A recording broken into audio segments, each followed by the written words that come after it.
for economic integration, legal approximation, and convergence with EU policies.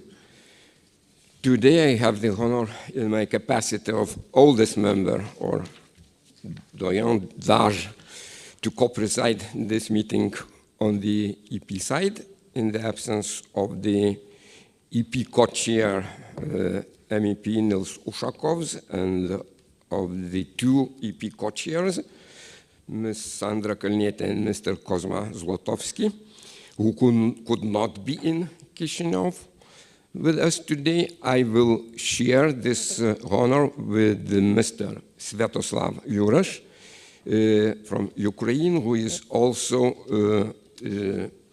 in particular, I will cover the agenda items numbered 1, 2, 3, and 4, while Mr. Jurash will cover items 5, 6, and 7. Can we please confirm with acclamation? Thank you. Congratulations to Mr. Jurash. Our thanks go to Mr.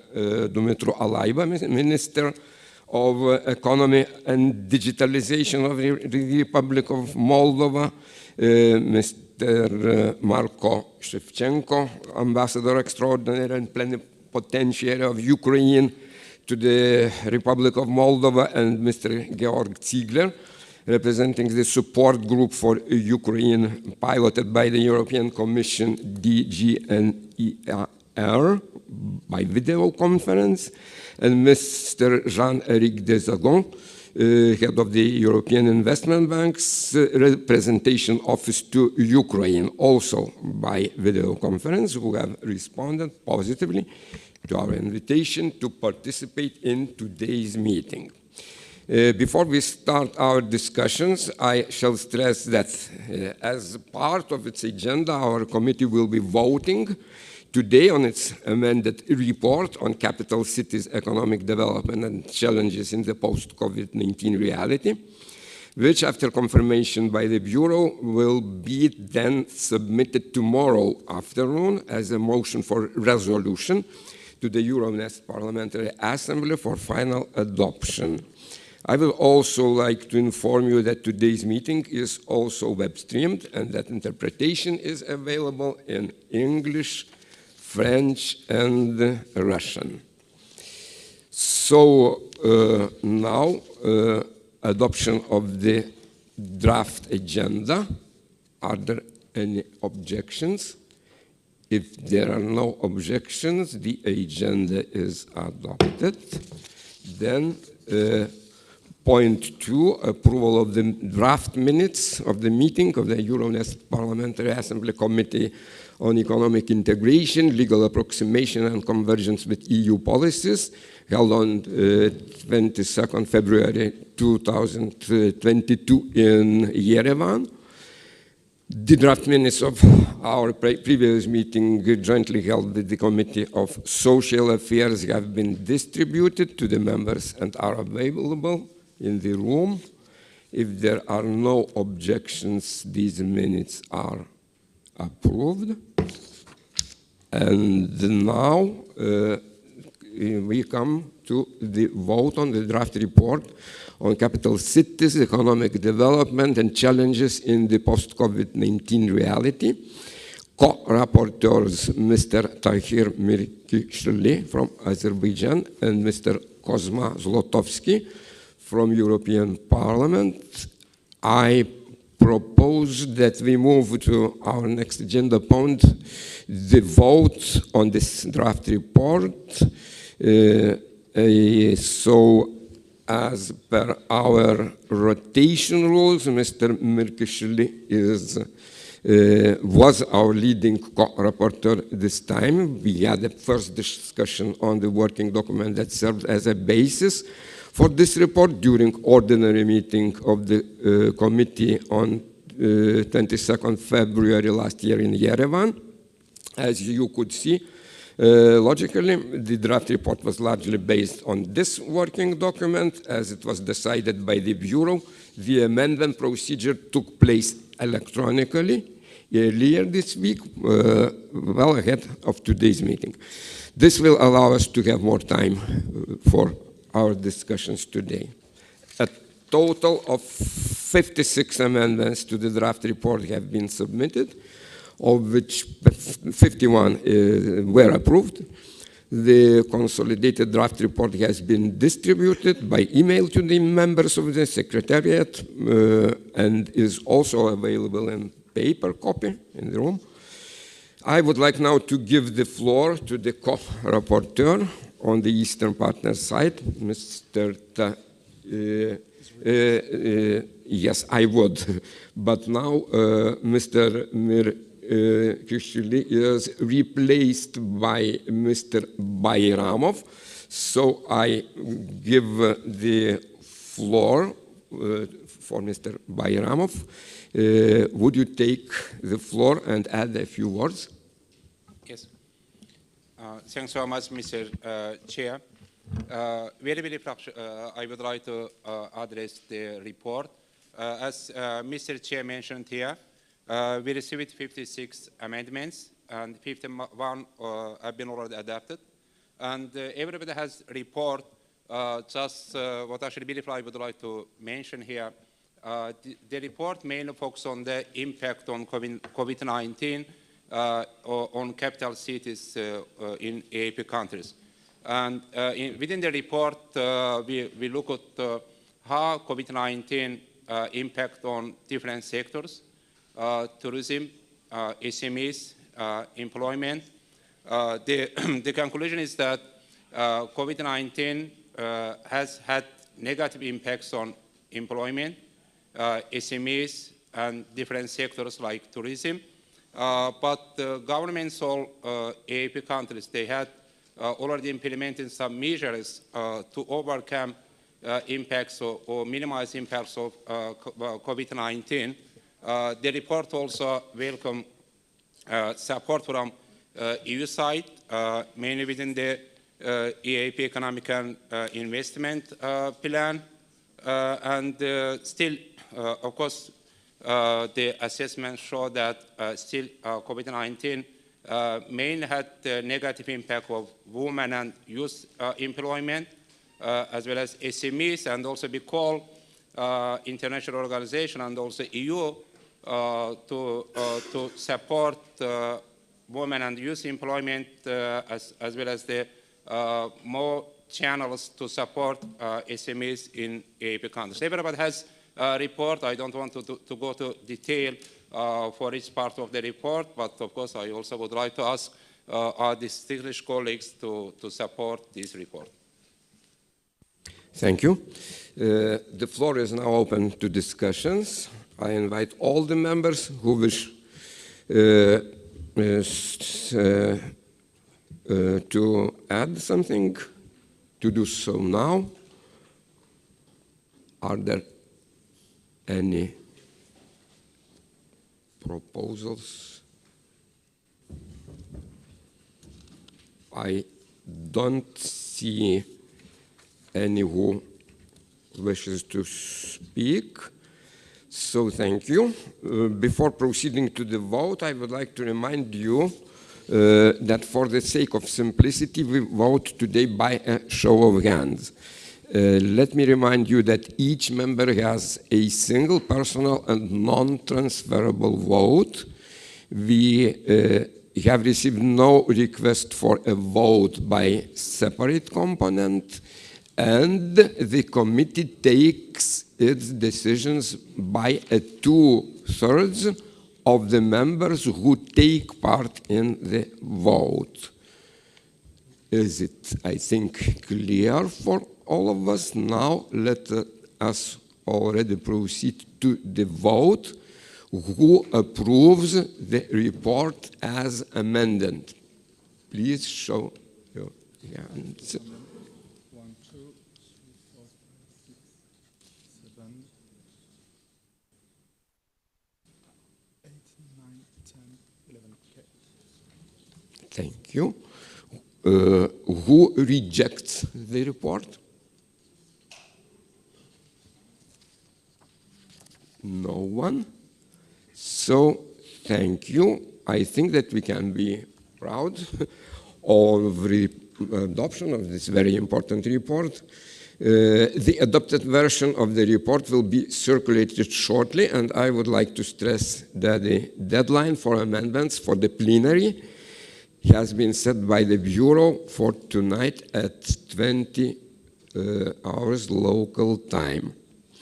I would like to remind members that pursuant to Article 21 of our Rules of Procedure, amendments to text debated during the session may be tabled by a minimum of 5 members of the Euronest Parliamentary Assembly or by a political group. Amendments shall relate to the text that seek to alter and shall be submitted in writing. The Bureau may decide the amendment to be inadmissible on the basis of these criteria. Also, please note that amendments for the plenary should be tabled either in English or in Russian. So that was our point 3. And now the exchange of views on financing Ukraine's recovery and reconstruction needs and the economic revival of the Eastern Partnership region follows. Let us now move to our exchange of views on a topic which is of paramount importance for all of us, the financing of Ukraine's enormous recovery and reconstruction needs. As we know it all too well, Russia's unfair and unjustified war of aggression against Ukraine is the largest, most brutal conflict which we have seen on our continent since World War II. It has forced almost 1/3 of the Ukrainian population from their homes, displacing them either internally or to neighboring countries, notably here in Moldova. It has killed or injured tens of thousands of military staff and civilians, and it has destroyed hundreds and billions of euros worth of buildings and infrastructures, notably, but not only, in the field of energy. This has resulted in a reduction of around 35% of Ukraine's GDP in 2022, and inflation exceeding 20%. The economic impact of this civil war is immense and still growing as we speak. Ukraine's allies, including the EU and the member states, the United States and the United Kingdom, as well as international financial institutions, have already provided billions of dollars worth of military assistance and humanitarian relief. Yet, together with the Ukrainian authorities and with prominent think tanks, they also reckon that the time has come already to reflect on Ukraine's post-war recovery and reconstruction and modernization, which shall be carried out in accordance with good governance principles. Some plans for this purpose have already been outlined at the Ukraine Recovery Conference, which was held last July in Lugano. Various plans have been put forward, but let me highlight a few principles which they have in common. Reconstruction is not just about merely repairing damaged infrastructure. This is about modernizing Ukraine, building back better. Reconstruction should be overseen by donors and financial institutions to ensure maximum efficiency and at the same time for temptations of corruption. And reconstruction will take time, maybe even a full decade, but should not become a permanent support in the first years.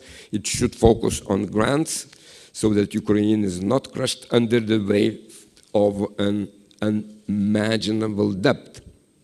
Last but not least, our efforts should not solely focus on Ukraine's reconstruction needs, but also more broadly on the economic revival of our eastern neighborhood as a whole, as the entire region has been affected by this war. Without further ado, I would like to give the floor to our first speaker, Mr. Dumitru Alaiba, Minister of Economy and Digitalization of the Republic of Moldova, for approximately 10 minutes. Okay. Thank you so much. Well, I'm still not used to the label of digital transformation because it's very new to my portfolio. I only took it this week. It's great to welcome you all here. It's really a pleasure to see this event finally happen.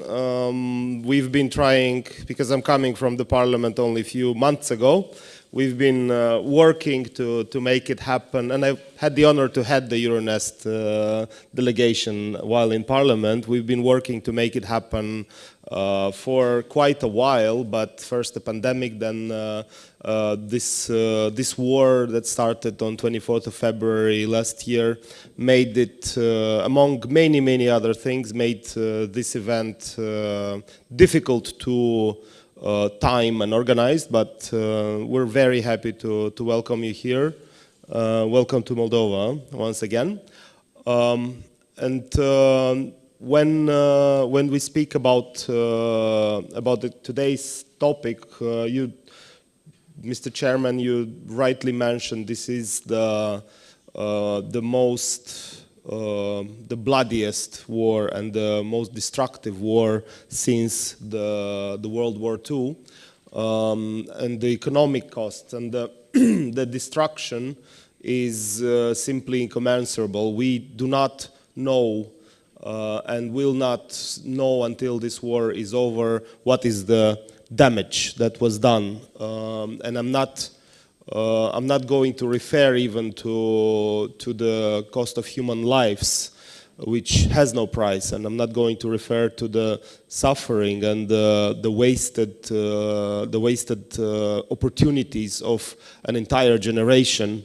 This has no price, and this has absolutely no figure. You cannot put a number on this. But speaking about the destruction, speaking about the economic loss that this war is causing day by day, this will have a price, this will have a figure, and this figure will have to be covered. This cost will have to be covered, and of course we will stand by Ukraine, and we will offer all the help that is needed.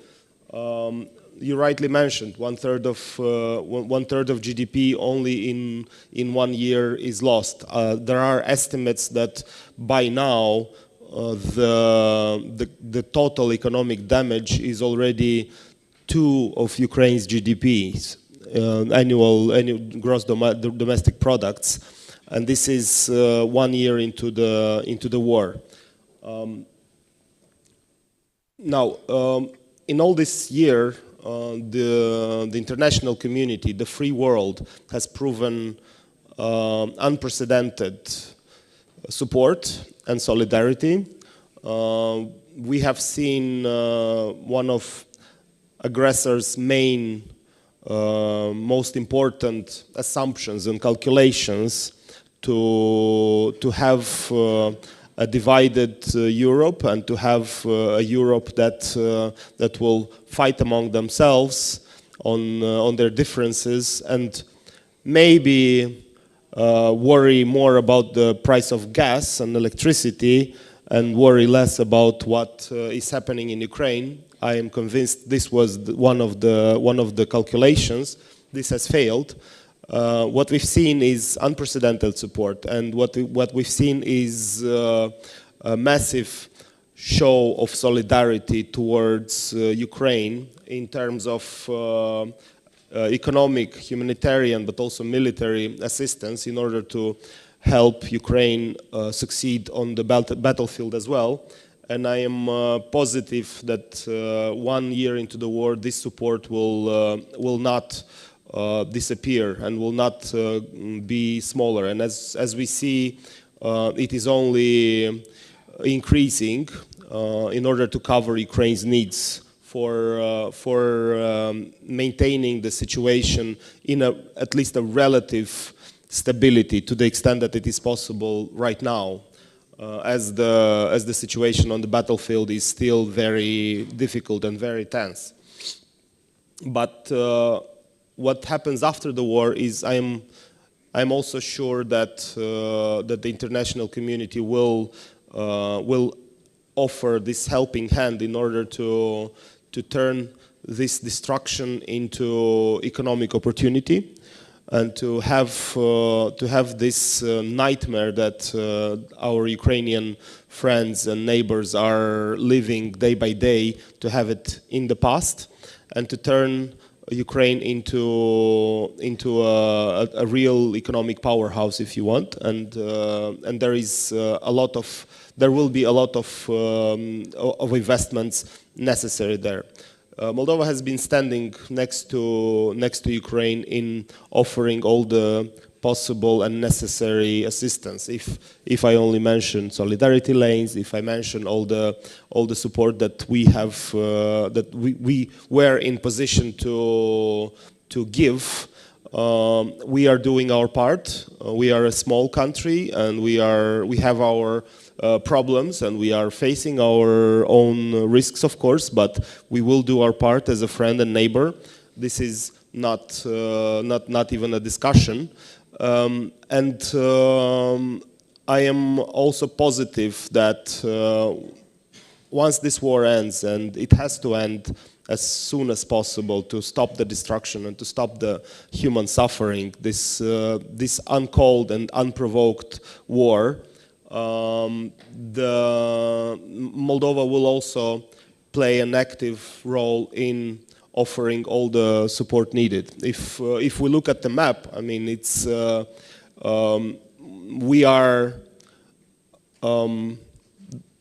probably. I mean, you could if you just look at the map, you will see Moldova is situated the closest to the most destroyed parts of Ukraine. This makes it a link in this logistics logistics hub that will inevitably have to be developed in order to finance and in order to rehabilitate all the destroyed infrastructure. But as you rightly mentioned, it is not. It is also an opportunity to invest and to develop, to turn this into an economic opportunity for the entire eastern neighborhood, because we are in this together, and we are headed to the same direction. And yeah, this is what I wanted to mention. Thank you very much. Thank you. Thank you, Minister. Now I would like to give the floor to our second speaker, His Excellency Mr. Marko Shevchenko, Ambassador Extraordinary and Plenipotentiary to Ukraine to the Republic of Moldova, who will present Ukraine's expectations on behalf of the Ukrainian authorities. Excellency, you have the floor. Also 10 minutes. Thank you. Good morning, dear friends, ladies and gentlemen. First of all, I would like to say thank you for Mr. Chairman and my Moldovan friend, Mr. Leiber, for a very good presentation in part of their speeches, presentation of Ukrainian situation, which make me possible to cut a considerable part of my remarks and make my speech a bit shorter. Thank you very much.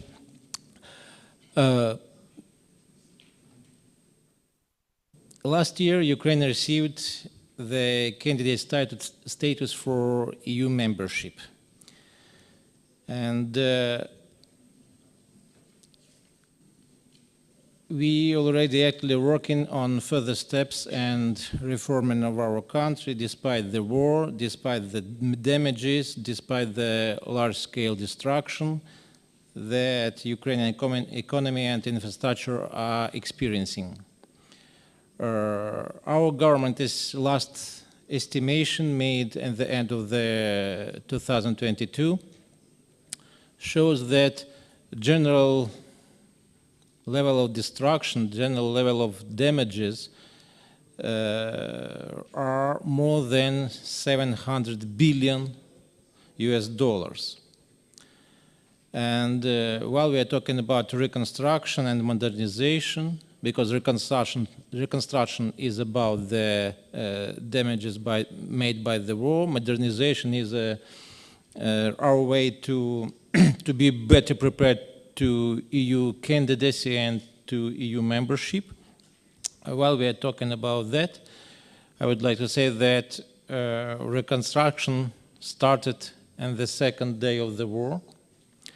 And even last spring, the National Council for Recovery from the consequences of the war was created in my country. 24 working groups are developing a plan of measures for post-war recovery and development. They also work on the priority reforms and strategic initiatives, as well as draft laws necessary for the effective recovery of Ukraine, both during the war and post-war period. The coincidence in time of reconstruction and modernization efforts in the context of European integration turns this process into the largest economic project in Europe, perhaps for a decade. Ukraine, I would like to mention that Ukraine received 1.6 billion euros from the EU for reconstruction, damaged infrastructure facilities. And I would like to mention also a very important memorandum, Ukraine-EU memorandum on macro-financial assistance in the amount of 18 billion euros. And we are very thankful to all our partners who are involved in this financial effort. And also the third source of finance, I would like to mention donor coordination platform to support recovery, which unites G7 countries, international financial organizations, and EU. And this donor platform should start soon their activity. While we're talking about Ukraine's recovery plan, it includes 3 stages. The first one is realizing these days. It's about immediate restoration of the most important objects of critical infrastructure. It's about energy networks, housing, business support with the focus on small and medium-sized enterprises, because people have to have sources of living.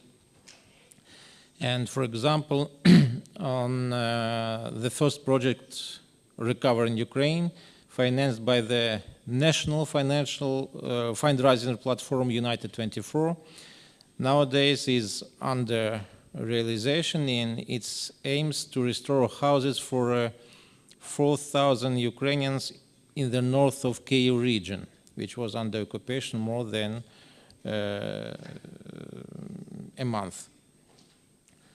The second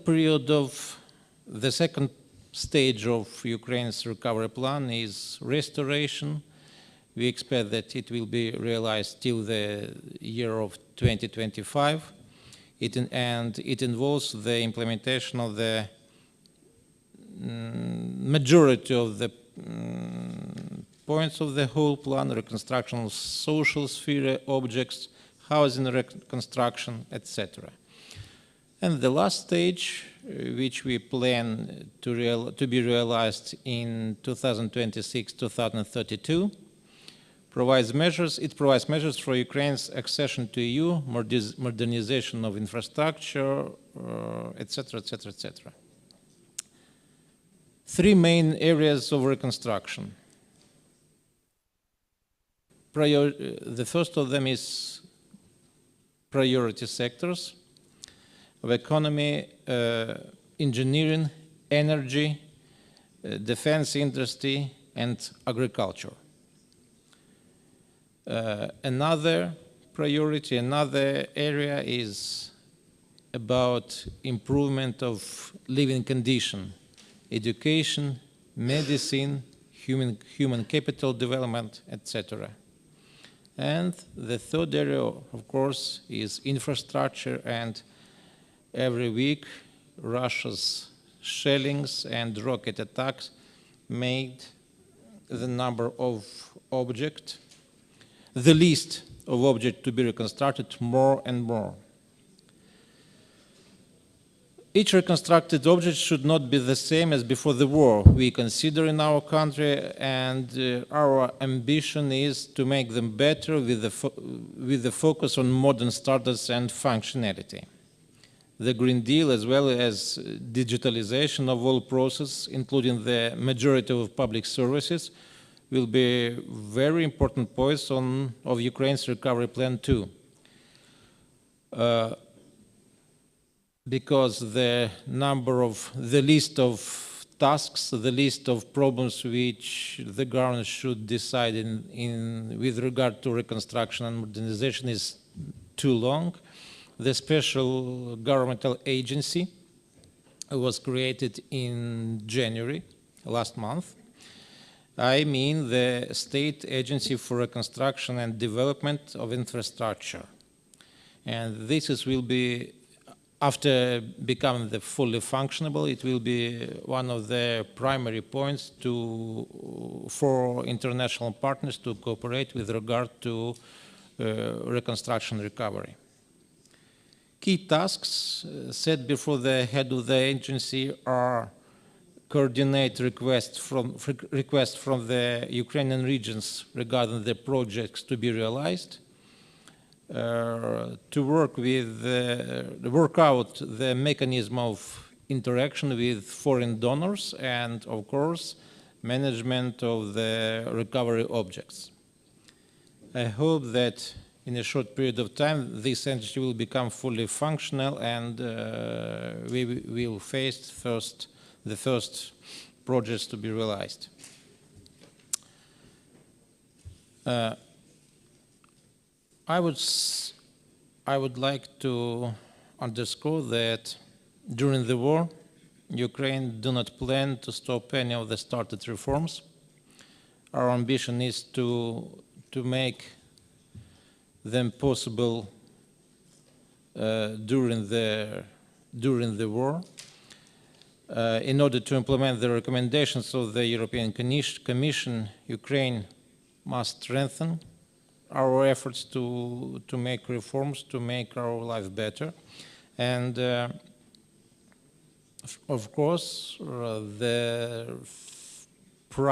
our attention is directed to the rule of law and fighting against corruption.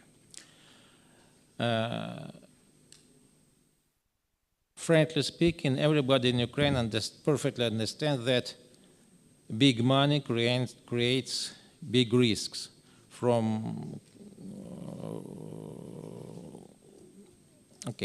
Big money makes big risks. Even now, and that is why even now, for better understanding this risk, for better cooperations, we are going to not only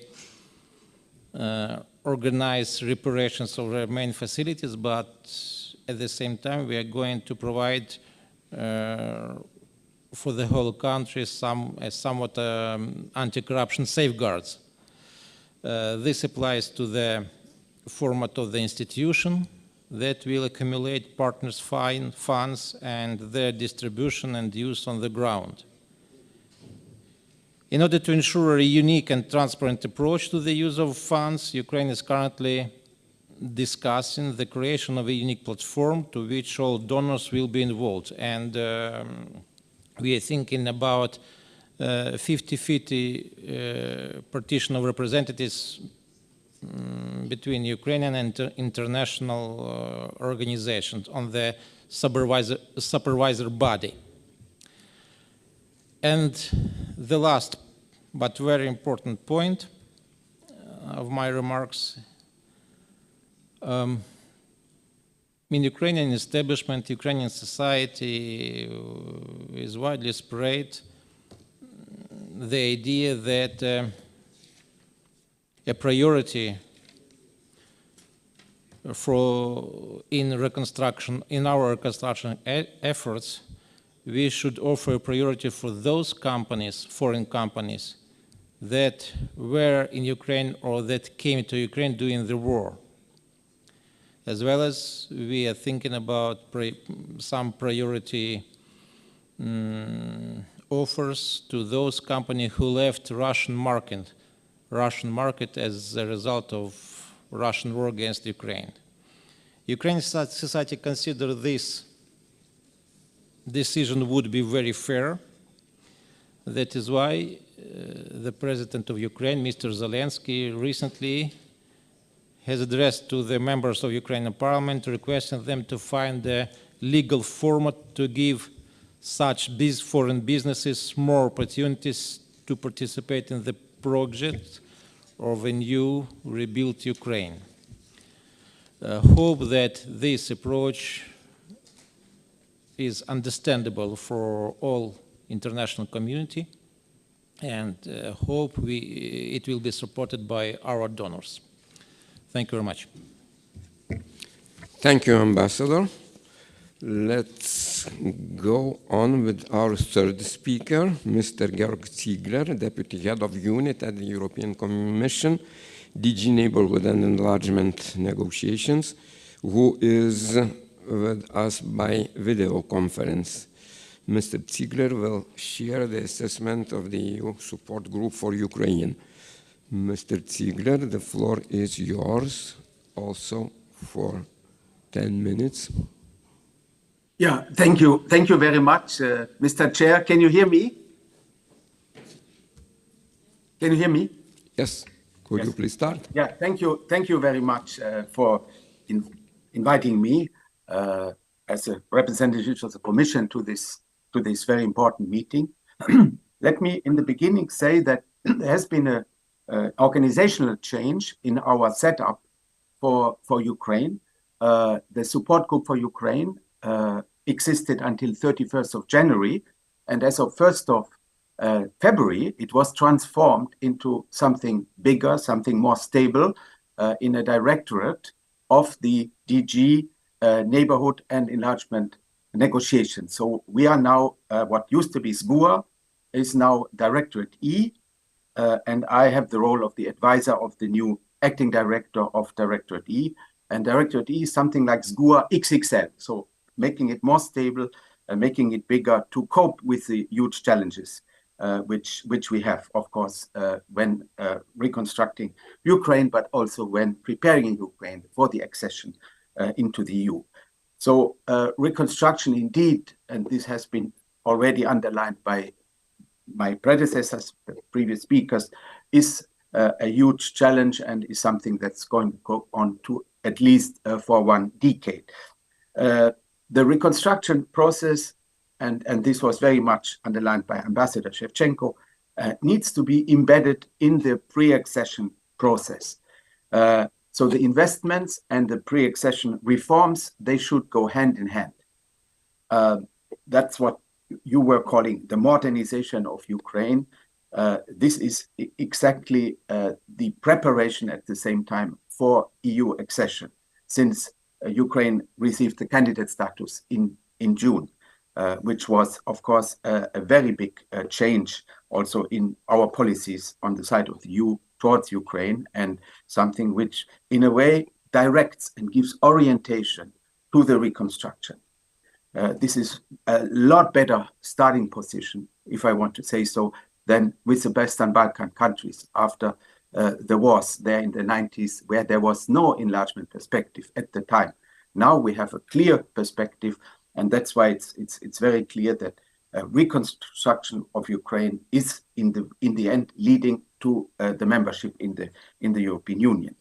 And that means also we are not trying, and Ukraine is not trying to reconstruct the Ukraine of 23rd of February, but the Ukraine of tomorrow, the Ukraine of a modern EU member state. This still sounds optimistic, but we deeply believe that this can be managed, and this can be managed thanks to the determination of the Ukrainian people, and also thanks to the unwavering support of the international community, of the EU, the United States, G7, and many, many other friends of Ukraine all over the world. The Commission has already proposed in May 2022, so a few months after the war, full-scale war has started, a communication, relief and reconstruction, and proposed there already a platform for coordination of the donors. Reconstruction issues, and this was also mentioned by Deputy Prime Minister at the Ukraine Recovery Conference in Lugano, and later, that was in July, and later in Berlin in November, to discuss at expert level what can be done and how to best reconstruct Ukraine. And the ambassador mentioned this seemingly astronomical figure of more than $700 billion that was mentioned in Lugano. And in September 2022, the World Bank has put on the table the rapid damage and needs assessment, which was worked out in collaboration with Ukrainian authorities and also with the European Commission, which put the figure at 350 billion. But one has to keep in mind this was reflecting the state of play of 1st of June last year. The World Bank will issue very soon, in March probably, the update. And there will be, of course, because damage is going on every day, as Ambassador has clearly mentioned, this will be, of course, now also a much higher figure. So in December, finally, there was another conference in Paris, and here was a certain shift of attention, because the conference in Paris was dealing with the imminent, the absolutely emergencies faced by Ukraine. It was no longer what do we need for the next 10, 15 years for the reconstruction, but that was still the focus very much in Lugano. But now it turned out what we have to deal with now is to give a response to the everyday destruction happening on the ground by Russian missiles, by the drone attacks of the critical infrastructure in Ukraine, and mainly of the energy system, and also already on the water system.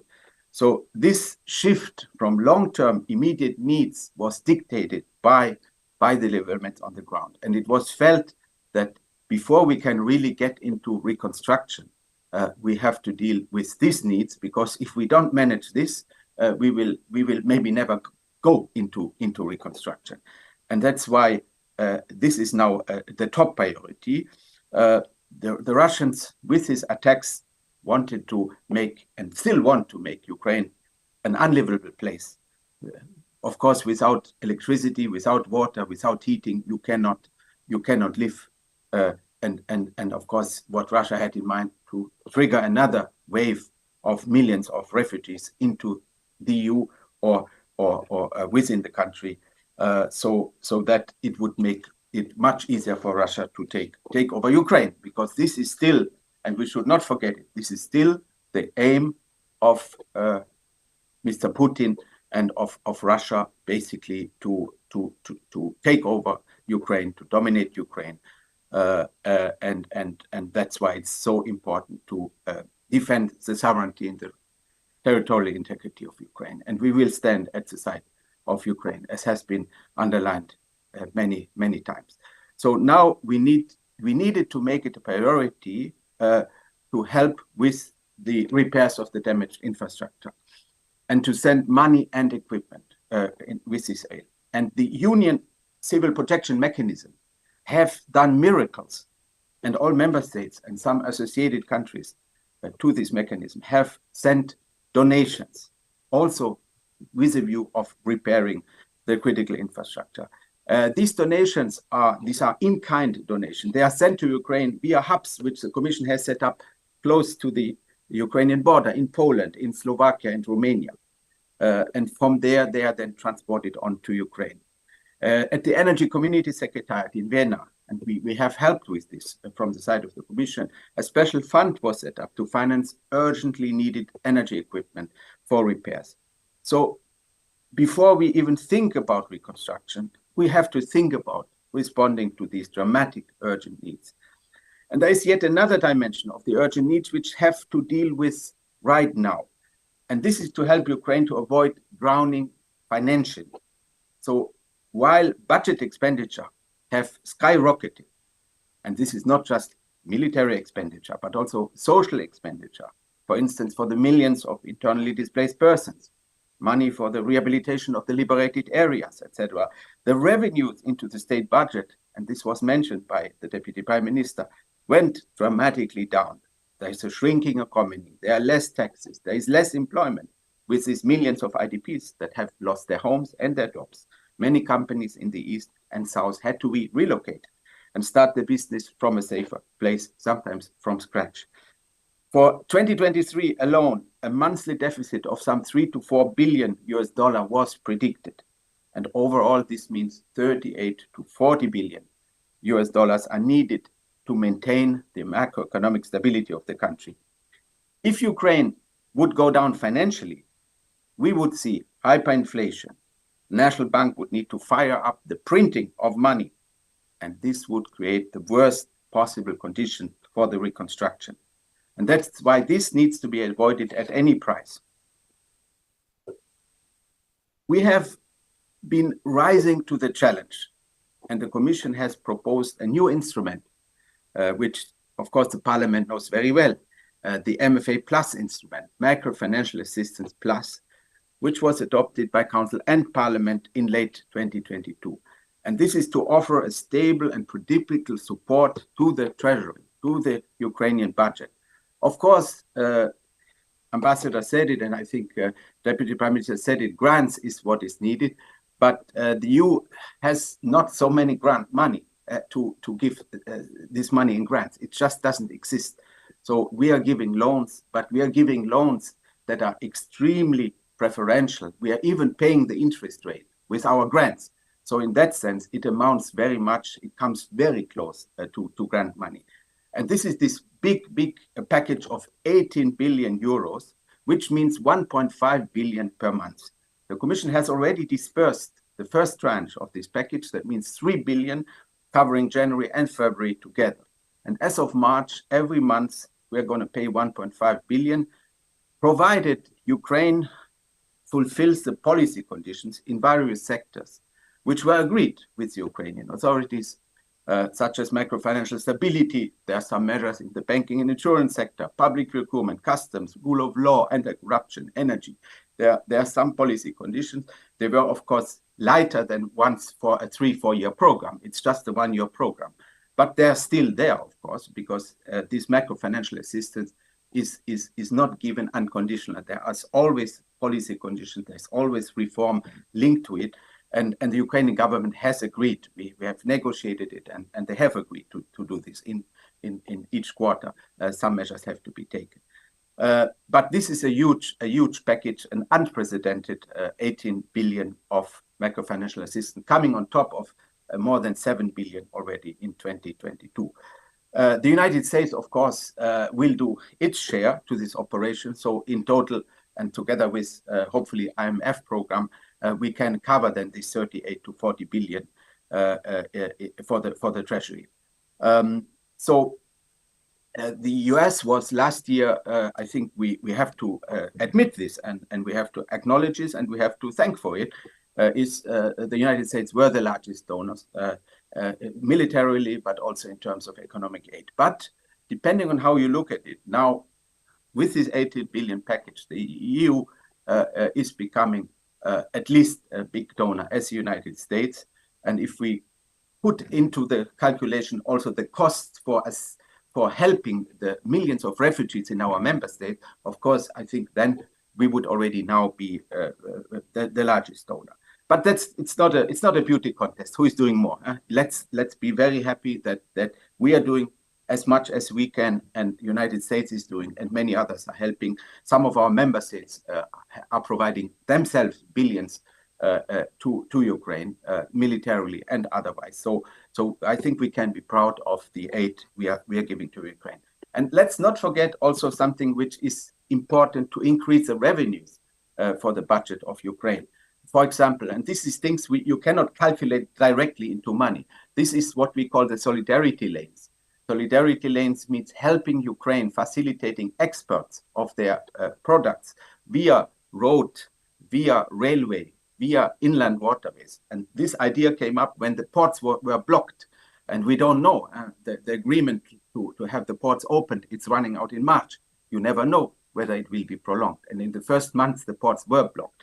So these solidarity lanes have helped a lot to speed up and to help Ukraine with the experts. It was a lifeline for their economy. But also the suspension of tariffs. The EU suspended all tariffs. There were still some tariffs in industrial products, but mainly in agricultural products, we had still tariffs. They were all lifted. So there's zero rate, which is, of course, tremendously helpful. It's not all farmers in the EU like it, but it's a gesture of solidarity to Ukraine. And of course, a temporary road agreement, which was very difficult to have before. Now member states were ready to grant this, so that the Ukrainian trucks with the truck drivers can also go into the EU. There are many things like that add up to the overall assistance on the EU side to Ukraine. Now turning finally to the donor coordination platform, which was mentioned, and actually, Ambassador, the platform started already. We are really happy to announce and to inform you that the first meeting of the steering committee took place on 26th of January. The G7 partners had already, and the leaders in their statement of 12th of December had said, let's do it now. Let's finally start, and let's do it before the end of January. We managed to do this. We managed to implement this. We have now a platform, which is, of course, at this stage dealing, what I mentioned before, with relief for the Treasury, so this financial support to the budget, and rehabilitation, repairs. It's not yet dealing with reconstruction, because we are not yet there to really get into full-scale reconstruction. And this first meeting of the steering committee took place. It will be slowly, surely extended, of course, to other donors. Right now, we have G7 in there. They were all there in the first meeting, the EU, plus the G7 countries, plus the big IFIs, EBRD, EIB, represented here by Jean-Éric Desagon, also IMF, World Bank, and the Council of Europe Development Bank. And OECD was also there as participating, active participants into this steering committee. The next meeting will be in early March, and on the EU side, the chair is with the Director General, the new Director General of DG NEAR, Mr. Gert-Jan Koopman. There are three co-chairs, the United States, the EU, and Ukraine. Of course, Ukraine is always in the center. Ukraine is always the co-chair at all levels, because it's about Ukraine that this platform has been created. So that's a huge breakthrough. It took a while to get there, but finally we made it, and we have a secretariat. It is hosted by the European Commission. It's where I work. My colleagues are already working in the secretariat. There will be two venues of the secretariat, one in Brussels, hosted by the Commission, and one in Kiev, hosted by the Ukrainian government. But it's one body, and it's managed by a team in Brussels. It's managed by a Commission official as a head of the secretariat, and a Ukrainian official seconded to the Commission as a deputy head of the secretariat. So this is already in place, and we are now preparing for the second meeting of the steering board in March. And under the roof of this platform, other working groups that already exist are being put and continue to work. Of course, we have the G7 Energy Coordination Group, which is the so-called Energy Rammstein. This is taking place, continuing their work under the roof. And the same is with the coordination group we had between the European Commission and the IFIs. It will also continue under the roof of this platform in maybe a little bit modified manner, but there will be other groups also working under the roof of the platform. So this is what I wanted to say. So as described earlier, indeed, right now, the platform and the coordination deals not yet with full-fledged reconstruction, but with these absolute top priorities of relief and repairs, rehabilitations. Thank you very much for your attention. Thank you, Mr. Ziegler. The international financial institutions will play a key role in funneling the donors' funds and piloting the reconstruction efforts. So I would like to give the floor to our last guest, Mr. Jean-Éric Dezagon, head of the European Investment Bank's Representation Office to Ukraine, who is with us also by video conference and also for 10 minutes. Thank you very much, Your Excellency, ladies and gentlemen. Thank you very much for giving us the floor. And I'm very happy to follow my colleague, Mr. Ziegler. The reason is that EIB is the EU bank. When we say about the EU bank, it means a few things. The first one is that the only members or shareholders of EIB are the member states of the European Union. The second thing, and that is key, that the role of the EU bank is to implement a policy defined by the EU by financing projects. And that is very key. So everything Mr. Ziegler said before is that what is really on our agenda. That is exactly what we think, and that is exactly what we want to finance. So there's complete cohesion between what Mr. Ziegler just said and what the EIB will do on the ground. So this is really the key thing to say that we are the EU bank. It means that we are owned by the member states and will finance the policy. Now, if we talk about Ukraine, the bank has been there involving in projects since a long time. We started a project in Ukraine in 2007. We have a portfolio today of more than 7.5 billion euro of loans in Ukraine. And then very clearly, what have we been doing in Ukraine so far? I mean, the first sector we've been financing very largely is the transport sector. That is 26% of the portfolio. That is followed very closely by the municipal portfolio, which is about 31% of what we do in Ukraine. And then we have support to SMEs, which is about 23%. Energy represent 13%. We can also add what we do to municipalities. And the private sector from the large companies were about 7%. So there is where we stand on the existing portfolio. Then we have the invasion in 24th of February, and EIB was the first IFI to respond to the crisis. Already in March, we disbursed 670 million to support the government of Ukraine, the most urgent needs, and the repair that really restarted very quickly to be needed. This was done very quickly, and the bank has had the strategy to reposition existing loans. We look at the portfolio, some loans were not disbursed, and were seen a bit less urgent at that time. So what we did, we put this together to be able to achieve this 670 million for urgent needs. And again, we are the EU bank. That also means that everything we do in Ukraine is supported by the Commission, meaning that our standing portfolio in Ukraine is guaranteed by the Commission. Now, then that was the first thing we did, was this 670 million in March. And obviously the needs are huge. We have all described the needs, talking about Lugano, Paris, and before that, Berlin. And so we have also disbursed in September and October 1,050 million of lending to Ukraine. If we look where these loans went, there were 350 million going to municipalities, which we think is very critical, and I'll come back to that. And then the remaining part were in fact to really the sector most affected by the war. So we talked about Ukraftodor, meaning roads and agencies. The Ukraftodor, which is the agency for the roads. So that means we finance road, bridges, and things like that. Another part went to the railway, UZ, which is the railway system, and finally also to the energy sector.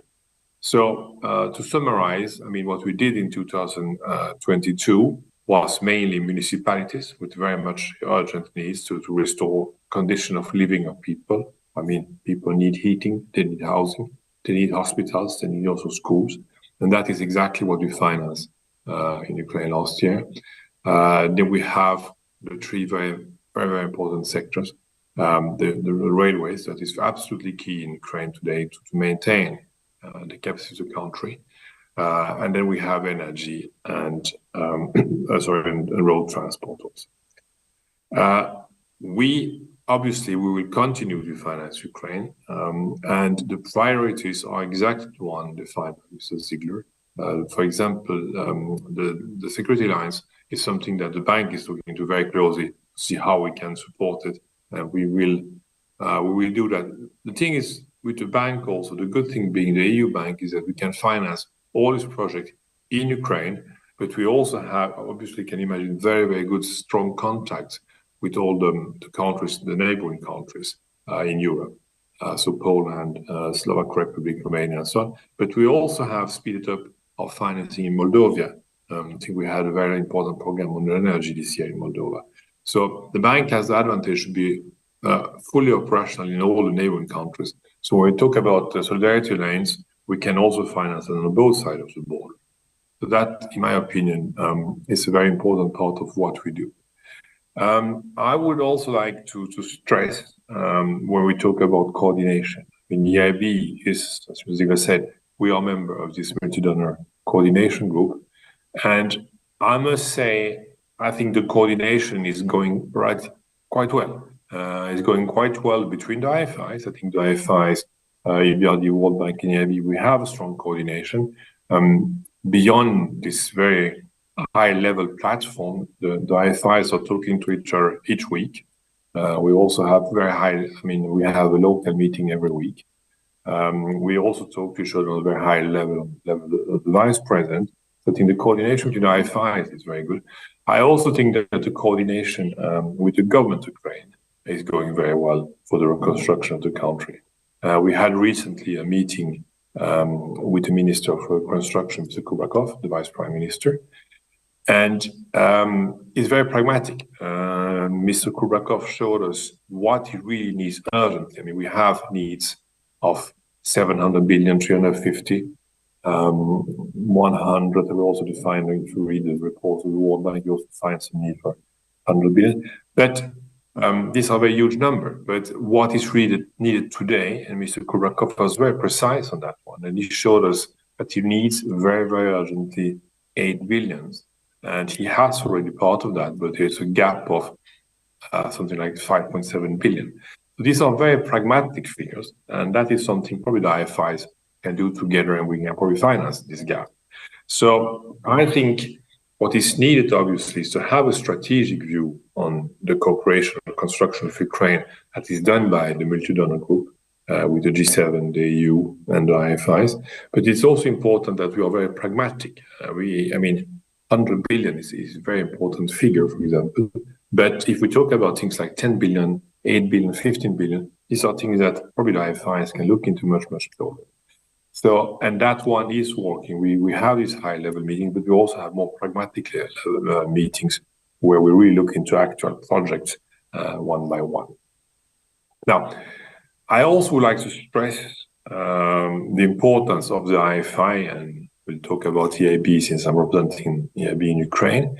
I think it's key that the IFIs and that EIB is involved in all this reconstruction. We have a key role to play. A bank is something pragmatic. We look at projects. We need to do the funding gaps of the budget, but we also need to do projects. And if you take a bank like EIB, we have this experience.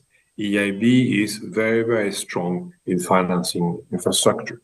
We are first bank was really doing reconstruction in Ukraine, recovery in Ukraine. We have in the portfolio, we have 2 loans of 540 million, where we did hundreds of projects in the Donbass before the war. EIB has been involved in all these projects. We have done more than 100 projects, including hospitals, schools, kindergartens, and so on. So we have this experience on the ground to do this social infrastructure. And again, we fully aligned with Mr. Ziegler. What we cannot afford is to have the population leaving Ukraine. And if we don't want them to leave Ukraine, we have to reconstruct very, very, very quickly social infrastructure. We have to give housing to people. We have to give them schools for their children. We have to give them hospital. And that is something I think the bank has a very, very strong experience in doing. So social infrastructure is one thing. Then we also have, obviously, to support the large infrastructure, the energy system, the transport system. And again, it is difficult. It is difficult to do that in Ukraine because the experience is not there and the capacity to implement projects is not always there. So therefore, I think that having IFIs and EIB, who has very large experience of financing this kind of project in whole Europe. I mean, EIB is lending more than 60 billion per year. So we have the experience how to build roads in Poland, in Germany, in Romania, and so on. And we can use that experience when we do these kind of things in Ukraine. Now, what is also extremely positive is that Mr. Kubrakov and the government of Ukraine has decided to create an agency for implementation. And that is something quite recent. That was announced a few weeks ago, a month ago, that there will be an agency for implementation. And that is a key step because we need expertise on the Ukrainian side. We need especially ownership from the Ukrainian side that they really want us to do this in Ukraine very, very quickly. So I have really a message of optimism. I think that we all understand the situation. We all understand that we need to have social infrastructure in Ukraine. We need to have infrastructure in Ukraine because if we don't have infrastructure, the private sector will not come. The private sector must be sure that they can transport the goods. They have the energy to produce everything is needed. The one thing in Ukraine you have, but you need to keep is you have very skillful people. You have very skillful people. There are a lot of engineers. There are a lot of people who really want to do something good for the country, but they need a social infrastructure to help them to stay in place and to educate their children. So the message of optimism is that there's a massive support from Ukraine, and I just talk about the reconstruction side, obviously, from the EU, from the US, and from the IFIs. The coordination is probably going much better than we were thinking in the beginning. I think the coordination between the IFIs, the EU and the US, and especially ownership by Ukraine is there.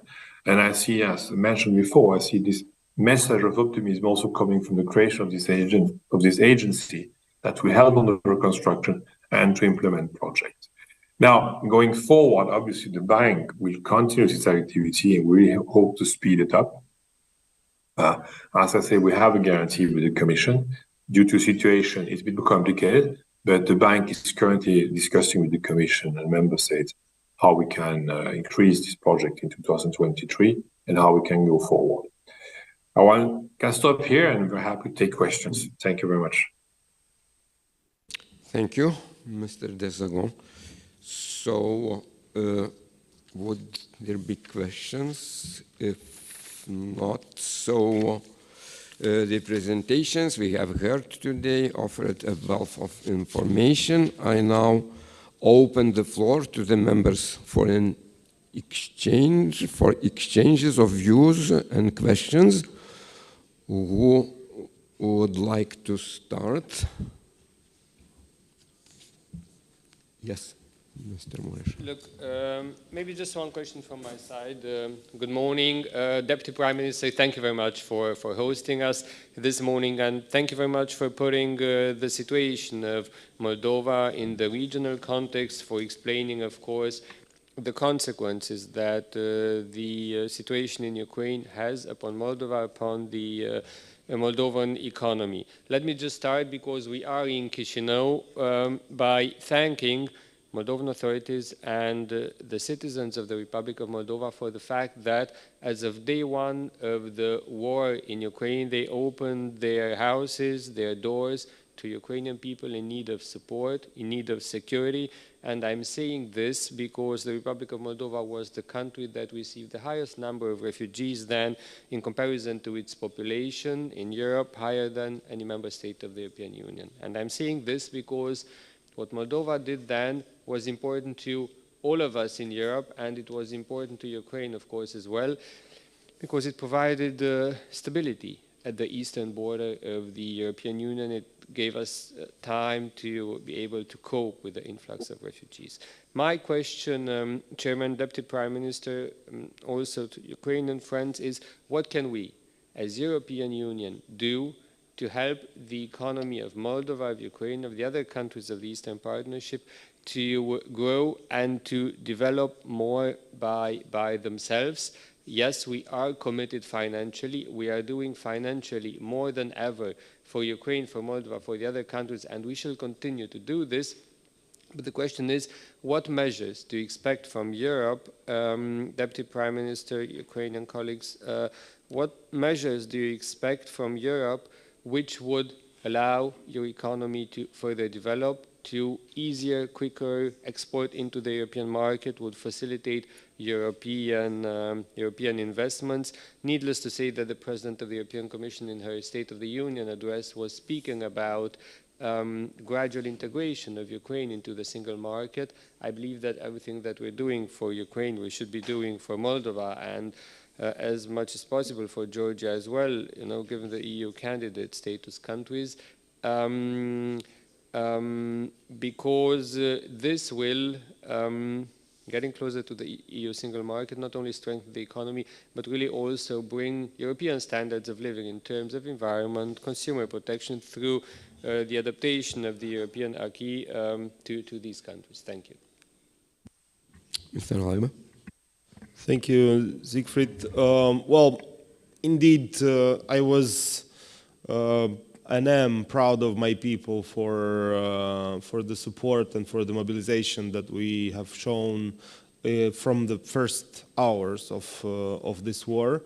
It was truly astonishing and unprecedented to see small business, big business, civil society, church, not all of the church, but that's another discussion. You know, local activists, mayors from different parties, people who dislike each other in normal times, they really joined forces and mobilized, and this is truly humbling to even talk about it and to go back in these days. Now, it is also very true that Moldova is the biggest collateral victim of this war. When it comes to trade, if you, again, I go back to the map, Port of Odessa was one of our main trading hubs. This is closed. The land route via Ukraine, of course, closed. Effectively, Moldova is now connected to the outside world via 5 border crossings with Romania. And Romania is helping with everything they can, and we are extremely thankful. But at the same time, of course, there are economic constraints that we have to take into account. I'll give you another example. With the blackouts that we had in the last year, luckily we didn't have this year, but as Russia is bombing the Ukrainian energy infrastructure, we have also repercussions on the energy in Moldova. So in December, I think it was December, when we had just one blackout that lasted for about 4 hours, we have made a very modest estimate of the cost of this blackout, when virtually no factory, no supermarket, no manufacturing facility had electricity for 4 hours. This has cost us 0.07 of GDP, and this is a modest estimate. So things like this just add up, and it obviously costs. And while we are thankful for the financial support that we get, of course, we are hoping to be able to discuss also deeper integration and more economic opportunities for our entrepreneurs, for the businesses that are working in Moldova, that are suffering because of logistics costs, because Right now, a container to ship it outside of Moldova costs 2-3 times more expensive. This has a direct impact on the competitiveness of our products because of energy costs, where on average, an average Moldovan pays about 7 times more and businesses as well, for heating, for gas, and about 4 times more for electricity compared to the same period of last year. So all of this adds up to the competitiveness of our products. We risk in losing some of the markets, and that is why it is very important to see also the support on trade. And by this I mean quotas, of course. We are speaking about single market program. We are discussing with our partners and colleagues from Brussels.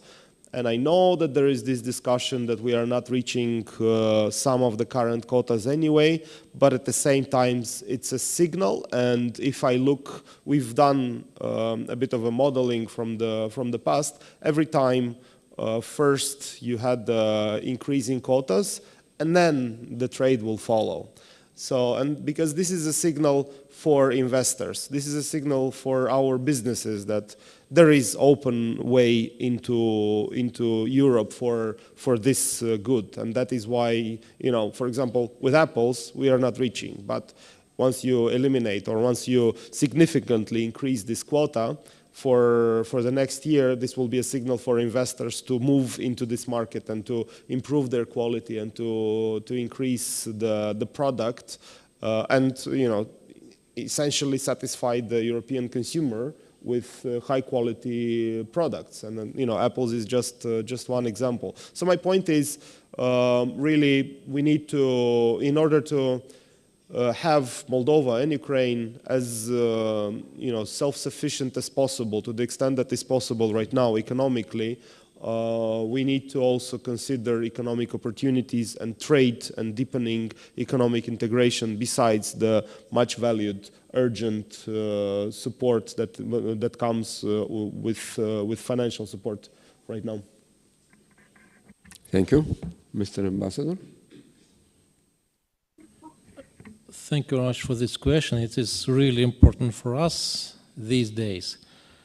I wouldn't like to talk about financing or infrastructure projects which have a primary importance to recover Ukraine and to resume our economical activity. I would like to draw your attention to another problem which also is very important for us and which is discussed less on different European occasions. I mean demographic problem. Before the war, population of Ukraine was about 39 million people. Nowadays we have at least 14 million people internally displaced in Ukraine, and on different estimations, between 8 and 10 million people which went abroad. Majority of them are in European country. And our analysis shows that in one moment, after recovery starts, we may face a problem that we would have many jobs, but we wouldn't have people to work there. And this is a big social problem which we didn't think about yet. And that is why I suppose that we would need European assistance with regard to help our people to come back to Ukraine, to make our efforts for reconstruction and for modernization better and more. Frankly, I don't know in what way we may do it, but at least we have to discuss what we can do in order to encourage our people in a year or two to come back to their homes. Thanks. Mr. Euronest would like to add Thank you very much. I would like to take this opportunity first to thank Moldova for its great effort to try and assist all those who have suffered greatly and were seeking a place where they can find refuge from all these horrors that Russia is realizing in Ukraine. The fact is Moldova has been an extraordinary partner in this, and I do thank the government now in power because they have shown themselves willing and able to be partners in this monumental struggle that we have has been brought about by Russia onto Europe in this century. That's first. But as far as the basic question, I can only agree with His Excellency on this matter.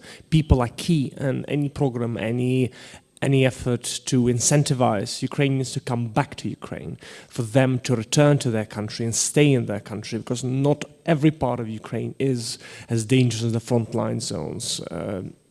The reality is that most of Ukraine is trying to live and trying to build the country and the vision for the future. So programs within the European Union, from the European Union, that try and help refugees come back to Ukraine and support the life as it is, normal life in Ukraine, is most needed and welcome. Thank you. More questions, opinions, comments? Thanks so much, Mr. Chairman. Vugor Bayram from Azerbaijan. I would very briefly mention here that Azerbaijan supports territorial integrity of Ukraine. Since the war between Ukraine and Russia starts, Azerbaijan provides Ukraine with free gasoline for ambulances and fire trucks. At the same time, since war starts, Azerbaijan provides Ukraine with humanitarian support, more than 25 million USD. My question is for Mr. Deputy Prime Minister. There is also negotiations on gas supply from Azerbaijan to Moldova. Since Greece-Bulgaria interconnection was opened in 2022, which is a part of the Southern Gas Corridor, which is mainly provide or export Azerbaijan gas to Europe. I would like to mention here that last year, Azerbaijan gas export to Europe increased by 40% and reached 11.4 BCM. And for 2023, we expect additional 25% growth. And Greece-Bulgaria interconnection, which is a part of the Southern Gas Corridor, which actually aim is to export Azerbaijan gas Central and Eastern Europe. And Moldova is one of the potential countries can import gas from Azerbaijan. But of course, Mr. Deputy Minister mentioned energy costs and also energy security. And energy security is, I think, one of the key issues for Moldova since the war started between Ukraine and Russia. My question is that what additional measures are taken or implemented by the government of Moldova to make sure that energy security for Moldova will be enhanced or will be met, particularly 2023 will also key for Moldova to make sure that energy security for Moldova will be secured. Thank you. Thank you, Mr. Bayramov. Thank you, Mr. Bayramov. Well, I'll just start with saying that until 1 year ago, Moldova was 100% dependent on Russia on gas, and 80% of our electricity would also derive from the Russian gas. So this was full dependency. This situation you will not find anywhere else in Europe. So we were the most vulnerable country. But this dependency was only, if I could put it, only in practice, because in theory, even then we had alternatives. But I would just say that we didn't have too much courage in previous governments in actually shifting or at least experimenting with alternatives. Since then, and it was only, I mean, it took only 1 year to buy from alternative sources. 1 year ago, for the first time in history, Moldova bought gas from another supplier than Gazprom to build reserves. For the first time in history, we built natural gas reserves that we are using partly also now. We have finalized the interconnection with Romania. It's a pipeline. It's ridiculous to even like imagine it, but it's a pipeline that altogether is about 100 kilometers, and it took 15 years to build. That is not an accident. That is lack of interest and lack of will, and I suspect some, at times sabotage and corruption, and you name it. Just people didn't want to finish it.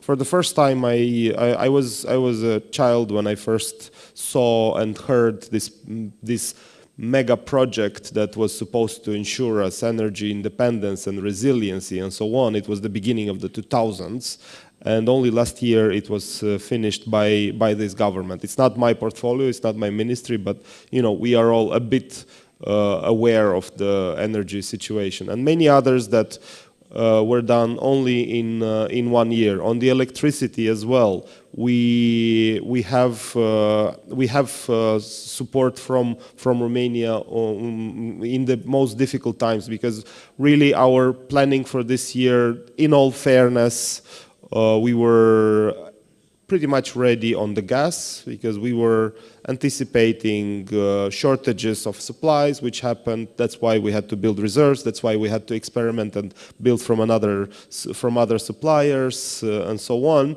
But let's face it, we didn't really anticipate, and probably not many people in their sane minds anticipated that Russia would start bombing civilian energy infrastructure to destroy and to deprive kindergartens and hospitals and schools of electricity, because our contingency was that in case there are trouble with supply of electricity, Ukraine has a surplus of electricity that we can rely on. But we handled that as well.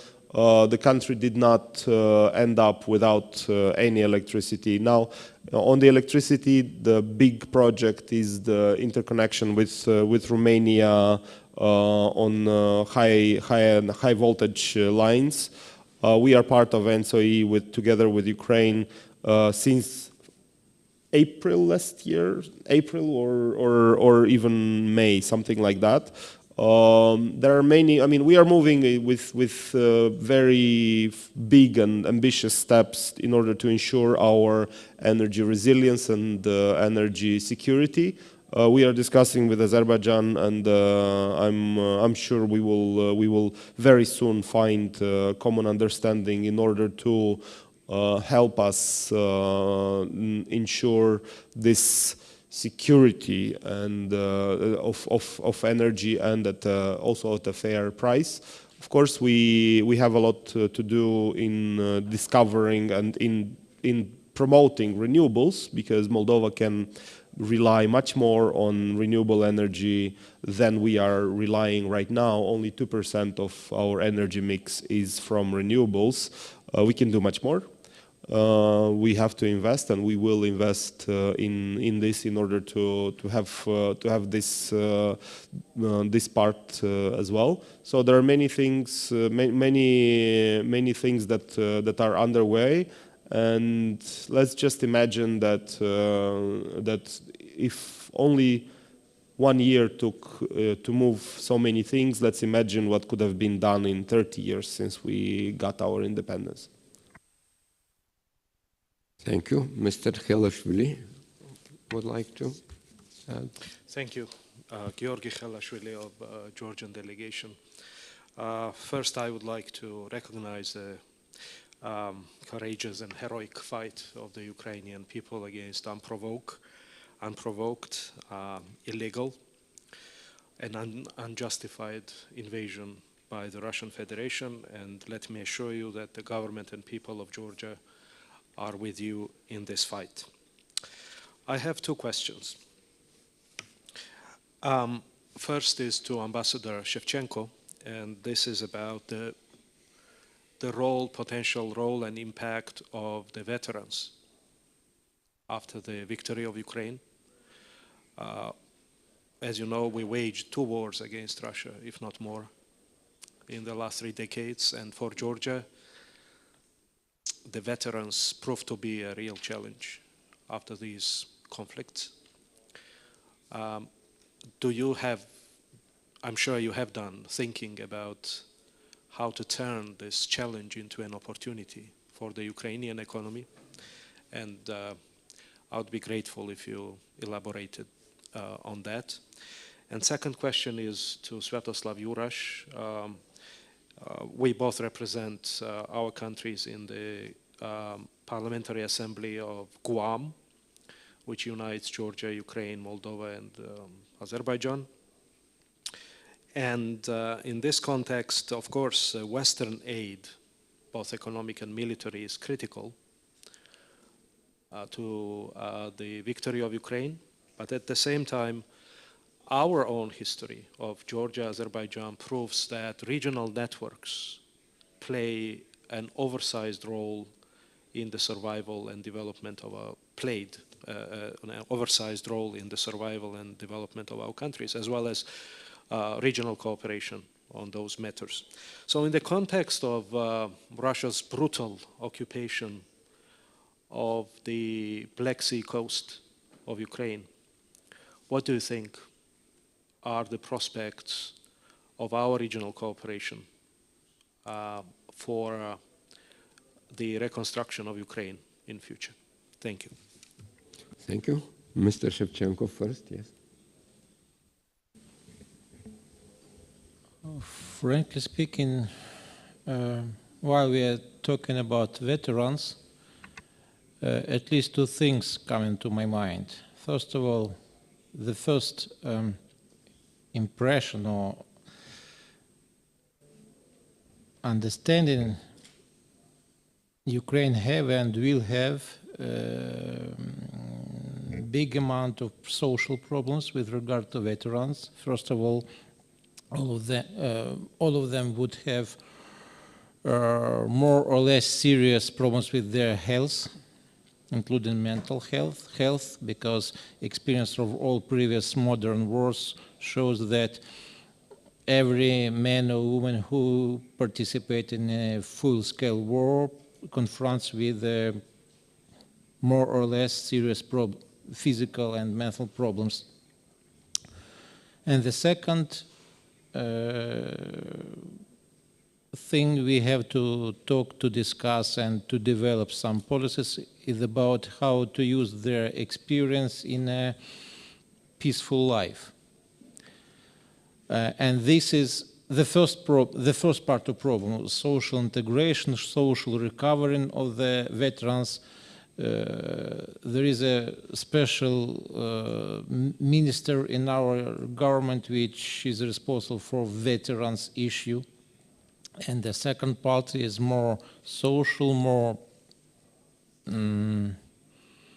which should to be developed with regard to how they would integrate in modern economical and social life of Ukraine. And in this regard, I would recall my previous answer while I was talking about Ukrainian people who currently are in Europe. I have to remind that they are, in their majority, women and children. In their majority, they members of their family, their husbands or brothers or any else. Many of them are veterans of armed forces of Ukraine.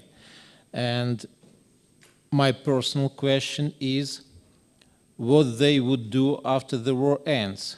Would their wives come back to Ukraine to them, or they would come to their wives in Europe? This is not my position as ambassador. This is my personal point of view. I suppose that this is a problem which we have to solve in the nearest future. There are no finalized decision or 100% correct decision in this regard. Of course, we would need, this is a complex problem we have to solve. I mean, finances, job, financing, social rehabilitation.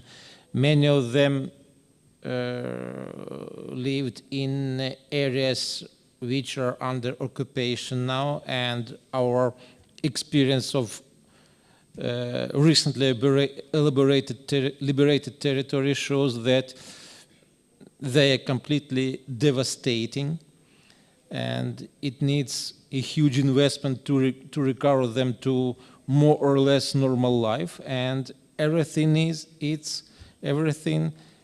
this regard, any support, any foreign assistance, any social initiatives for veterans would be welcomed.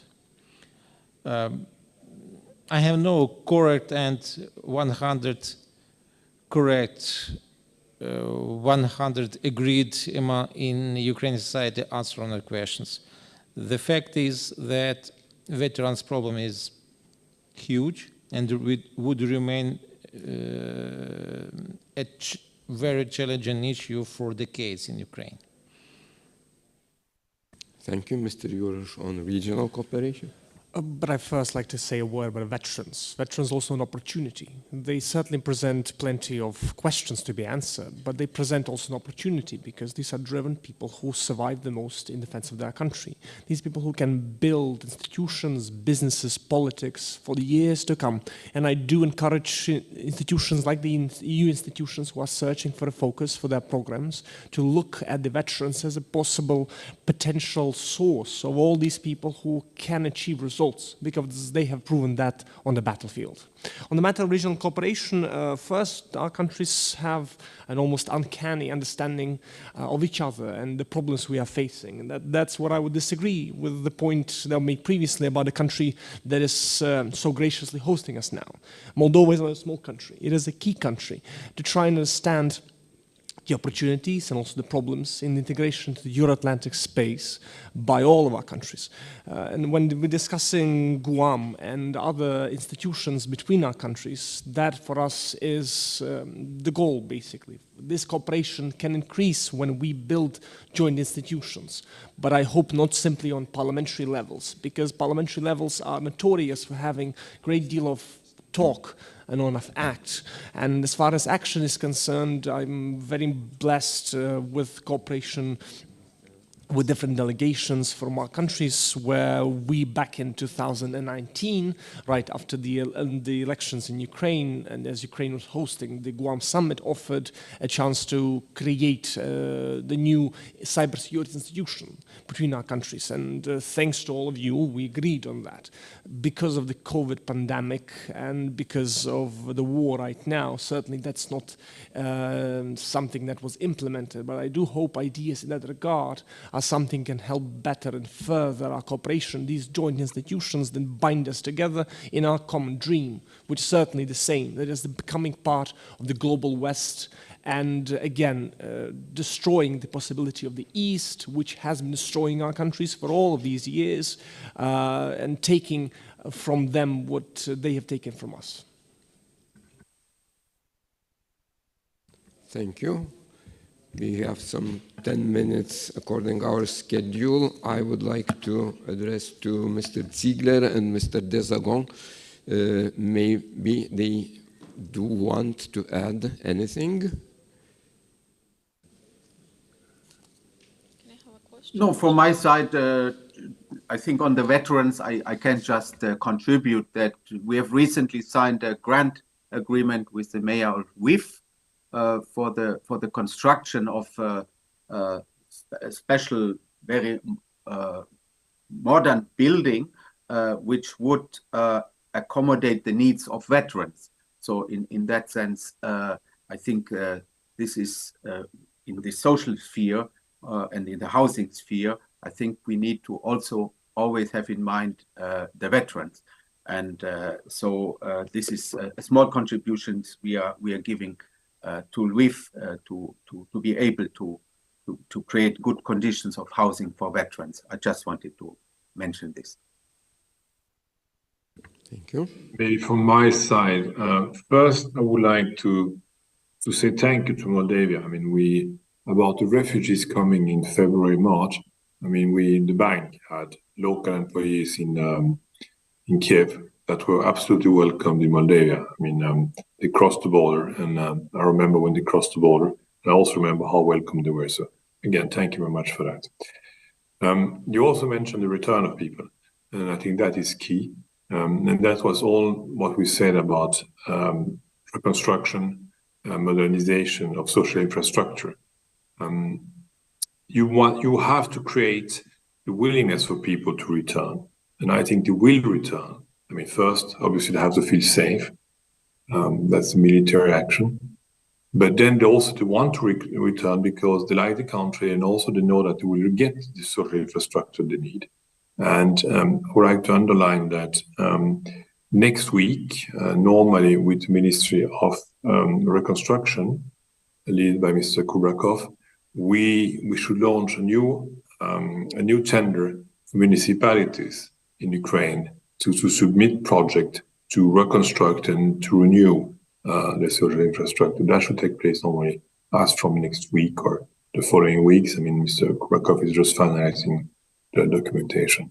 So yes, I fully support the fact that if people are coming back, you have to create the willingness of people to come back by giving them a decent life, good life in Ukraine, by having in place social infrastructure. Thank you. I see one more request to have the floor. Ms. Koshero, please. Thank you very much, Mr. Chair. My question would relate to DCFTA as an instrument of economic development and accessing the EU markets with the products from the countries which signed association agreements. And I would like to ask Mr. Alaiba, the Deputy Prime Minister of Moldova, the Excellency of Ukraine, Ambassador of Ukraine in the Republic of Moldova, and Mr. Ziegler, about what else is needed in order to prepare our countries to better access the EU markets, because we understand that the process started. We have a list of products which are exported to the EU markets, and this is extremely important to our three countries. And we all understand how much it is important for our economies, especially during these very difficult and challenging times when economies are suffering so much.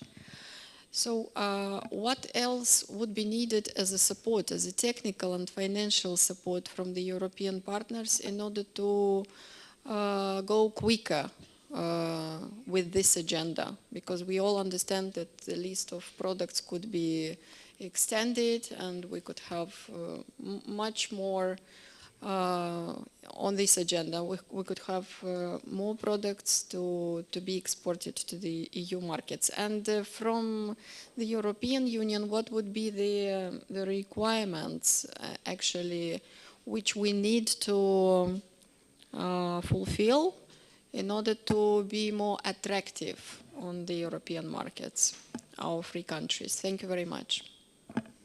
Thank you. So, Mr. Ambassador, would you like to add? No?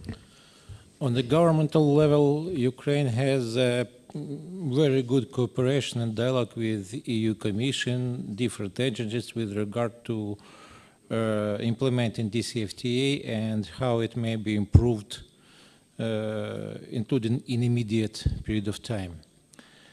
On my personal experience of activity as ambassador, I would say that in addition to those efforts, it would be welcomed, highly welcomed, some programs which will offer to our producers, in special those small and medium enterprises,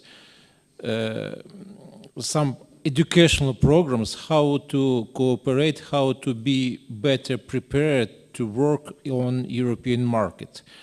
Some programs which help them to understand how European bureaucracy works and how to be better prepared to coordinate, to realize their efforts in line with European standards and requirements. According to my personal interaction with our economic agents, these kind of programs would be highly appreciated from them, by them. Thank you. Probably Mr. Ziegler. Yes. Yeah. Thank you very much for the question. Of course, I'm dealing with Ukraine only, so some of the replies, what I say, will refer to Ukraine. But I think in general, one can say the more you have progress on the approximation, on the alignment with the EU law, the easier it is also to export and to be part of the single market. For example, if you do have a very good record in food safety, in phytosanitary and veterinary issues, a very important chapter of the acquis, that of course helps tremendously with the exports of certain agricultural products. The same is if you are quite aligned with the customs acquis, with the EU customs code, that makes it easier, of course, when you export the products. Same is in the taxation field, and we have these union programs where Georgia, Moldova, Ukraine are already in some of them, and they want to be in more of them, and it's important to be in more of them. There's a program called Customs, Fiscalis for tax issues. There are many other programs. One of them is called COSME, and in the COSME you have the Enterprise Europe Network, which is actually a program where you interconnect entrepreneurs from your countries with entrepreneurs in the EU. And all of this helps, of course, with a gradual integration into the single market. Of course, there are also improvements necessary at border crossing points. So here we also support, for example, Ukraine with an upgrade of the infrastructure at the border crossing points, with an upgrade of the IT, the information technology needed there. So there are many areas where one can help with this gradual integration. For Ukraine specifically, in the agreement, association agreement, and the deep and comprehensive free trade area, we have certain things which are not necessarily in the other two agreements. One is the ACAs, the conformity assessment agreements. If they will be concluded with Ukraine, basically there is already free movement of goods then, what is called Chapter 1 in the acquis, in certain areas. We have in our agreement with Ukraine 27 sectors. Ukraine has asked some time ago already to be integrated in 3 sectors, and we are currently finalizing the pre-assessment to see whether there are still gaps to be fulfilled and to be addressed by Ukraine. Then we come to the stage of the assessment before we conclude ACAs, which the Ukrainians call the visa-free for goods. I find it a very nice term, visa-free for goods, in 3 sectors. We hope that we can make progress in the coming months on this one. It was also discussed at the meeting between the College of Commissioners and the Ukrainian government in Kiev, an unprecedented meeting. You are probably well aware of 16 commissioners going to Kiev just very recently, a little bit more than 2 weeks ago, and these kind of things were discussed there, and we are now working on this. We also have the so-called internal market clause for certain services sectors in the agreement with Ukraine, something which is not yet exploited. So we have a lot of things And I think the same is true for Ukraine and for Georgia and Moldova, that the potential which our agreements give that is not fully exploited. So we need to really continue exploiting it. And one of the examples which we want now to test in a kind of pilot with Ukraine is roaming. We have this internal market clause only in the Ukraine agreement, and we are now updating the annex of the legislation needed for roaming currently, and Ukraine then will have to transpose the legislation, be able to apply it, and then we can have a full-fledged free roaming agreement. So extend the free roaming space basically to Ukraine. That's one of our goals. So there are many avenues where you can make progress in gradually integrating the three countries into the internal market. It means a lot of work.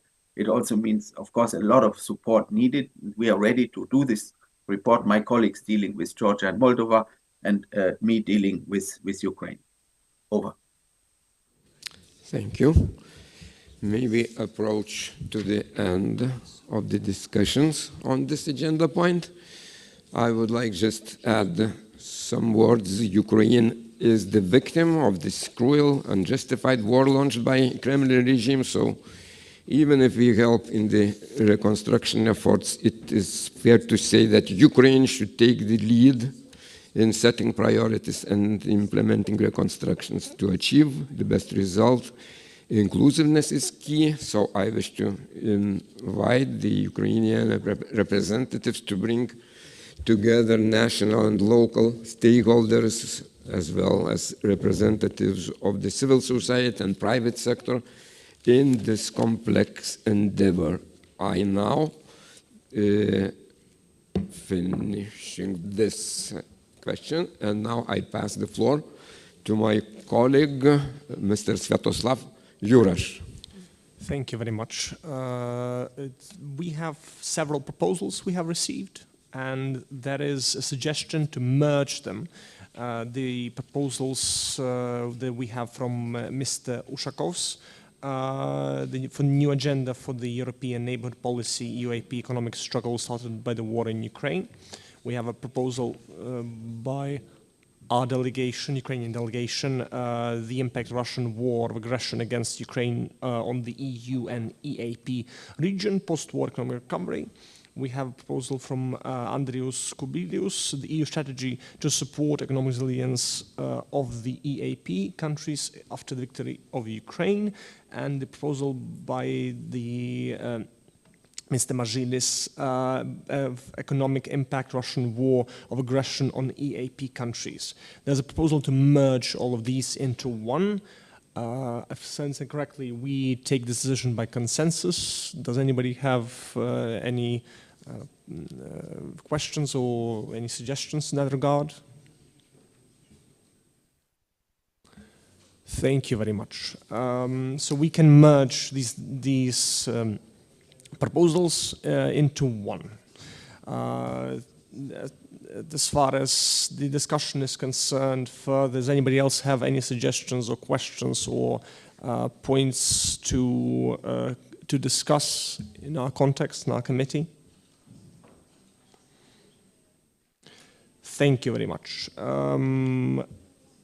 So now the only remaining part is planning and preparation of the committee's actions for 2023-2024. If I can ask other members who will be presenting that aspect.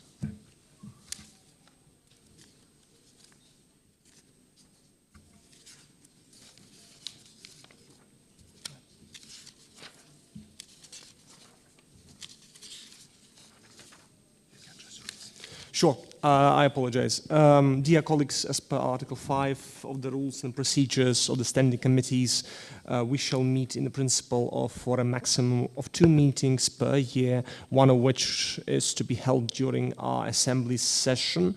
As you know, the European election will take place in the spring of 2024, so we may have time to organize another session in early 2024.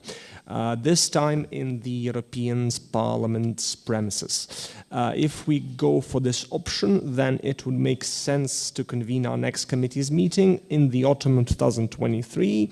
This meeting could take place either in the European Parliaments or in one of our national parliaments' premises, as the rotation rule only applies to this session. This meeting would be the occasion to discuss the working document that will serve as a basis for the next Econ report. The other option, of course, would be to wait and resume all our activities after the new European Parliament is convened, after the European election. Our Bureau will soon give us guidelines on this matter. Now I would like to invite the members to make suggestions on future debates of the Econ Committee and more generally to express their views on the committee's activities for the year to come. Thank you.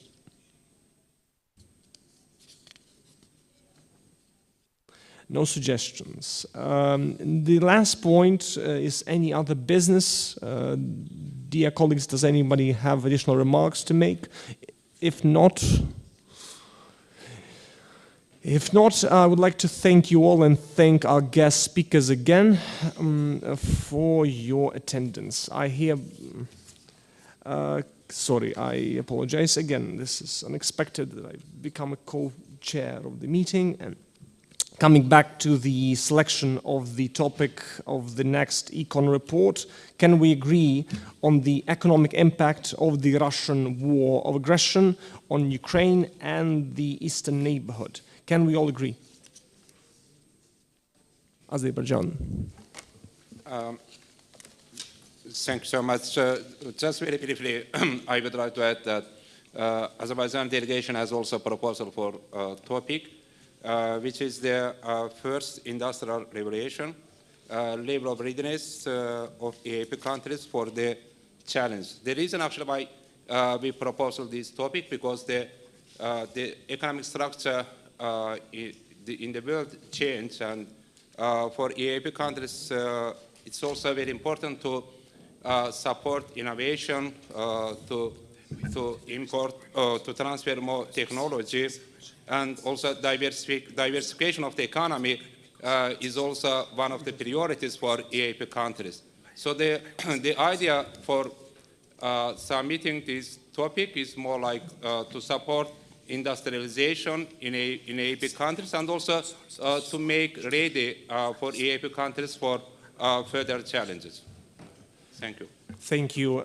So we have two proposals, and we should vote. First proposal is, again, the economic impact of the Russian war of aggression in Ukraine and the eastern neighborhood, which is the merger of several other proposals. Shall we vote by hand in this committee meeting? And the second proposal, I apologize, I wanted the first vote to be on the first proposal and the second vote to be on the second proposal. The Azerbaijani proposal is the fourth industrial revolution, level of readiness of EAP countries for the challenges. So, I apologize. Yes. So we have three proposals, one from Azerbaijan, one from Armenia, and one merged proposal from other countries. Is that right? Again, I apologize, it wasn't understood. The third proposal, yes, we have the third proposal as well, which is the proposal from the Armenian delegation, the transboundary water cooperation and regional transport communication from conflict to cooperation. So we have three proposals and we shall vote. All those in favor of the first proposal, can we raise our hands? I apologize. Okay, I shall read aloud, as I was planning to initially. The first proposal is the economic impact of the Russian war of aggression on Ukraine and the eastern neighborhood. 1, 2, 3, 4, 5, 6, 7, 8. 8 in favor. We have 8 in favor of the first proposal. The second proposal.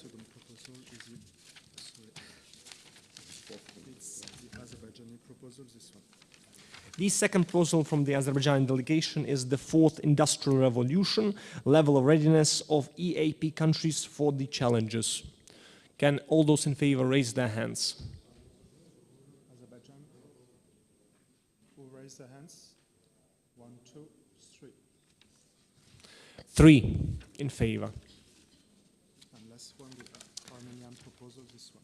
And the proposal for from the Armenian delegation is transboundary water cooperation and regional transport communication from conflict to cooperation. Can all those in favor raise their hands? 3 in favor. So the proposal that got the most support is the economic impact of the Russian war aggression on Ukraine and in the eastern neighborhood. Thank you very much, dear colleagues, and I hereby close today's meeting.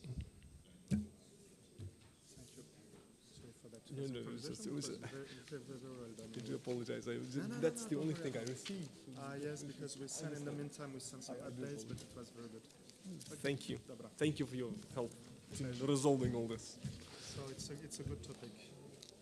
Yeah, it's the relevant topic. It's conversation of the world, not just of Eastern neighborhood. And it's a continuation of the debate we had today. So yes, and gladly everybody had their say, everybody had their word, everybody yes. had their point to make. So perfect. That's democracy. Thank you very much. Thank you. It's a pleasure. It's a pleasure. Thank you very much. Sorry for the confusion. Thank you.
Okay, welcome back, dear colleague.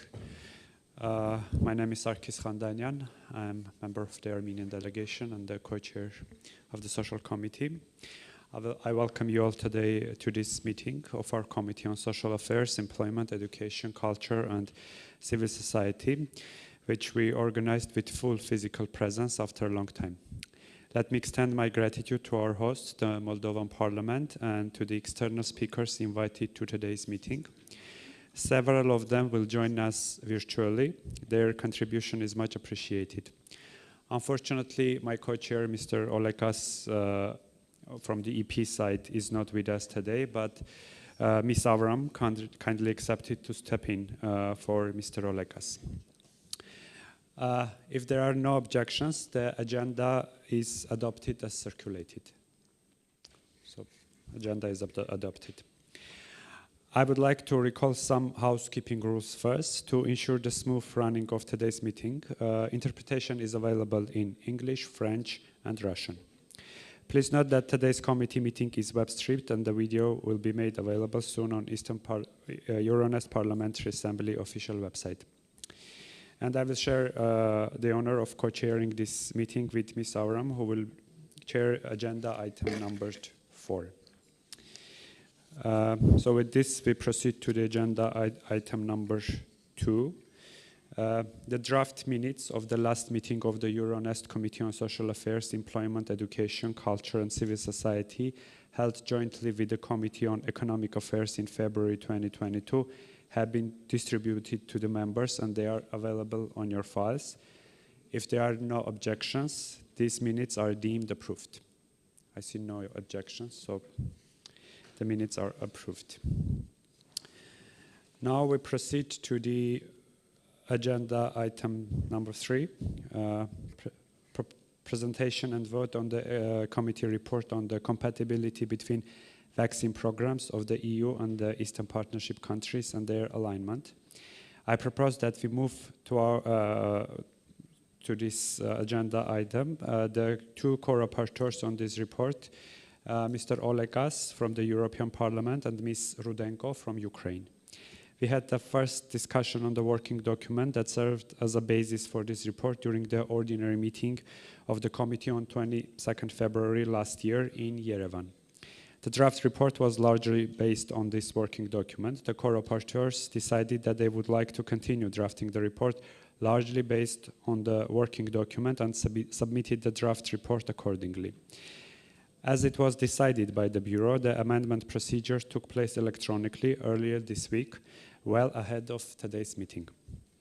A total of 25 amendments to the draft report have been submitted, of which 18 were approved by the required majority.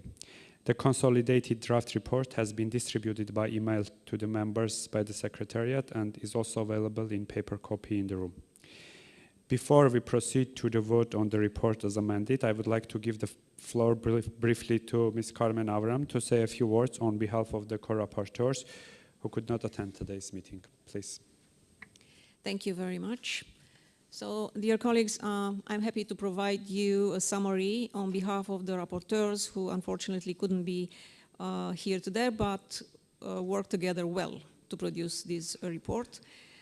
So, in April 2021, our committee opted for this report focusing on vaccinations. The COVID-19 pandemic put the vulnerability of public health systems and the cross-border aspects of communicable disease in the center of attention both in the EU and in the whole Eastern Partnership region.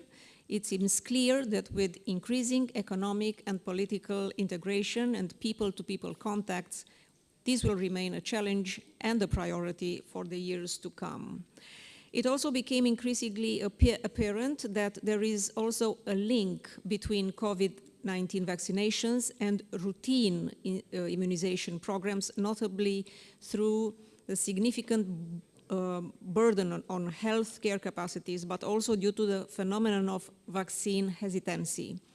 The report addresses these issues and emphasizes that by stepping up cooperation and preparedness, we can save lives and contribute to the overall quality of life and safety of citizens, as well as their trust in public institutions, both in the EU and the Eastern Partnership region. The report takes stock of the lessons learned and emerging challenges and makes some practical recommendations, notably regarding the following points.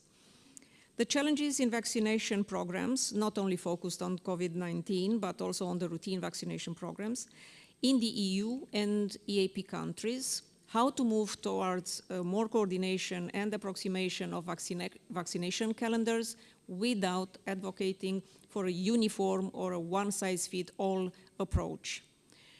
How to use the lessons of COVID-19, including its impact on other routine vaccinations, healthcare preparedness and capacity, vaccine hesitancy and formulating smart and targeted policy responses to tackle this, cooperation with stakeholders, civil society and specialized international institutions such as WHO Europe on vaccination calendars adapting to local circumstances.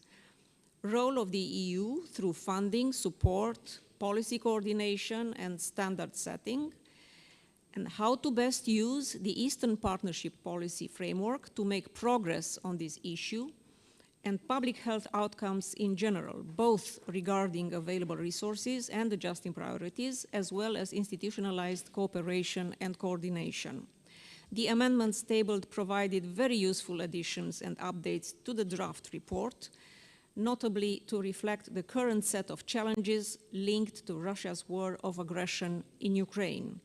The co-rapporteurs are grateful for these valuable contributions and your work. Overall, this report provides timely and practical recommendations on a topic of high importance, and I'm convinced we will be able to support it as amended. Thank you. Thank you, Ms. Aram, for presentation. The floor is now open for any further remarks. I invite any member who wishes to speak to do so now, with a time constraint of 2 minutes per person. Please.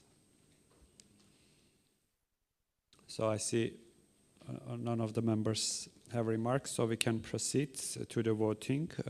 I would like to remind you that for the sake of simplicity, we vote today by show of hands.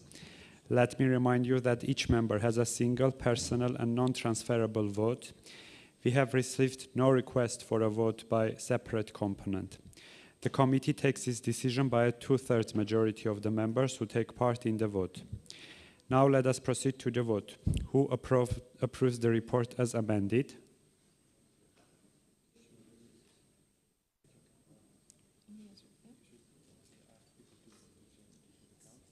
Can you please show the card?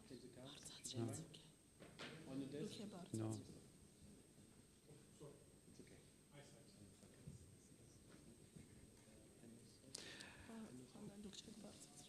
Who rejects it? No rejection. Thank you. I think that we can say with confidence that the report has been adopted.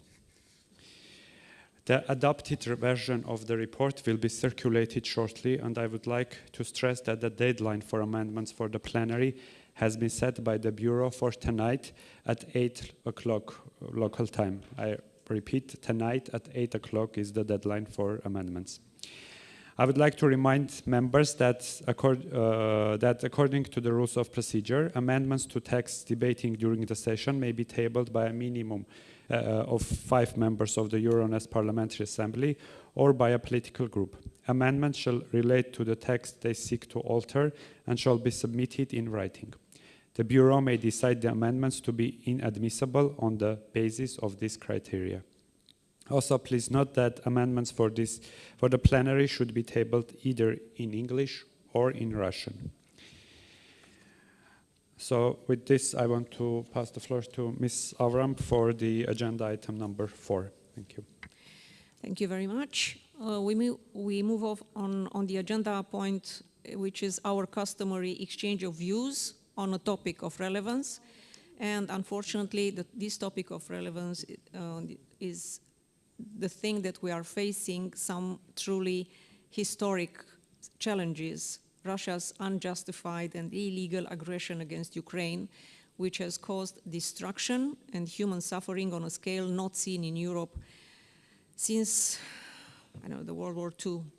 We have witnessed a year, and we are just approaching this 1 year line of this war we've seen, where Russia's full-scale invasion and relentless cruel attacks on civilian infrastructure, a war that has raged with various intensity for the 9th year.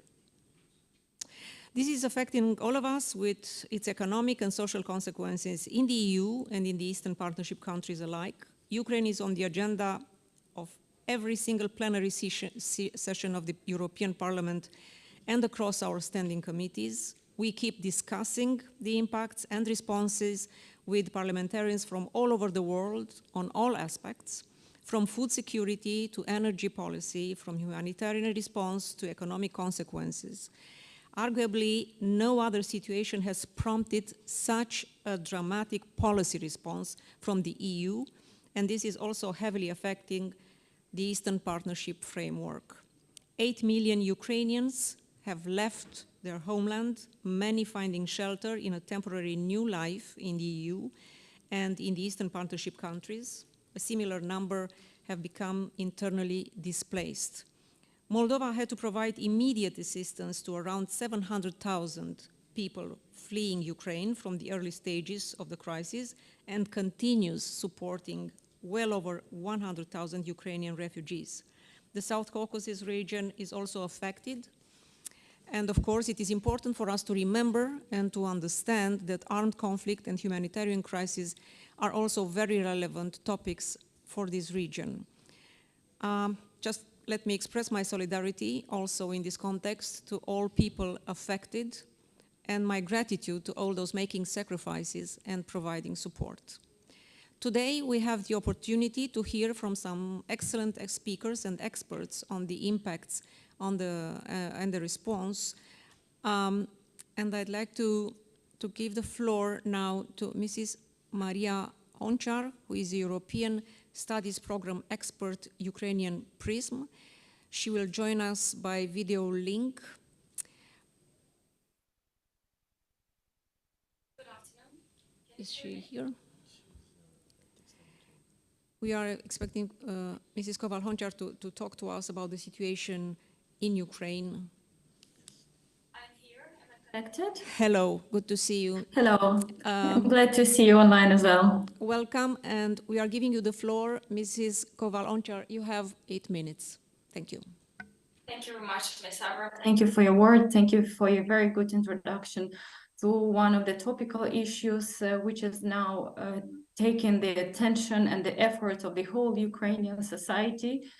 Distinguished members of the Parliament, distinguished guests of today's meeting, I'm honored to present to you some key findings regarding the social consequences of Russia's war of aggression against our country, against Ukraine.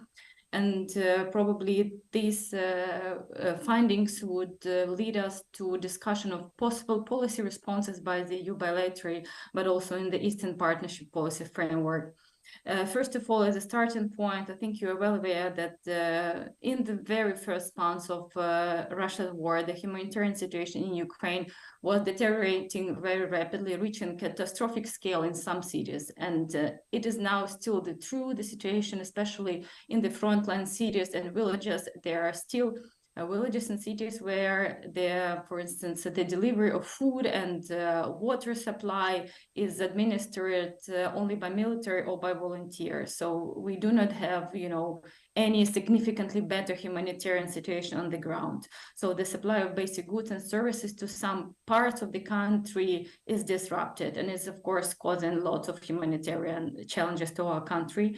And the increased security threat affects large areas of Donetsk and Lugansk regions, and is also so-called newly affected regions. I mean, by saying so, Kharkiv, Kherson, Mykolaiv, Zaporizhia regions. And of course, as we are focusing today on the main social challenges, I think that the main present overarching challenge in the social sphere is that the fact that the number of people who need help or assistance of various countries is only growing, while the resources are limited. But of course, I should say that the Ukrainian government and Ukrainian experts who are observing the situation are extremely grateful to all the international assistance rendered to Ukraine, be it of any kind, because without it, our government would be unable basically to deliver all those social services, to pay the social payments, including pensions. So if I would concentrate on three main issues, but to outline main problems so as we have an outlook of them. First of all, this is the deterioration of demographic situation as such. Apart from the aging population, which is a widely spread problem, not only in Ukraine, but all over Europe, we have a huge number of dead and wounded people amongst both military people and civilians. And also we have a large-scale migration of Ukraine's population abroad, as it has been rightly said by Ms. Avram in the introduction to the session. Most of the migrants are women and children, 90% of them. But what makes the situation even worse is that these are people predominantly of working age. So people who could, in theory, generate income for Ukraine if they were in Ukraine, physically present and doing job in Ukraine. With this issue, there is another issue closely connected, which is maintaining meaningful connection with Ukrainians who left the country and got temporary protection in mostly EU countries.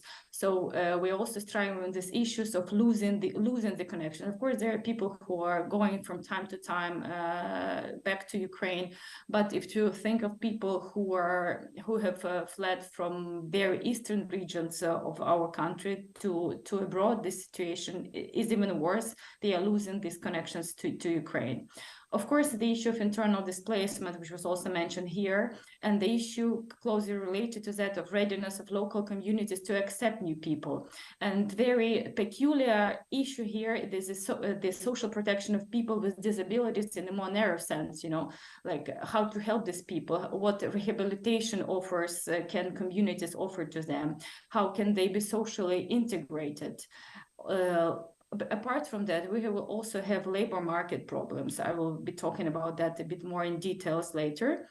And also, I would like to highlight the healthcare system of Ukraine, which was significantly affected by the ongoing hostilities and basically functions in an extremely intensive mode. I mean that emergency and social services are overburdened and people's access to healthcare is limited due to danger in many areas close to the front line. And as a result of the mass migration, which was already mentioned by me earlier, of the population, the medical logistics in general, the path from a family doctor, from a physician to a specialized doctor has been disrupted. So it's not possible for everyone to get service, or it's possible to get it online or by chat, which is not, the best quality of the medical services. And one also overarching problem for all these issues, of course, the need for financing. As I was said, that we are totally dependent on the help from abroad with regard to our social sphere. And one more aspect is forceful displacement of children, or I would even call it abduction of children, which is happening also in Ukraine because of the Russia's actions on lots of temporarily occupied territories. Children are being taken to so-called summer camps, for which it is the very seldom case, and huge efforts from our Ministry for the Reintegration of Temporarily Occupied Territories that these children come back. So in a nutshell, these are like main issues. Of course, we don't have time to discuss all of them in details, but I would like to concentrate maybe on some of them, like, for instance, labor market issue. So the loss and damage of production assets and infrastructure, the interruption of supply chains, of trade networks weakened the potential of the labor market, leading to some disruption and lost employment opportunities for most Ukrainians. So if we look, for instance, at small businesses capacity, according to the estimations of the international donors who do this social opinion polls in Ukraine, the small and medium enterprises have already cut more than 1 million employees. So like 1 million people are left without job. Of course, relocation and forced migration have changed the structure of the labor market, as well as the supply and the saturation structure of specialists across region.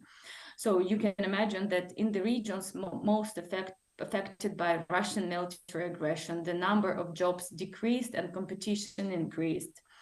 If also to look at the numbers, as of January this year, 2023, at least 109 large and medium-sized enterprises of various forms of ownership, be it state or private ones, have suffered direct losses. And of course, the losses are huge. It is estimated that we're talking about some dozens billion dollars. And according to the expert estimation, also around 17% of the private or state-owned enterprises, from large and medium ones, I mean, they were completely destroyed. So about 1/5 of large and medium enterprises, which were giving jobs to lots of people, were destroyed, and another 83% were partially damaged. So the result of such destruction, the risks to labor activity, the well-being of the working population, their family members have increased. We also have a similar situation in the sphere of small and micro businesses, which offer jobs for a large part of working population. The situation there is also very, very difficult. We also see that around 10% of small and micro enterprises, they have completely ceased their activities, almost stopped work about 25%, and partially worked 33%. So we see these disruptions, and only 40% of small and micro enterprises work at full capacity. So we see like more than a half of the small and micro businesses where there has been lots of employment in Ukraine are disrupted. And of course, the war is affecting the market, the labor market, and the companies. In order to stay afloat, they need to review their expenses and they cut labor costs. So since the beginning of the full-scale war, we can say that around 28.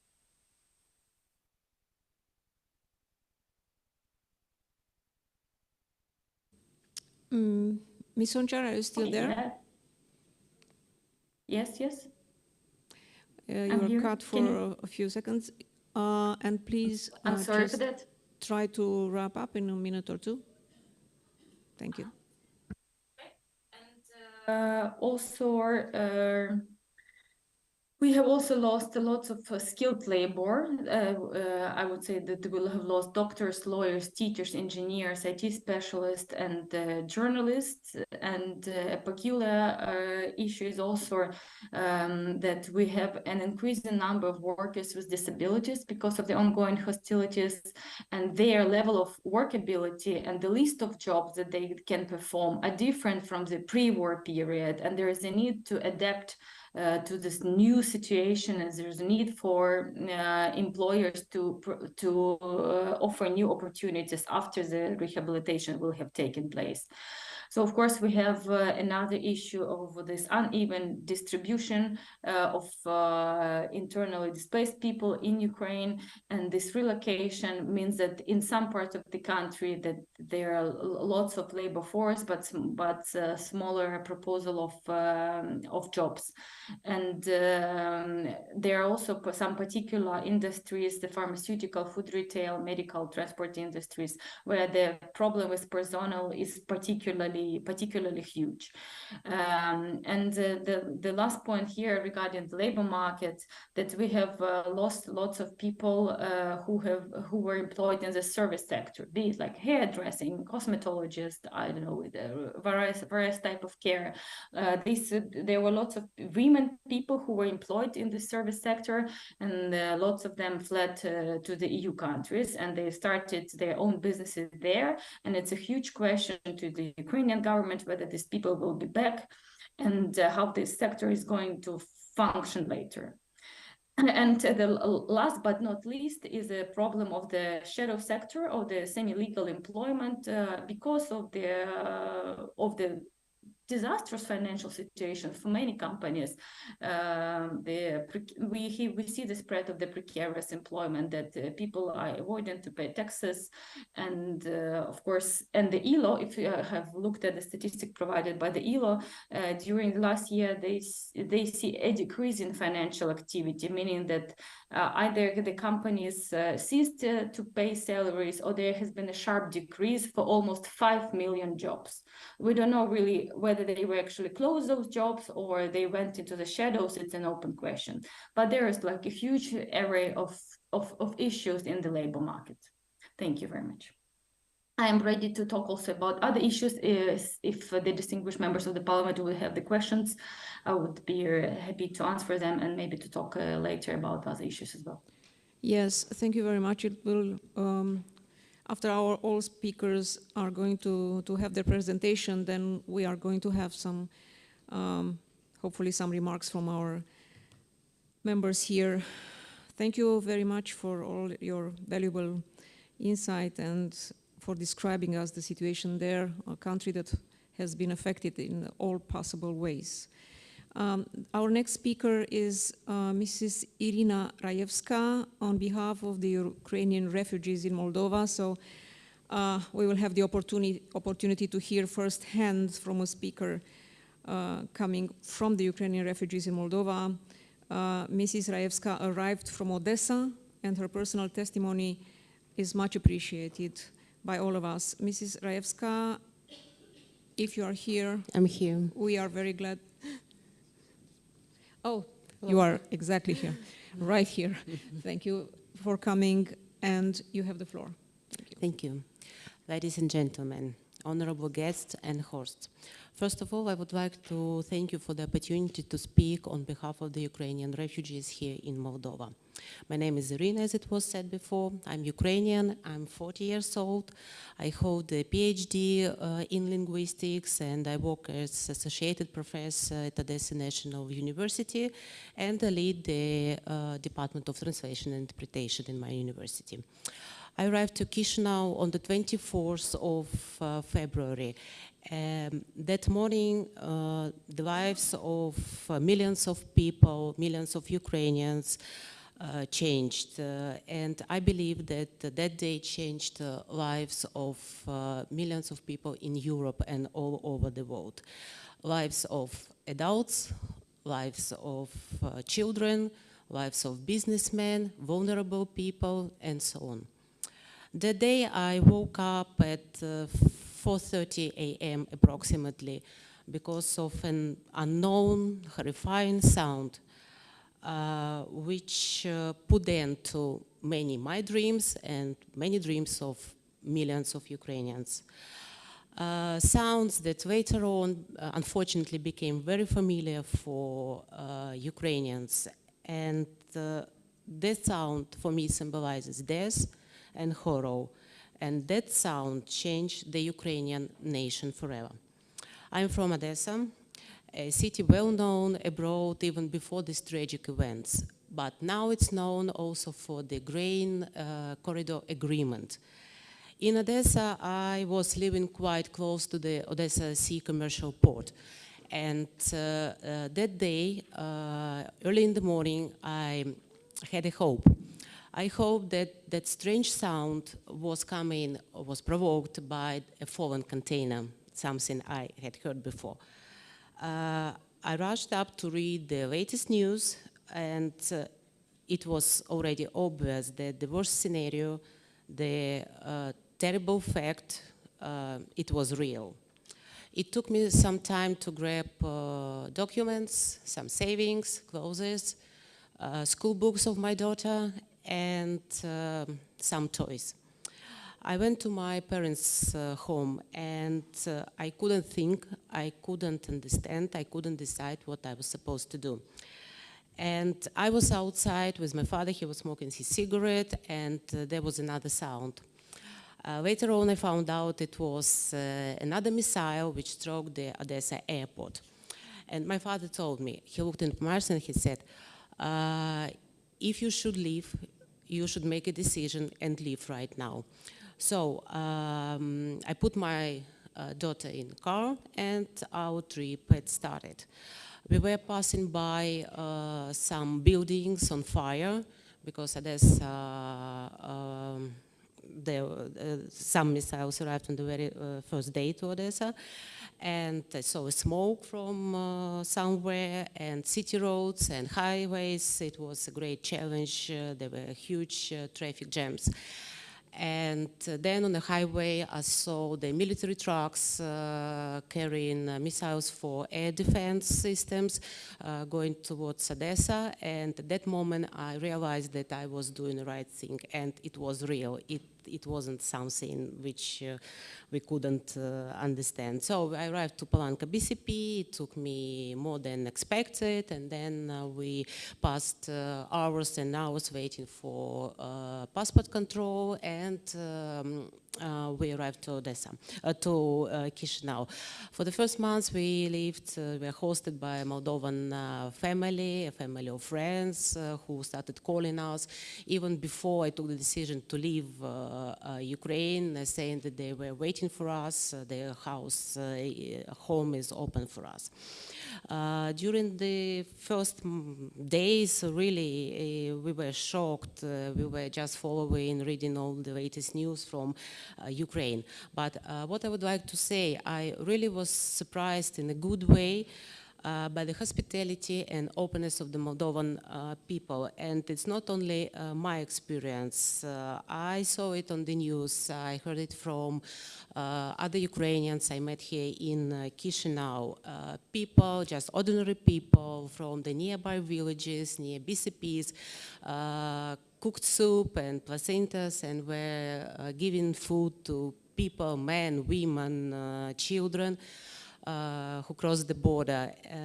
Moldovan people, not the richest ones, they were just offering a lift, transportation to any place to the people who arrived across the border on foot. And we all know that Moldova is a small country and not the wealthiest one, but the response it gave to the refugee crisis, it's just enormous and unbelievable. And I hope that one day we Ukrainians will have the opportunity to pay back to Moldovans. And I'm sure this will stay forever in our national memory. Of course, it wouldn't be possible without the support from international humanitarian organizations, local and international NGOs, European countries and other countries, partners of Moldova, and good professional coordination of the Moldovan government. And the recent adoption of the temporary protection status by the Moldovan government, it's a very important step forward for the widening of rights of Ukrainian refugees in Moldova and also their inclusion in the local community. During the first months, I used to wake up in the middle of night because of nightmares. I was worried, and I'm still worried about friends, relatives, people I know who stay in Ukraine. Each air alarm makes me call my parents to make sure they are okay. And I cried days and days after the attacks of civilians in Vinnytsia and other cities in Ukraine. And terrifying news which came from Irpin, Bucha, and other places in Ukraine, not just make us cry. We are asking ourselves, why? And I cannot find any logical explanation to this cruelty. Briefly, I will speak about my present here. My daughter goes to school here in Chisinau that she started in March last year. My experiences in all fields, in all spheres here in Moldova, they are just very positive. I started working here last May as Ukrainian language interpreter, but I keep on lecturing and supporting my university back in Ukraine in online modality. I'm planning to stay in Moldova until Ukraine prevails and defeats the aggressor. I feel myself very comfortable here in Moldova and integrated into the community. I have no plans to go to any other country, and at the moment I wish I could go back home as soon as possible when the security situation allows me. And it's not only my desire. The majority of Ukrainians I met here in Moldova have the same feelings and hopes.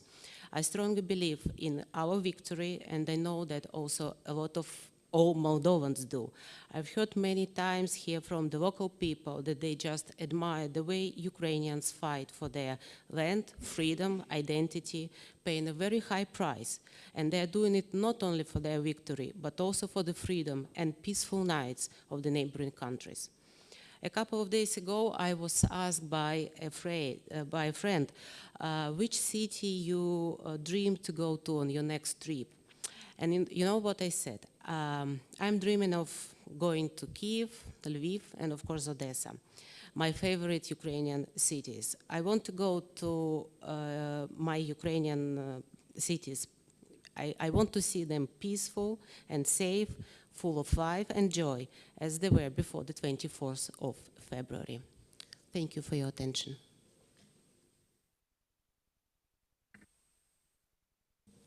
Thank you very much. I think you gave us quite a feeling about how somebody on the run could feel. And this whole terrible page history we're living in changed Ukraine and changed all of us, but also it gives us a hope that empathy is back, that we found each other, and that together maybe we can make things better. Our next speaker is Andrei Cecoltan, State Secretary, Ministry of Internal Affairs of the Republic of Moldova.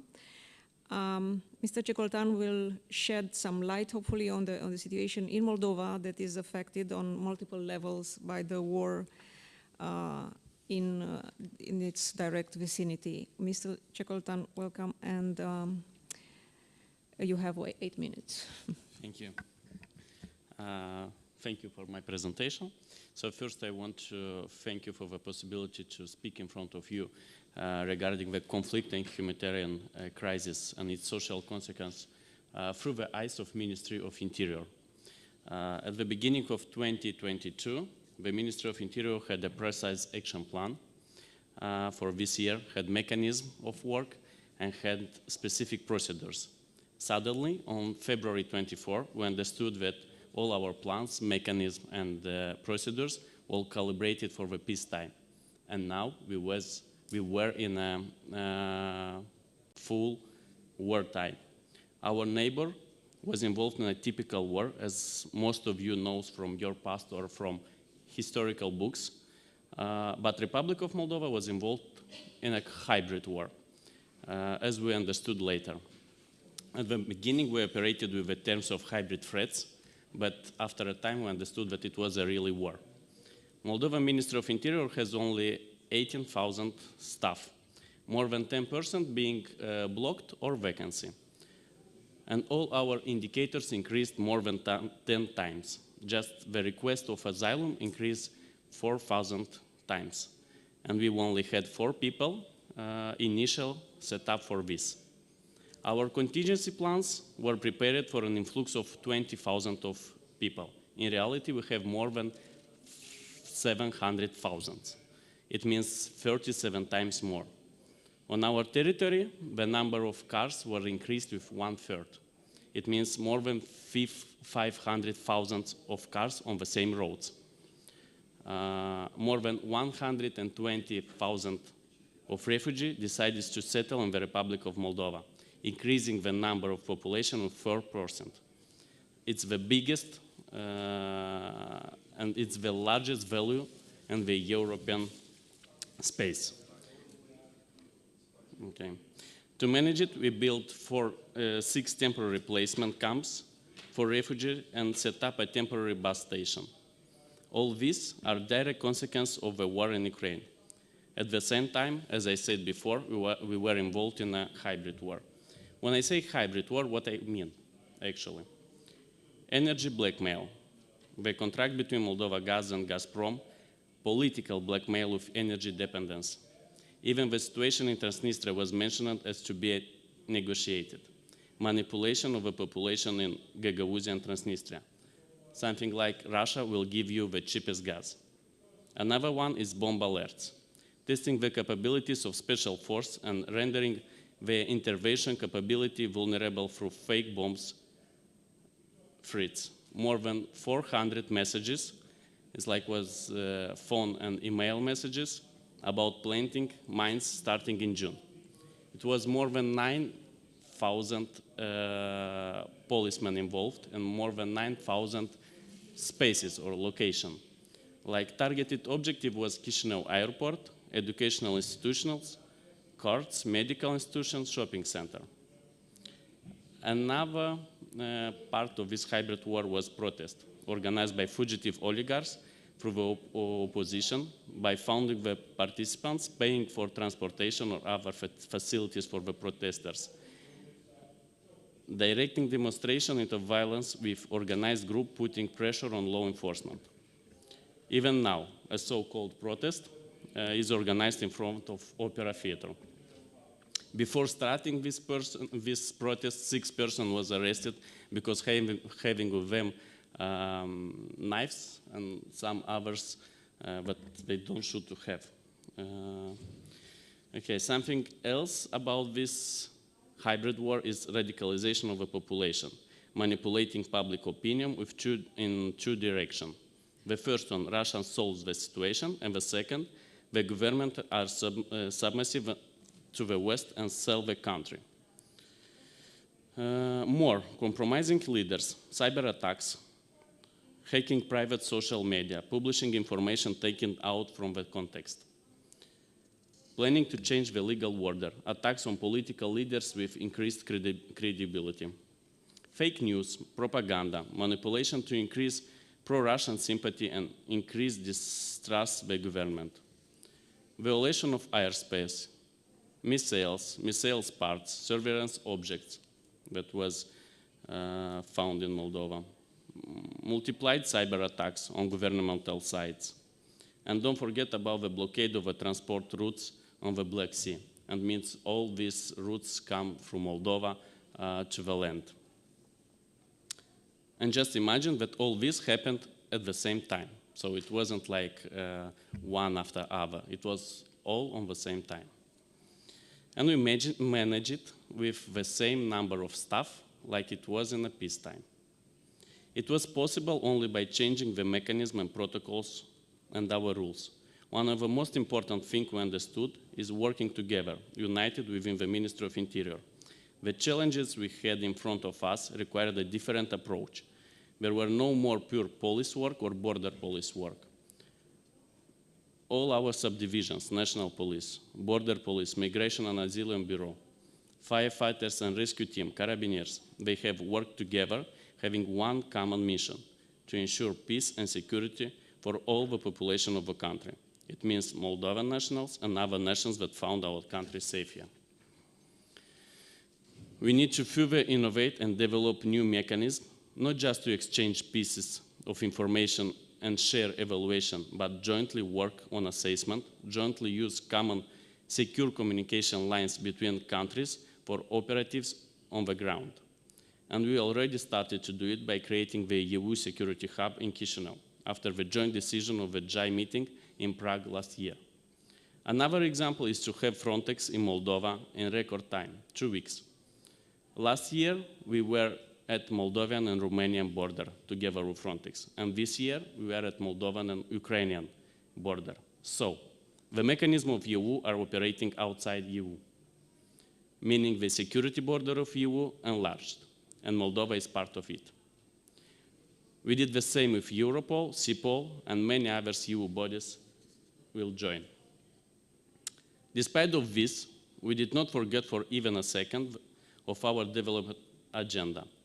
In the same time being involved in this hybrid war, we succeeded to develop for the first time a Home Affairs strategy, a unique policy document that guides us for the next 9 years, till 2030, together with 6 sectorial programs, specific implementation plan with actions, deliverables, timeline, and very important, with costs. These documents are aligned to EU directives and UN agenda. So now we know exactly what we need, when we need, and how to do it. In this context, we invite all who share the democratic values to partnership with us in building the security for all European countries. Thank you. Thank you very much, Mr. Cecoltan. We can only imagine what kind of pressure the Republic of Moldova faces right now, becoming also on the front line of this war. Our next speaker is Ms. Olesia Vartanian. She will speak on behalf of the International Crisis Group. She's very well placed to talk to us about the situation in South Caucasus. Mrs. Vartanian, who is a senior analyst for the South Caucasus Region International Crisis Group, will join us by video link, and she is here. Hello, Mrs. Vartanian. Can you hear us? Yes, hello. Yes, can you hear me? Yes, you have the floor for 8 minutes. Thank you. Okay. Thank you so much, distinguished members of the committee. I'm delighted to join you for this session. You probably know that one of the most serious humanitarian situations that is currently unfolding in the South Caucasus is in fact happening in Nagorno-Karabakh. The region with the ethnic Armenian population has remained isolated to the blockage of the only road that connects the entity with Armenia, and through Armenia, the rest of the world. I will provide you more details about developments on the ground, but let me first support you with some essential context of why we are seeing these developments and what should be done to stop them from happening, and not just now, but also in future. I will be speaking using analysis of my many colleagues at the International Crisis Group. Together, we are doing field research, speaking to those who are affected by the conflict and to decision makers from all different sides, both in the region and in foreign capitals. Crisis Group has been working on the Nagorno-Karabakh conflict for over 15 years, and during this period, we saw many ups and downs. The latest war was in 2020, and it took the lives of over 7,000 people in 6 weeks of brutal fighting. When you look at the numbers in Ukraine, this might look small, but in fact, 7,000 is a big number for the nations in the South Caucasus. This year, we at Crisis Group included Nagorno-Karabakh in the top 10 conflicts to watch worldwide. And this is based on our analysis of the events that started taking place last year. Unfortunately, we now see more potential for a new war in the region, and let me briefly explain you why. Last year, we already saw 3 escalations, each deadlier than the previous one. 2 of them were in Nagorno-Karabakh, one at the border of Armenia and Azerbaijan. Azerbaijan has been making use of its military upper hand, while Russia has been busy invading its neighbor, and others in the world distracted with responding to the war in Ukraine.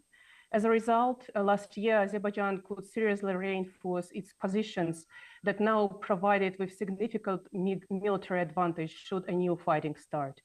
When I traveled to the place of most recent fighting at the Armenian border, I saw Azerbaijani military reinforcing their positions. In case of a new flare-up, the Azerbaijani soldiers can make a military push through the only gorge that now separates their positions from the Azerbaijani exclave of Nakhichevan to the south of Armenia. This would cut Armenia in two, with severe humanitarian consequences. Over 200,000 people live in these border areas and will be cut from the rest of the country. This would leave the Armenian leadership under enormous pressure to make concessions. Well, to prevent this from happening, the European Union recently announced that it would deploy its civilian unarmed monitors to observe situation on the ground that will report directly to all the member states. The first monitors will be arriving to Armenia tomorrow, and we at Crisis Group recently released a report that discusses in detail what and how should be done to make the mission work. The mission the European Union, similar to other interested outside actors, should support this mission and help it get enough staff and the necessary means and mandate to effectively prevent incidents that have the potential to spiral into a new war. Support from Azerbaijan and others in the neighborhood will be essential, since cooperation only can make this new EU observation mission succeed. Well, this mission will minimize chances for a new war, but it will not be able to completely eliminate the risks. What will be necessary is a functional negotiation process that should lead to a peace accord to put an end to this conflict. Last year, Armenia and Azerbaijan started peace talks. Their leaders met several times and foreign ministers started discussing a peace treaty. The sides were really ambitious as they aimed to finalize the work very fast. Some even aimed for the end of the year, but the contents of their conversations are really difficult with too many important parts that still need to be discussed. Well, unfortunately, with all the complexity of the talks, this negotiation process still has more chances to collapse rather than to succeed. And to avoid this scenario, a more proactive engagement of outside actors is essential. The European Union has been playing an important role in facilitating more contacts between Armenia and Azerbaijan. It brought the leaders together and was present and ready to help when they agreed to proceed with the peace talks. The United States has been supporting this process, including by facilitating the most recent meeting of the Armenian and Azerbaijani leaders in Munich just yesterday. And this diplomacy should be pursued, and it should be supported by those in the region and in foreign capitals. In light of all I have just told you, let me circle back to the events in Nagorno-Karabakh. The situation is getting worse and many are worried. Roughly half of the local population lives in the main town of Stepanakert. Many of them are displaced from the latest war in 2020. Similar to many others like us who live in urban areas, people in Stepanakert lack chicken, cows, or farming plots that could compensate in with difficult times of food shortage. A couple of weeks ago, a local resident was telling me how the whole neighborhood spent hours lining for oranges, which were the very first fruits that the locals got a chance to get since the start of the blockade more than 2 months ago. The other person was telling me how he was trying to sneak in chocolate for his son. Such basic things are no longer available on the ground. Not to mention problems for those who have medical issues, since even elementary medication is often not available on the ground. If one has a chronic disease, the only way out is to plead for evacuation and leave the region with the help of the ICRC.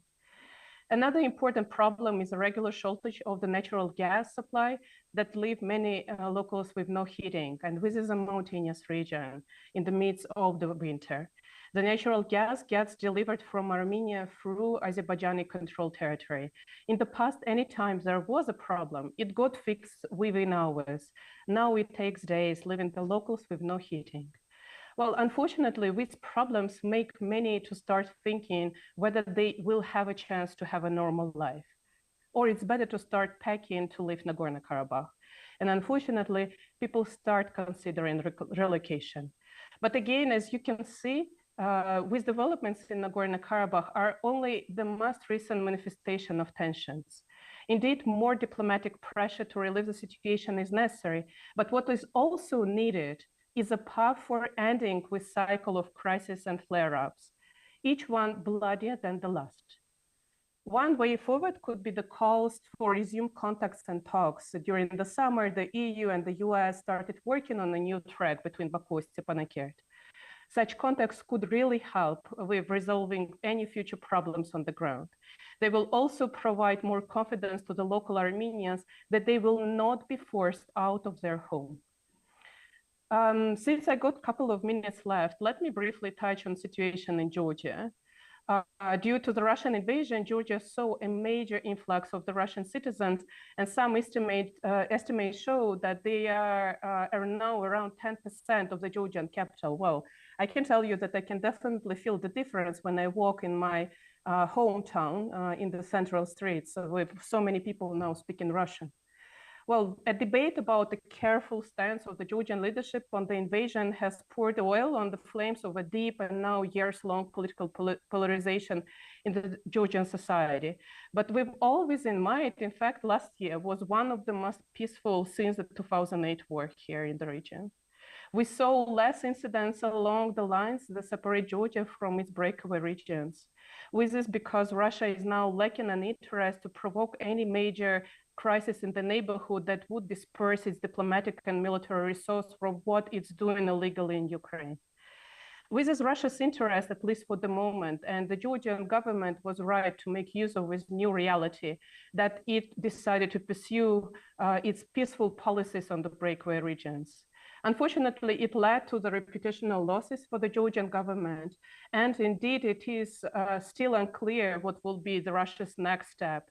We all continue hearing some strange calls for annexation of the Georgian breakaways. But no new escalation in Georgia would either bring closer a prospect for making use of any new opportunities that might emerge or become available when the Russian invasion of Ukraine is over. In fact, this is the very time for Georgia to start considering what will be its next steps in terms of more contacts and cooperation with those who live in the breakaway regions. Indeed, it might soon be the time to make use of Georgia's peaceful policy toward Abkhazia and South Ossetia. Well, I will be happy to discuss with ideas if there is such opportunity. I'm sure there will be those in the hall willing to contribute as well. And thanks again for having me for your session. Thank you very much for being here and giving us all the information on all the new information on the South Caucasus region. And now it is a pleasure to welcome Ambassador Mazeic, head of the EU delegation of the Republic of Moldova. His Excellency will give us an update on the EU response and priorities, and Ambassador Mazeic is going to join us by video link. Yes. Good afternoon. I hope you can hear me. Yes, we do. Okay, and first, dear participants, my apologies for not being with you in person because I was diagnosed with COVID positive 2 days ago, so I have to connect with remote participation, although being in Chisinau. So on the EU response in the crisis in Moldova, and let me first recall the context that prior to the war, there had been some assessments on how much numbers of refugees can Moldova host. And the initial assessment by UNHCR was that this would be around 20,000. However, once the war started, more than 700,000 people have passed through Moldova, and out of them, roughly 100,000 have found home here, temporary one, of course. The reason for that has been that most of these refugees are not staying in some camps. They are being hosted by Moldovan families. And in fact, that's why the country has gotten the nickname small country with a big heart. Because had it not been for this incredible hospitality of the Moldovan people, this big number would simply not be feasible to accommodate. And also from day one, the European Union has been providing the support to the crisis. First, it was the immediate humanitarian assistance, and now as the war has been going on, there has been the need to find also some longer-term solutions. So let me just briefly mention some of them. First, the support, the support from the EU has been coming indeed from day one. The situation has now somewhat changed because also the Moldovan institutions have set up a temporary protection for Ukrainian refugees that are still remaining in the country. So this is in fact also one more very welcome step from the Moldovan side that makes the lives of the people much easier here. At the same time, this has been and is a big strain for the country. And I would just mention some of the highlights that we have been supporting. So in 2022, the EU allocated 38 million euros for providing humanitarian assistance to the most vulnerable people displaced from Ukraine and for the host families, as well as for the winterization support and protection services. When we speak about the UNHCR, then there has been cash assistance to refugees with a total of 14 million euros, and the target has been 130,000 beneficiaries. And of course, this number has been changing because some of the refugees have been either going onwards to EU member states or returning to Ukraine. Similarly, the EU has been providing support to the host families through the World Food Programme. As you know, Moldova is one of the poorest countries in Europe, so not only it's a matter of generosity, but it's also a matter of affordability for the people who simply cannot afford hosting refugees for protected periods of time from the rather low levels of income. And that's why we have this support in place for through the World Food Programme that enables the refugees hosting families to provide them with the necessary support. Then in the first months of the war, it was also about the civil protection in kind assistance, when over 15.5 million euros worth of support was provided primarily in the form of shelter, medical assistance, emergency energy supplies. And this is also some of the things that we need to think of the medium term, because it is also one of the elements that has been highlighted as problematic, in particular with a view to the Russian attacks on Ukrainian energy infrastructure, which in the fall of the system, because this is part of the same grid, so part of the solution is also about finding solutions for the electricity situation. On top of the humanitarian assistance, the EU has provided 30 million euros in migration and border management support. In record time, the EU reoriented the UBA mission, which has been working in Moldova for years, and enlarged its mandate, and also deploy Frontex standing officer corps. So roughly 80 officers are working side by side with their Moldovan counterparts, supporting them on the Moldovan borders, both on the borders with Ukraine and also on the borders with Romania.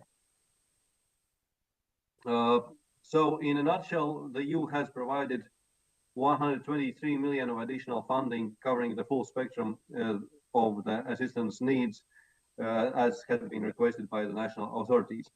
I would just make two additional points that also have a bearing on the situation.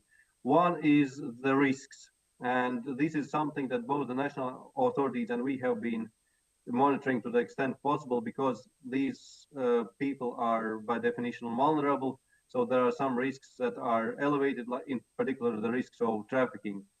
And so far it appears that the risks have largely not materialized. I understand that we will also have a representative of the Moldovan Interior Ministry to speak about that. The other aspect which I would like to mention is that especially in the early months of the war, we saw quite a lot of disinformation being spread on social media about the refugees. So them being portrayed as leaving trash around or not being grateful, that sort of thing. So this is also one more direction where the EU has been engaging, fighting disinformation, both at local level, but also through our Brussels-based structures. So for instance, we have stepped up the efforts aimed at dispelling disinformation in Romanian. I think I could make a stop here, and I would be glad to answer any questions if there are. Thank you very much, Ambassador Mazeic. And maybe you can just stay with us just a bit longer in case some questions come from our members.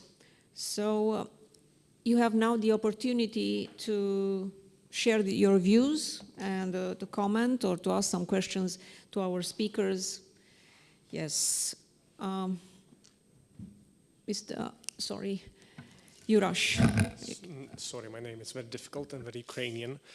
So my point is the same as the previous commission and all the commissions. I am very grateful for all of your countries and their efforts to help us in the biggest war since the Second World War in Europe, and the great aid that Moldovan nation provided for us in the struggle is particularly important, because indeed Moldova doesn't have all the resources in the world, but they have certainly been vital to try and provide home to many of those who have sadly had to leave theirs. So I am very thankful for all of the country's efforts to try and help us through this ordeal.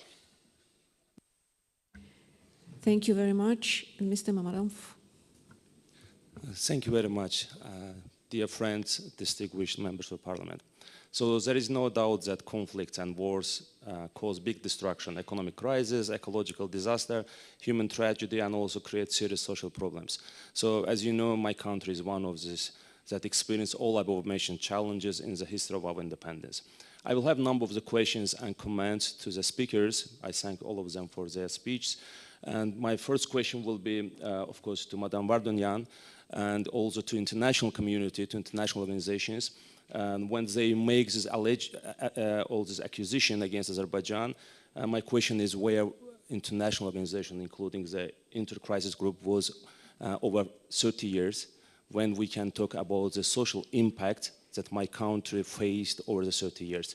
So you cannot even imagine what kind of destructive social impact had in our country over the 30 years as a military aggression of Armenia, when in 1988 and 1992 we had 100,000 people expelled from their homelands, when we had 1 million refugees, IDPs, who were expelled from their homelands. So I am not talking too much, I can talk hours about 100,000 people injured, 20,000 people killed, 50,000 disabled, and more about the social impact of these tragedies that we faced over the 30 years.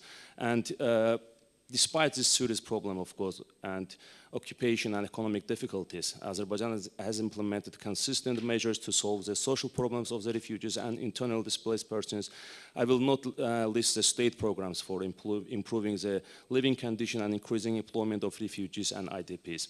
And now we are, of course, focusing to the new page, focusing on the peace in the region. Since the long-lasting conflict is over, Azerbaijan has ensured its territorial integrity by implementing United Nations Security Council resolution on its own. And we are proud now to demonstrate to the entire world our reconstruction work in the liberated territories, serving for the socio-economic development and sustainable settlement on the population and reintegration of these territories into economic activity. My question, of course, was why international communities, international organizations pretended to be blind and deaf over the 30 years.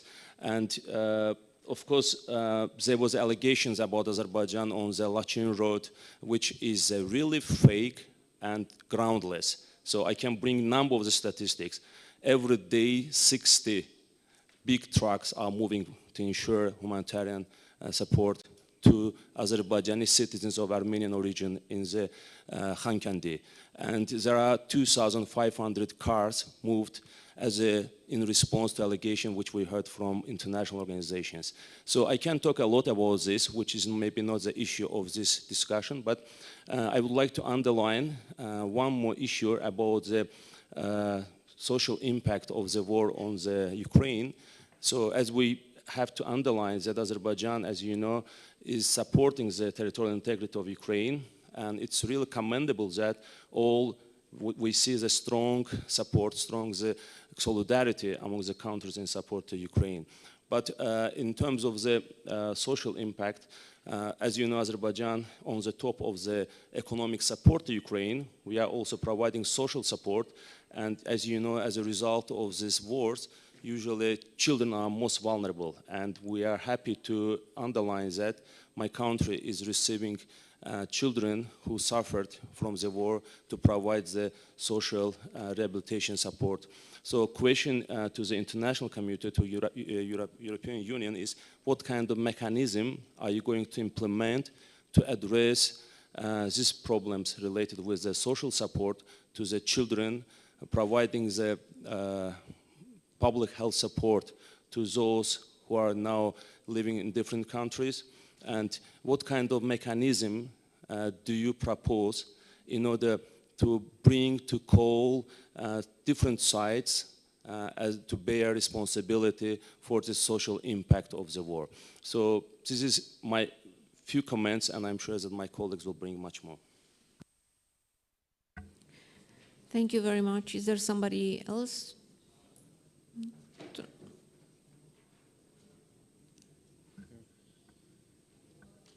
I can't see. Yeah.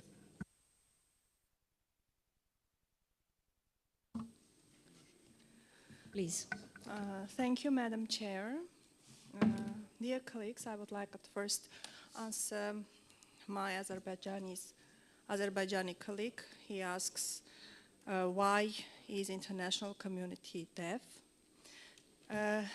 Dear colleague, your actions speak louder than your words, and they are not deaf. Today I would like to draw your attention to the serious humanitarian crisis that Armenians in Nagorno-Karabakh have been facing for already 70 days. I am here at this conference and I am putting efforts into using my role of a parliamentarian for bringing about a positive change in our region. In the South Caucasus, where instability and smoldering conflicts still prevail, where our authoritarian neighbor Azerbaijan goes on using various tools of hybrid war, hindering the peace process. This time, Azerbaijani pseudo-activists closed the Lachin corridor, depriving 120,000 people of any contact with the outer world. Consequently, they are deprived of freedom of movement, import of food supplies, medicine, and other basic needs. Moreover, Azerbaijan, taking advantage of the fact that the gas pipeline to Nagorno-Karabakh passes through the territory under Azerbaijani control, constantly cuts off gas and electricity supply in cold weather conditions. No matter how dilemmatic it may sound, these pseudo-environmentalists actually cause environmental problems themselves, as in these severe conditions, people in Nagorno-Karabakh have to cut wood to heat their houses and survive. I would like to call attention to the fact that it is not just a humanitarian crisis, but rather a direct action aiming at the ethnic cleansing of Armenians of Nagorno-Karabakh. This humanitarian crisis, deepening from day to day, will surely have horrendous consequences if not resolved as soon as possible. Therefore, a clear targeted reaction and continuous diplomatic pressure from the international community is needed to stop the illegal blockade of Nagorno-Karabakh. Thank you. Thank you very much. Yes, please. I'm sorry, I can't see your name. Yes, please. Dear Madam Chair, dear colleagues, thank you very much. Just I would like to say that listening to Olesia Vartanyan from the International Crisis Group, I was very surprised because in 2019, this person visited Azerbaijan before the war took place between Armenia and Azerbaijan 2 years ago. And when she paid a visit to Baku, to Azerbaijan, I had a chance to meet her in person in my office. And she was begging and claiming that, please, let's not share the information about my visit to Azerbaijan because I am afraid of, Armenian diaspora. I will be, there will be some voices against me. So I kept my promise and I didn't share any information about my meeting with Olesia Vartanyan. But the surprise is that she represents the well-known, famous international organization, which is dealing with the conflicts, international conflicts. And she might have been a little bit neutral when it comes to representing international organization. For example, this international crisis group, we have the same representative in Azerbaijan. But when I met a person, Azerbaijani citizen, who represents this organization, he is always objective, neutral, and he is even a little bit more scholarly speaking. His view and his position coming from the the position of the International Crisis Group. But when we listen to Alicia Vartanian, it seems that she is the member of Armenian Parliament. This is first. And second, dear colleagues, Laçın Road, please be sure that Laçın Road is not closed. The irony of ironies is that the same person who was claiming that Laçın Road is closed, the Russian oligarch, Ruben Vardanyan, who was sent from Moscow to Karabakh region of Azerbaijan, which has nothing to do with the Karabakh region, which has nothing to do with the population living there. He used the same road to visit Moscow and come back to Karabakh region of Azerbaijan. Can you imagine this? If the road is closed, excuse me, how Ruben Vardanyan is using or misusing this road and traveling to Armenia and back to Azerbaijan, this is very strange if you are saying that the road is closed. And of course, the peaceful protest that is taking place in Karabakh region of Azerbaijan, this is sovereign territory of Azerbaijan. What is the main reason behind the protest is we demand stopping of illegal exploitation of Azerbaijan natural resources, natural deposits in Karabakh region of Azerbaijan. Maybe since 2 months, when the protests began, Armenia has not been able to illegally exploit, to transfer the deposits, also to transfer illegal arms, munitions, mines, landmines into the Karabakh. You know, Armenia misused this road to conduct illegal rotation of its illegal armed troops still present in Karabakh region of Azerbaijan. Of course, Azerbaijani eco-activists had to stood up and to protest against these illegal activities. Please, they are not holding their protest in Armavir-Yerevan road. They are holding their protest in the sovereign territory of Azerbaijan. And they are not depriving any vehicles, any ethnic Armenian citizens of Azerbaijan to travel. Again, the best example is Ruben Vardanyan, the oligarch who used this road. And of course, as a person who represents the Khankandi, my constituency, I am assuring you that Azerbaijan will take care of all its citizens in Karabakh, including Armenians. And of course, when the Russian peacekeeping contingent that is present here, when their mission is over, Azerbaijan now embarked upon the reintegration process. We are planning to reintegrate of all ethnic Armenians into the political, economic sphere of Azerbaijan, as we used to live, I mean, together, ethnic Armenians, ethnic Azerbaijanis in Karabakh as Azerbaijani citizens. Of course, we will continue this. And again, this person, the member of Armenian delegation, this morning said that he doesn't see Karabakh region of Azerbaijan as an integral part. This is the problem where it comes. And also, sorry taking your time, this morning we were discussing why Armenia and Azerbaijan were deprived of being co-presidents of the Euronest Parliamentary Assembly, why we cannot chair the political committee. Because since the 1990s, when the war broke out, when the Armenian invasion started, of course we were deprived receiving the benefits of this very important platform. Now it is time to come to table. Now we would like to live in peace. Let's embark upon the peace. Let's sign peace treaty. Let's reciprocally recognize each other's territorial integrity, sovereignty, and that's it. We are recognizing Armenia as within the internationally recognized borders, and we ask Armenian colleagues to do the same. To recognize internationally recognized territories of Azerbaijan within its international borders. And this is the main principle, main position that we have. Thank you so much. Thank you very much. I'd like to come back to our speakers, though, because we have 5 excellent speakers today. And just a second, we have this, and I really have some questions for our speakers, and we might come back to this, although the subject today are the social issues. And I'd like to ask Mr. Cecoltan something.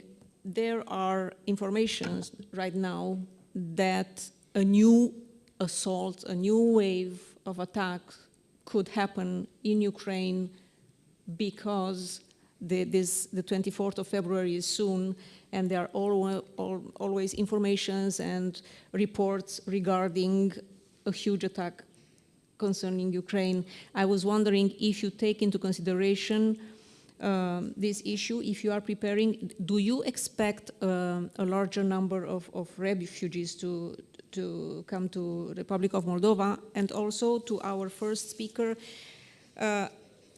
I have a question to Mrs. Koval-Honchar. I am always, it's very complicated to talk about vulnerable person when the whole country, I mean, it's very complicated to be a vulnerable person in a country which is becoming full of vulnerable persons, but here we are talking of more vulnerable persons, and I'm meaning the children, not only the elder and the disabled persons that are in Ukraine, and they have to face this war and to find solutions where sometimes it's very hard to find. But I'm very concerned about the children that are being adopted by force in Russia, and I'd like to know more. Are these orphan children? Are they children that were kidnapped, abducted? Do they still, their families, the ones they have, do they still have information? Are there any means to find out information? Is any organization trying to find them? Did somebody reach them? Do we know anything about these children? Thank you. Thank you for the question.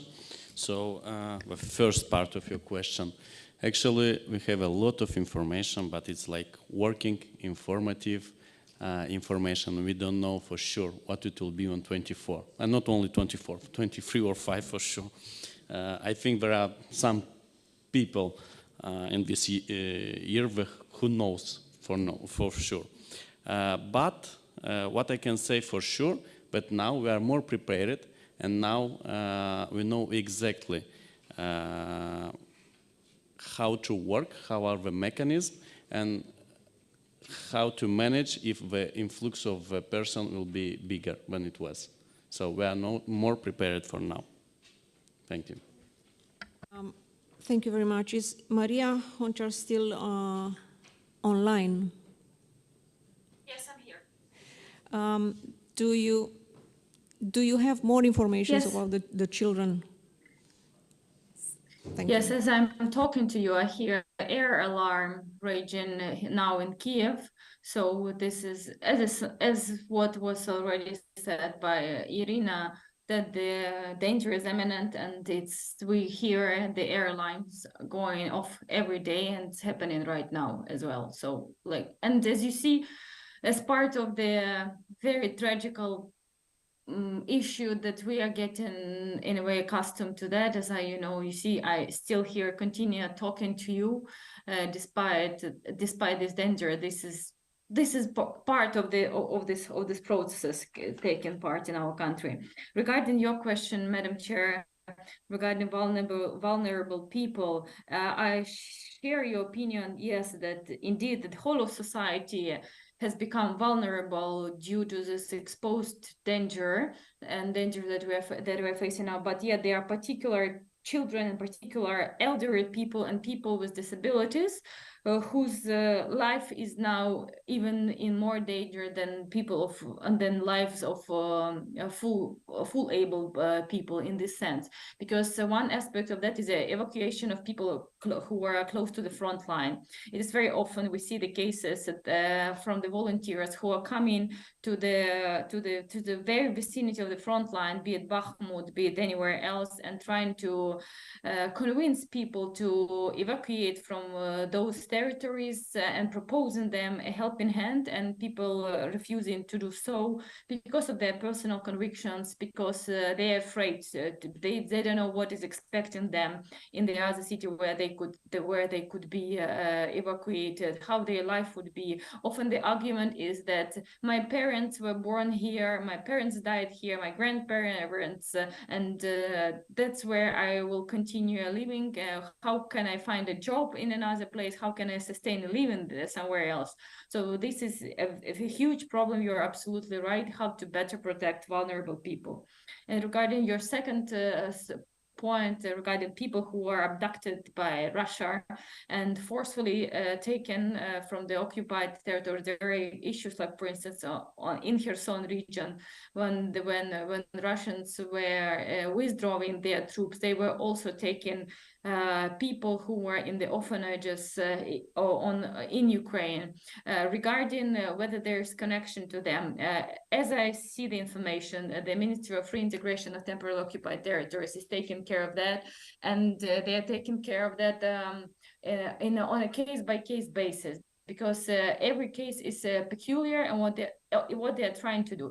If a child has parents, because such cases also were happening. For instance, there was like no connection established to a parent, and the child was abducted. Then the parents are trying. Even I read the stories that they were trying to do it via Russian volunteers, not only by official sources, to establish the connections to those camps, and then to come to show the documents to present, and then with huge efforts and fighting, they could take their children back.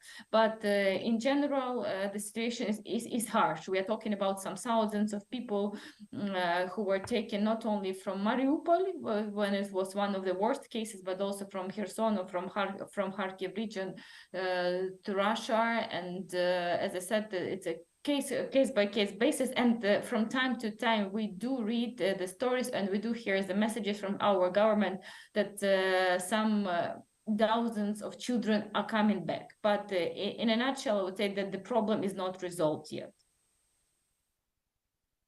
Thank you very much. We have, I think, one or two others. One speaker. Maybe we can just stay focused on our social issues on our debate today. Just please.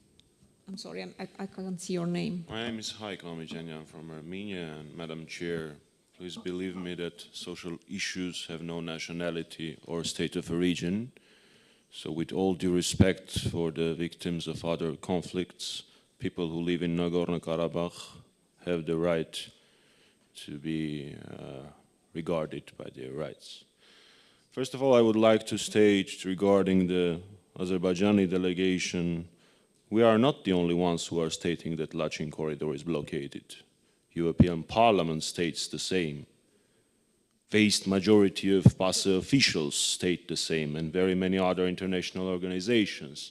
So when you accuse us of telling not the truth, as a collateral damage, you accuse European Parliament and other respectful European organizations for saying not truth. But there is nothing special and nothing surprising in this policy. Holding hostages is the brand of Azeri diplomacy for a very long time. A few years ago, until now, the more than 30, I am speaking about the official number, POWs, Armenian POWs are still kept in Baku as hostages. And now we have 120,000 more hostages who are kept in Artsakh as hostages for Azerbaijan to have the possibility to make diplomacy. It's their brand of diplomacy. The other point that I want to share regarding the experts' visit to Baku, I'm really surprised. Because for many years, people who have surname ending Yan, no matter what passport they are holding, a US one, a Russian one, or a European one, were forbidden to visit Azerbaijan. And there are many cases regarding that. I also wanted to clarify for my international colleagues that I do repeat, there are no Armenian troops in Nagorno-Karabakh, and it has been stated very many times. Speaking about the peace treaty and peace discussions, at the moment there are some discussions regarding negotiations between Armenia and Azerbaijan. First of all, speaking about the territorial integrity you have mentioned, Nagorno-Karabakh conflict is not and never has been a territorial dispute. It is an issue of self-determination, and it's plain and simple. I do believe that the so-called peace treaty or the peace negotiations had to be conducted on the basis of OSCE Minsk Group framework, 5 statements made by the co-chairs of OSCE Minsk Group, and importantly in these chambers, by the principles that are stated in SEPA agreement between Armenia and EU, which were ratified by all the member states of EU. So I do believe that the voice of your legislative organs, parliaments, is really important for you. And no matter what are you discussing currently with Nikol Pashinyan, I want you to know that more than 90% of the population of Republic of Armenia says that Artsakh will never be a part of Azerbaijan. So not only Artur Khachatryan was speaking about it this morning, more than 90% of the population of Armenia is stating that. I don't really want to burden you with more of information regarding what Azerbaijani delegation stated, but what currently is happening in Nagorno-Karabakh is a consequence, social consequence, and a soon to become a humanitarian crisis. Regarding the ammunition and the stuff like that, please take into the consideration that gas pipeline, electric cable, and the cable for internet are from time to time blocked and injured by the Azeri troops. So I don't really believe that there can be something discussed about the pseudo or so-called eco-activists. And I do repeat that the vast majority of the terms I have used was expressed in the resolution by the European Parliament. Thank you. Thank you very much. Do we still have time? Yes, please. Thank you very much. My Armenian colleagues mentioned about the resolutions of the European Parliament. I would mention that there is some resolutions of the European Parliament about the occupation, Armenian occupation of Azerbaijani territory. And, you know, after trilateral agreement till the start of the demonstration, there used to be always the escalation, the people has been killed on the border to Armenia. But after demonstration, there is not any escalation from the both sides, and nobody has been killed. And as it has been stated several times by the official representatives, including by the Minister of Foreign Affairs, Azerbaijan has not put any restriction on the traffic along the Lachin Road. The regime for the movement along the road continues to be as same as it before. The road is only closed for military aid, and for humanitarians it's open, and the protesters themselves declared no intention to block traffic along the road.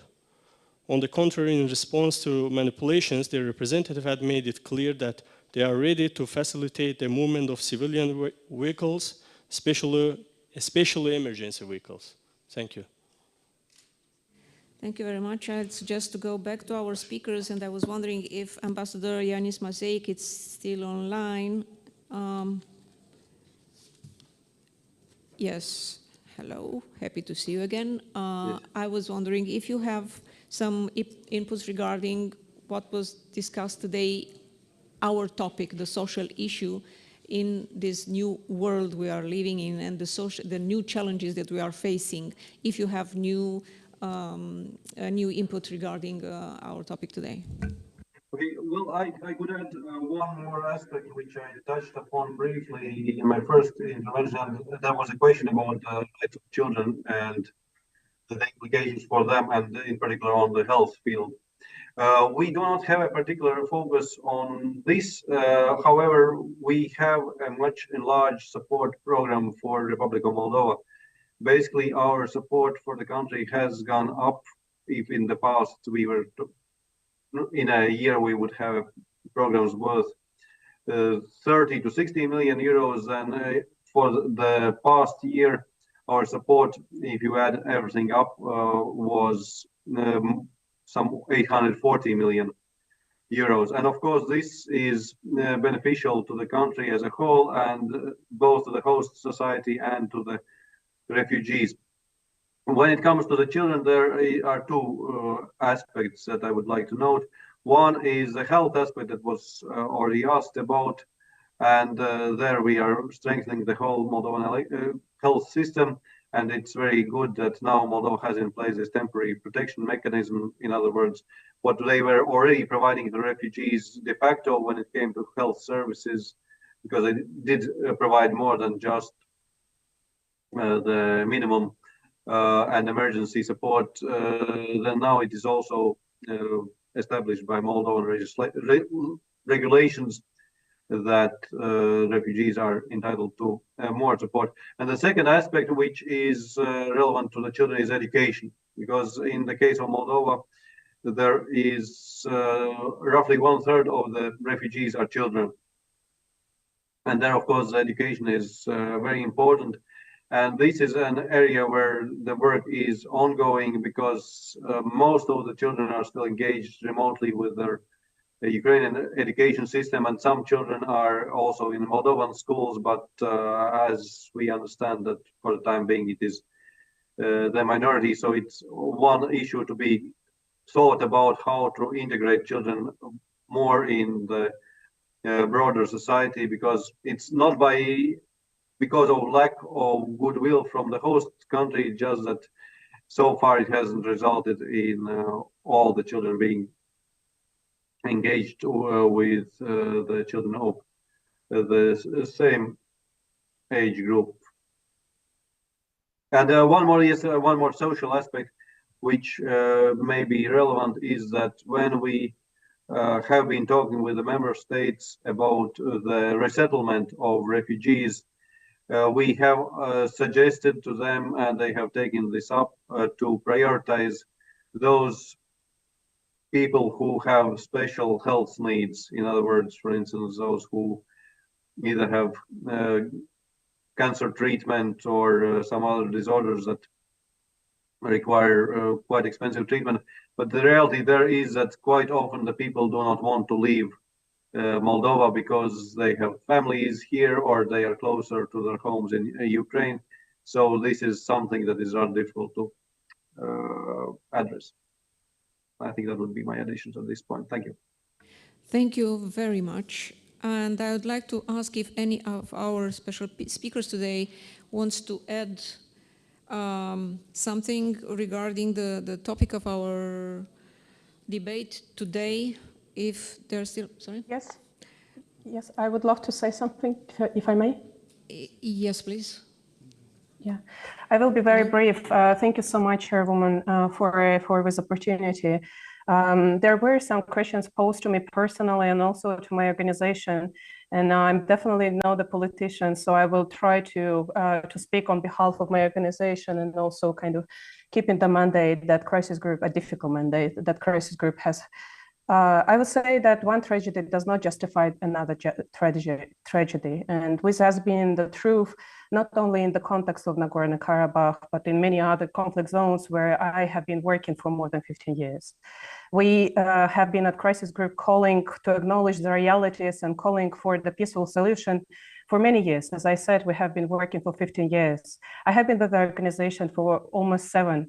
And during this time, we have written and published many reports and have had many presentations that were disliked by either side or by both sides. And one reason for that is because exactly we have been pointing to these very tragedies that have been lasting for over 3 decades. And my speech was about the need to put an end to that. And I hope that that could resonate, with those who are sitting and honorable members of different parliaments and of the EU institutions. Realities, looking at the realities is really very important and a difficult exercise. What I have been telling is based on the publication that we have at the crisis group. And unfortunately, we're definitely not the only ones who are describing this reality that we currently observe in Nagorno-Karabakh. There are organizations like Human Rights Watch, Amnesty International, Freedom House, who have been explicitly pointing at different violations of the rights of those who now suffer in Nagorno-Karabakh. These are also my colleagues and the organizations that have been describing the problems and the violations that have been taken on the Azerbaijani side. So in that sense, it doesn't really make any good to just kind of, to focus only on one and not to speak about the other and then to find any kind of excuses. Also, one of the reasons why our mission has been so difficult at Crisis Group, and why we have been looking for the realities. This is what took me in 2019 to Baku, together with the leadership of my organization. That was a very special mission. I'm very proud of that mission, I should say. I'm not sure there is any secret about that mission anymore. At that very moment, we were trying not to publicize a lot our visit for very easy reason, because we were preparing the recommendations to the Armenian and Azerbaijani leaderships for their first ever, and unfortunately the only negotiations that took place in spring 2019 with the mediation of the OSCE Minsk Group co-chairs. I'm very happy that our recommendations were the only ones that worked before the war. I'm very sad that we were the only recommendation that worked and we still had the war. So I would just kind of, would probably stop here and say that when organizations like ours point to some certain issues or problems on the ground, this is not because of our ethnicities or preferences. This is because of the mandate, and a difficult mandate that we have. And I hope that your members of the parliament could hear me. Thank you. Thank you very much. I just want to ask Mrs. Irina Raevska if she wants to add something.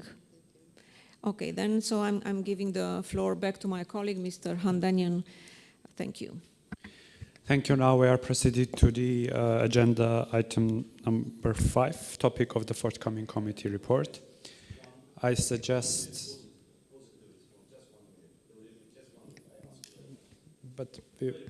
Okay. So I thank everyone for the response. I am just going to call for the international community. Please, let's not undermine the peace discussions that we are going to do now with Armenians. Please don't undermine, and try not to mislead international organization about the realities. So I am just providing with the good news. Today, 47 big trucks pass through the Lachin Road. This is a really good news, which is happening every day. So I am very happy to hear from my Armenian colleagues that there is no Armenian troops in Khankendi. So there is illegal troops, which will be, of course, required steps will be taken in light with the constitution of my country. So also, please don't mix the names. Nagorno is a Russian name, so there is no Nagorno-Karabakh administrative district or point in our country. So this is just my message. Please don't undermine the peace discussion which is going on now, and let's just help to the sides to talk together and to come to the peace agreement. So I'm also happy to hear that for Madam Vardanyan, with the name of Yan, visited my country because we are multicultural. We are happy that everyone visited my country, and I'm sure that there is no way other than peace between their sides. Thank you.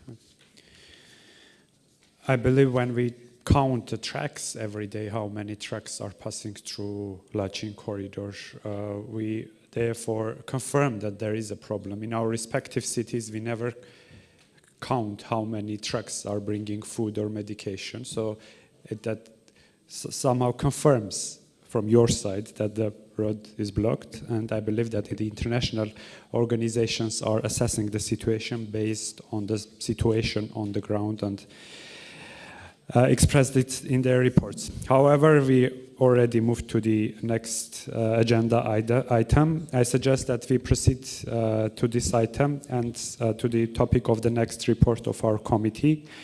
I hope we can decide with a wide consensus without having to take a formal vote. Secretariat received 4 proposals in writing. I will read the proposals now. First, education for peace and democracy, building a hopeful vision for young people, proposed by Ms. Maria Karapetyan from the Armenian delegation. Second, social support and integration of IDPs and refugees fleeing war in the EU and the Eastern Partnership region, proposed by Mr. Olegas from the European Parliament.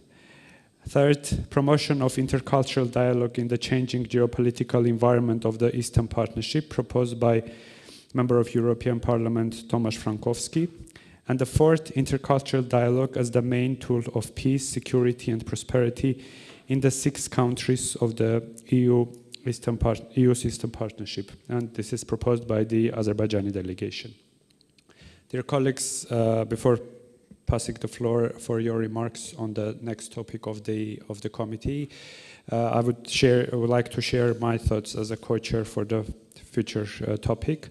Today in the political committee we were discussing disinformation and misinformation, and we always come to the conclusion that one of the root causes of that is education, and addressing education in this committee would be I think positive for the debate of the next committee meeting.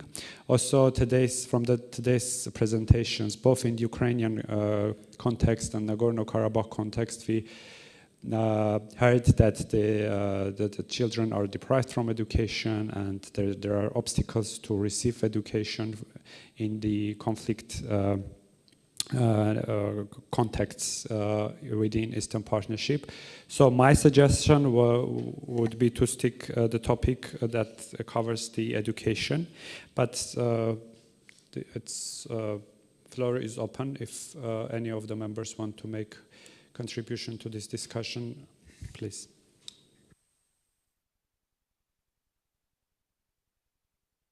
Thank you very much. So we fully support all the topics which are proposed for the next report, and we don't want to underestimate the importance of the first proposal, which is about the education. At the same time, so we know that in our modern world now there are many contradictions in international relations. So we consider that intercultural dialogue, intercultural relations between the countries will really serve as a main tool if we want to bring the peace to the region. So now we talk a lot about humanity, about human rights, about democracy. So cultural bridge are the main tools that will serve to ensure the peace in the region. So our proposal is still to consider by our respected members of parliament the topics that we propose as a consolidated with the number 3 and 4 as a joint report for the next committee meeting. Thank you. Thank you. Other remarks? Ms. Avram, maybe you have any remarks on the topic? I would go for education, for peace and democracy. We were just talking about education, the role, and education, I think, is the basis of our evolution and the way we set to build our societies and our countries.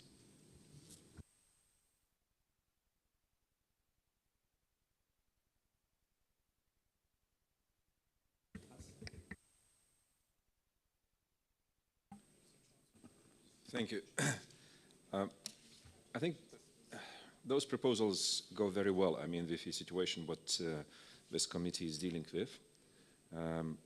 But let me probably focus on a couple of aspects which I see. I mean, some of them are very much interlinked and maybe would be really advisable, I mean, to merge them and to have maybe one instead of two. Like the first one might be somehow interlinked with the third and fourth, since it speaks about education and culture, which I can't separate. I mean, as such, those things go hand in hand. But speaking about this, you know, sometimes we speaking about some general things. Let's focus about practical things. For example, do we know, I mean, to what extent curriculum in the schools, secondary schools, support this idea of education for peace and democracy? Do we know, I mean, what the countries, I mean, just across the border curriculum presents in books of history or social sciences and the rest? Maybe it's time, I mean, to take a look. We had a very peculiar situation, for example, in Middle East, when the hatred was really raised and based on those textbooks against each other. So maybe it's time, I mean, to go to a bit more practical and more focused approach rather than to speak generally about peace and culture. We are not speaking about the cultural festivities. We are to fix the situation and to make some practical proposals in this regard. Secondly, the social support and integration of IDPs is and will remain utmost important issue. So here probably there is no lack of our attention to be paid to this issue. Millions and millions ADPs, and rightly so, accepted by Eastern Partnership countries and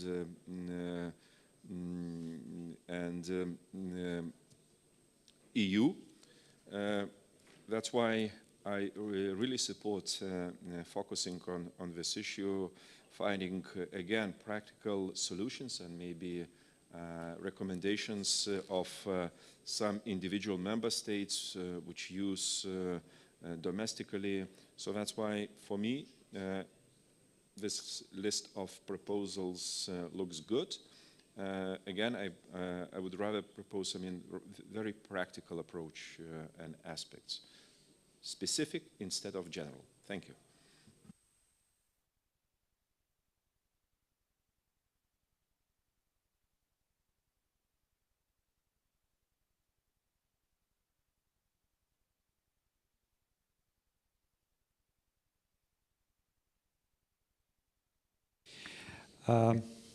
If Armenian or Moldovan delegations have anything to add on this matter, so we can make a decision, because and Ukrainian delegation as well. Yes, we have a representative here, because we heard different opinions and we need to make a decision here for the next year's committee.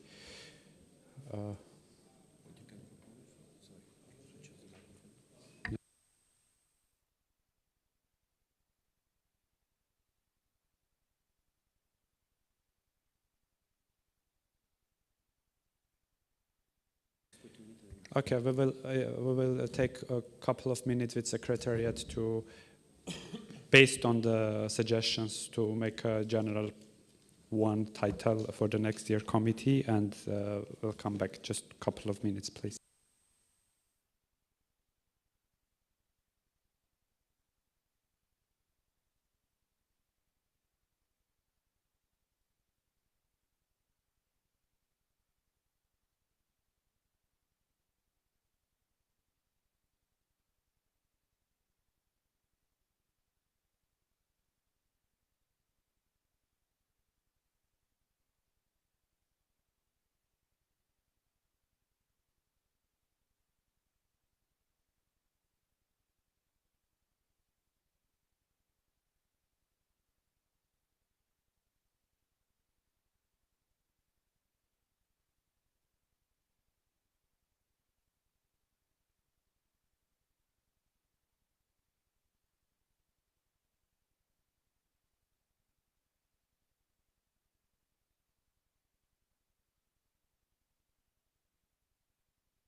Okay, thank you very much. We discussed here a little bit and came to conclusion to somehow combine the ideas. Also that it won't look very vague and it will be very concrete for the report and for new rapporteurs that will be decided later. So the idea is to have the title as the following: social support, based on the second topic, but also somehow combining the education aspect. Social support and integration of minors fleeing war in the EU and the Eastern Partnership region. So this, I confirm that this would be the next topic for the committee report. And now I would like to invite the members to make suggestions on future debates of the committee and more generally to express their views on the committee's activities for the year to come. Please feel free to share your contributions to our secretariat. And if someone has anything to add about the debate, about the work of the committee for the next 1 year, please, if you want to take floor. I see that no one wants to take the floor. And if there is anything to add, yes, please. Just question for clarification. There is no voting for the topic? No?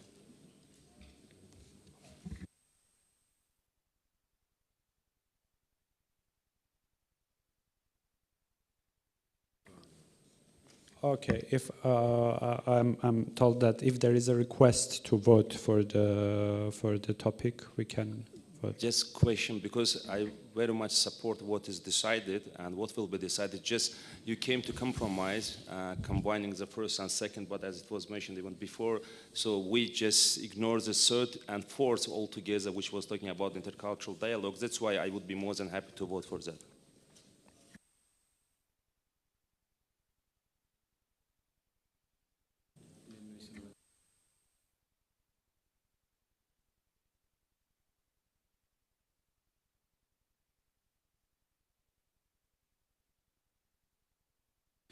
Okay, just to be clear, are you agree with the title of the report, or do you want to put it on? I would request to have the voting. Okay, so I will read the title again, and we can vote for it. Where is that? Yeah. So the title is the following: Social support and integration of minors fleeing war in the EU and the Eastern Partnership region. Who are in favor?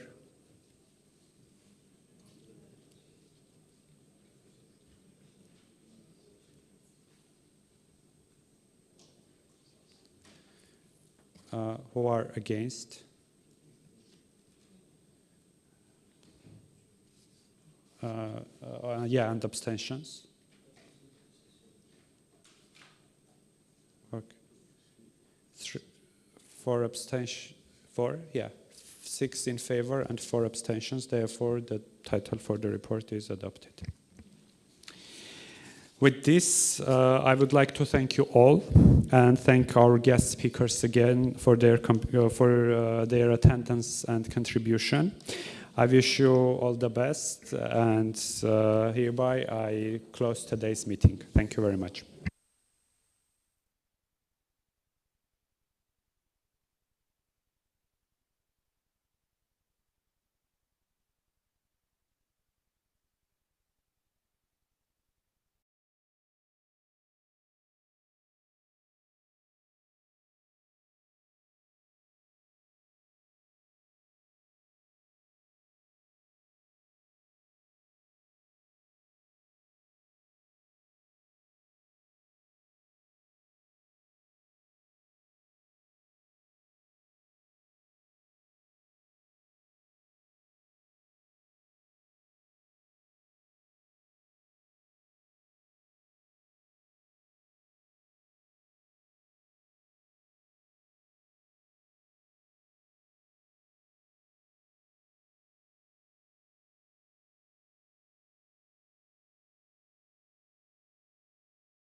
Yes, now it's time to. Dear colleagues, we start the working group meeting. It's a great pleasure that we meet today in person. Last time we met, it was in 2021, half online.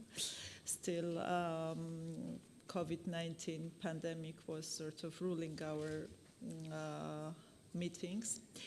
I'm happy to see you all. Unfortunately, Mr. Sanchez Amor could not join us today, but I'm happy that Mrs. Maria Grappini is replacing him, and we are still able to have this meeting today. Our meeting is very timely, and since we have been historic political developments in EU, Eastern Partnership neighborhood since the last time we have met. In June 22, Moldova, Ukraine, and Georgia, we are granted European perspective based on European Council decision. Since Ukraine and Moldova gained candidate status and Georgia European perspective, it is clear new conditions created in the Eastern Partnership neighborhood. This will, of course, be subject to a separate anonymous decision by EU member states later on. This also provided for a very concrete set of incentives for the governments and societies of our countries. The already ambitious reform program of all three countries gained a new momentum since June 2022. As you all know, of course, Ukraine has to undertake this task under the circumstances of war, to all our admiration and support. This situation affects the whole region, including Moldova, and also facing lots of hardship, has just very recent voted in new government. The original purpose and mandate of this ad hoc group was to discuss the state of play with regard to the implementation of association agreements and deep and comprehensive free trade agreements. We also addressed new developments such as TRIO initiative, and the time was a clear demonstration of a higher ambitions of these three countries to move forward closer integration with the European Union. Association agreement has not lost its importance and relevance. It is important basis for all of us, three countries, to move forward and closer to the European Union. Recently, European Commission adopted analytical reports on three countries and assessed state of play, where we stand in terms of implementation of association agreements and, let's say, in what needs to be done before pre-accession framework is applied to three countries. Today we will have opportunity to discuss and listen to the representatives of three countries, Georgia, Moldova, and Ukraine.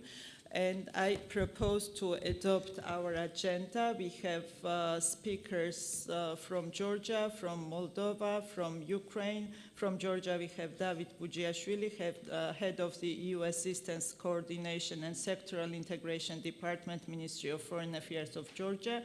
From Moldova, we have Eugen Karas, head of the European Integration Directorate, Ministry of Foreign Affairs and European Integration of Republic of Moldova. Then we have Mr. Ivan Nahornyak, Deputy Head of Government Office for Coordination of European and Euro-Atlantic Integration. That is first part of our meeting. And then we will have speakers Tina Khulediani, Research Fellow, Foreign Policy Unit, Center for European Policy Studies, CEPS, Brussels. Then Denis Chenusa, Associated Expert, Think Tank Expert Group and Think Tank EECS-SC. And then Veronika Volchan, Academic Director, the Institute for Economic Research Policy Consulting, Kiev. Of course, representative of European Commission, Mr. Nicolas Cendrovic, who joined us today, Deputy Head of Unit for Georgia, Moldova, Economic Investment Plan, European Commission, DG NEAR. I kindly ask you to approve this agenda,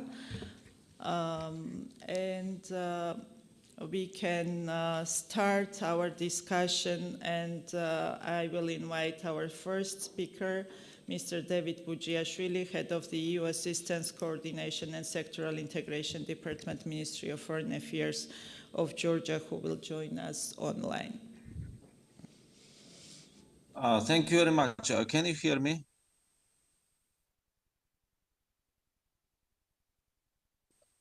Hello, can you hear me? Yes, we do. Well, okay.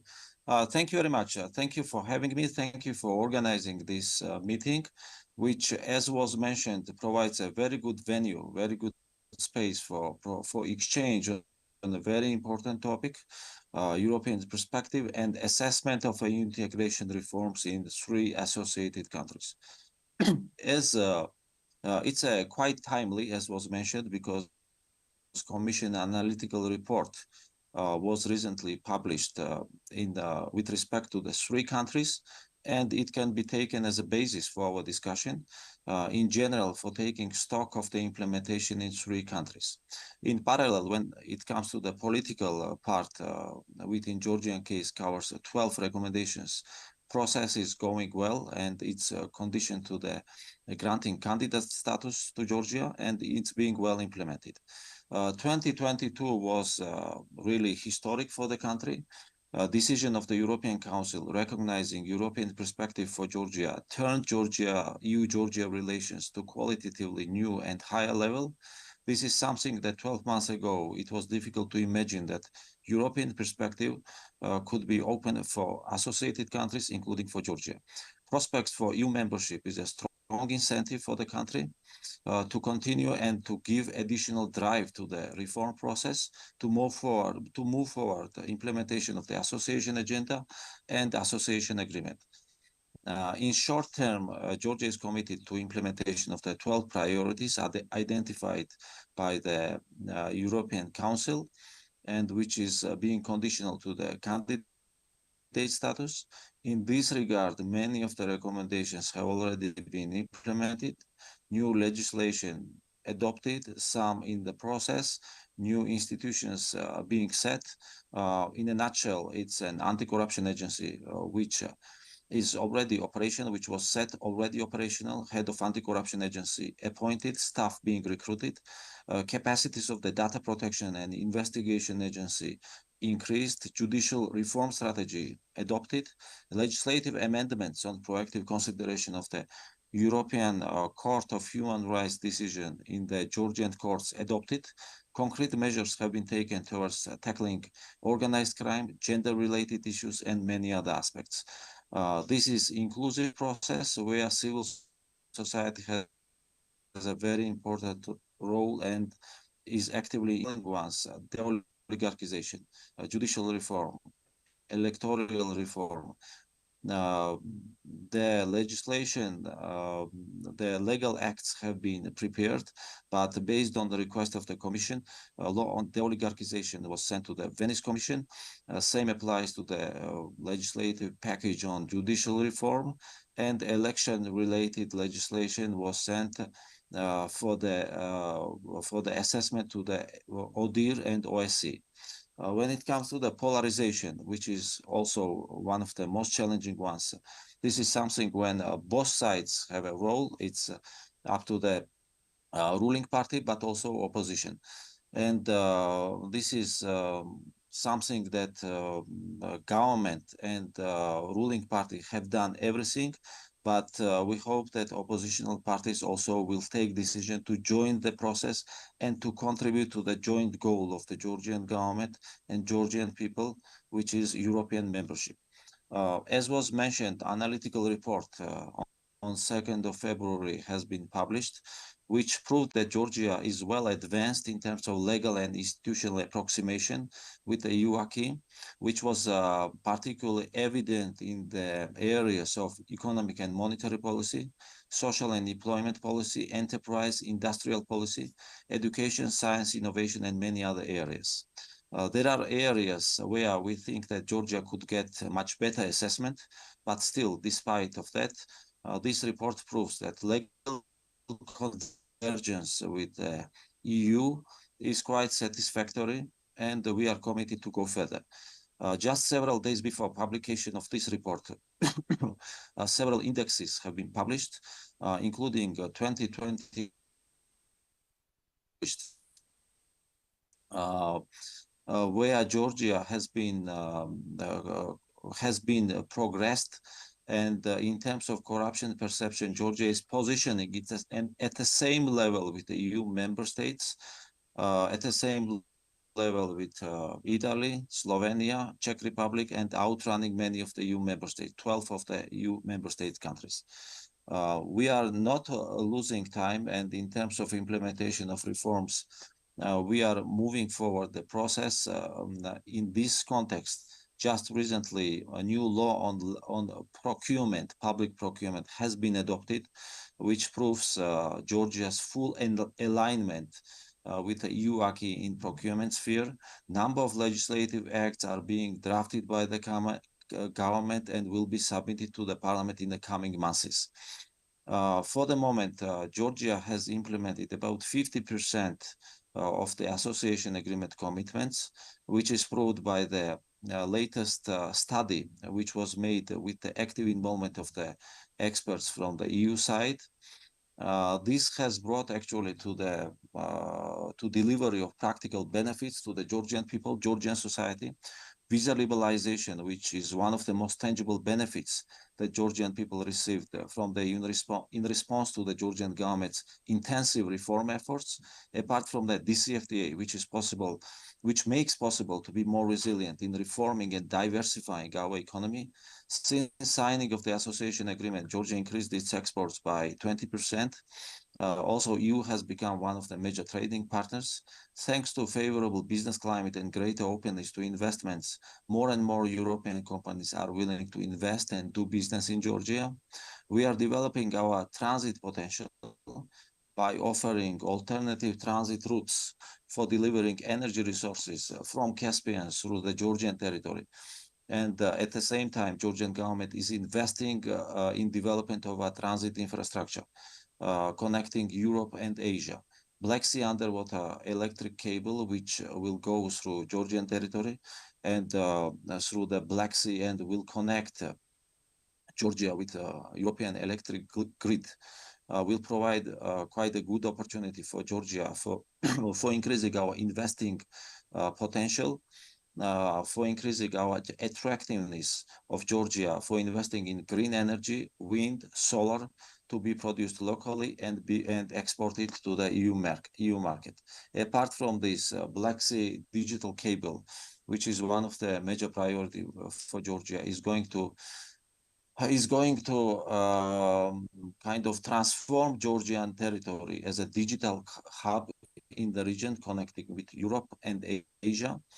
Georgia applied for the single European payment area, SEPA as we call it, which was possible only thanks to higher degree of legal convergence of Georgian legislation in the financial and banking area.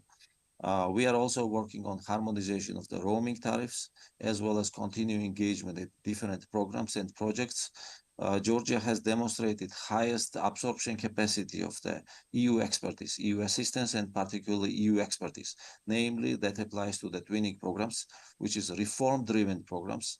And out of 26 countries of the EU neighborhood and accession, Georgia is on the first place in terms of implementation of twinning projects. Most of the twinning projects implemented in Georgia has a concrete, tangible benefits, tangible results. And this also proves Georgia's commitments and openness and transparency of the Georgian state agencies to accept EU expertise and to deliver with concrete reform agenda. So that's in a nutshell, that's all from my side. And if there are any questions, I am ready to respond. Thank you. Thank you, David. Now I invite Eugen Karas from Moldova. Good afternoon, honorable members of the European Parliament and the national parliaments of the Euronest. Thank you for this invitation, and I'm very pleased and honored to be part of this panel today. And indeed, let me express again appreciation for all the support that we have received from the European Parliament throughout these years for the trio countries, but also for the whole Eastern Partnership countries and our agenda. I would like to outline a few points where we stand with the association agreement implementation, and of course to talk about our progress and plans for the future. We just held recently on 7 February our Association Council with the European Union in Brussels, and for that council the Commission issued the regular report taking stock of the implementation of the association agreement, and I think it's a very good progress report, so to say. It's I think the relations between the European Union and Moldova have never been in a better shape than these days. So we are very keen on implementing this association agreement together with the association agenda, and of course, as the previous speaker mentioned, we have these very historic developments with granting the candidate status to Moldova, Ukraine, and European perspective for the trio, Moldova, Ukraine, and Georgia. So, of course, we, after this historic decision by the European Council in June last year, it followed the opinion of the Commission. We, as you would know, there were formulated 9 conditions, 9 requirements, 9 steps by the Commission for Moldova to fulfill. So not losing time, we drafted our own national plan for the addressing implementation of these 9 steps. And there is a very good track record on the implementation of these reforms. It's reforming justice, the electoral reform, combating corruption, it addresses de-oligarchization, but also combating organized crime, financial crime and money laundering, improving public services, public administration reform, and public finance management. So all protection of human rights, all these areas are covered by these 9 steps, 9 requirements, and we are fulfilling these 9 steps, as I said. As of today, we have produced 2 reports, one in October and one in February, just before the Association Council, and we presented it to the EU institution and to member states. So we are aware that the accession process is a long-term journey, but for us it's very important that we start the accession talks. We kick off the negotiations as soon as possible, and our thinking, our logic is that we contribute to the next Commission enlargement package for this autumn, and member states to take a look, to take stock of this implementation, and then to decide on opening the talks. As I said, we understand there will be no shortcuts. There is a long process, but it's important not to lose momentum and to use this window of opportunity. Also, it has been mentioned by the previous speaker on the analytical report. Indeed, this is a snapshot of what was the questionnaire that we presented last year in May. We are looking very closely into this report, and of course we are assessing our own answers to this questionnaire, and we have decided to set up a mechanism for the coordination of the European integration process, and which comprises of 35 working groups in 6 clusters.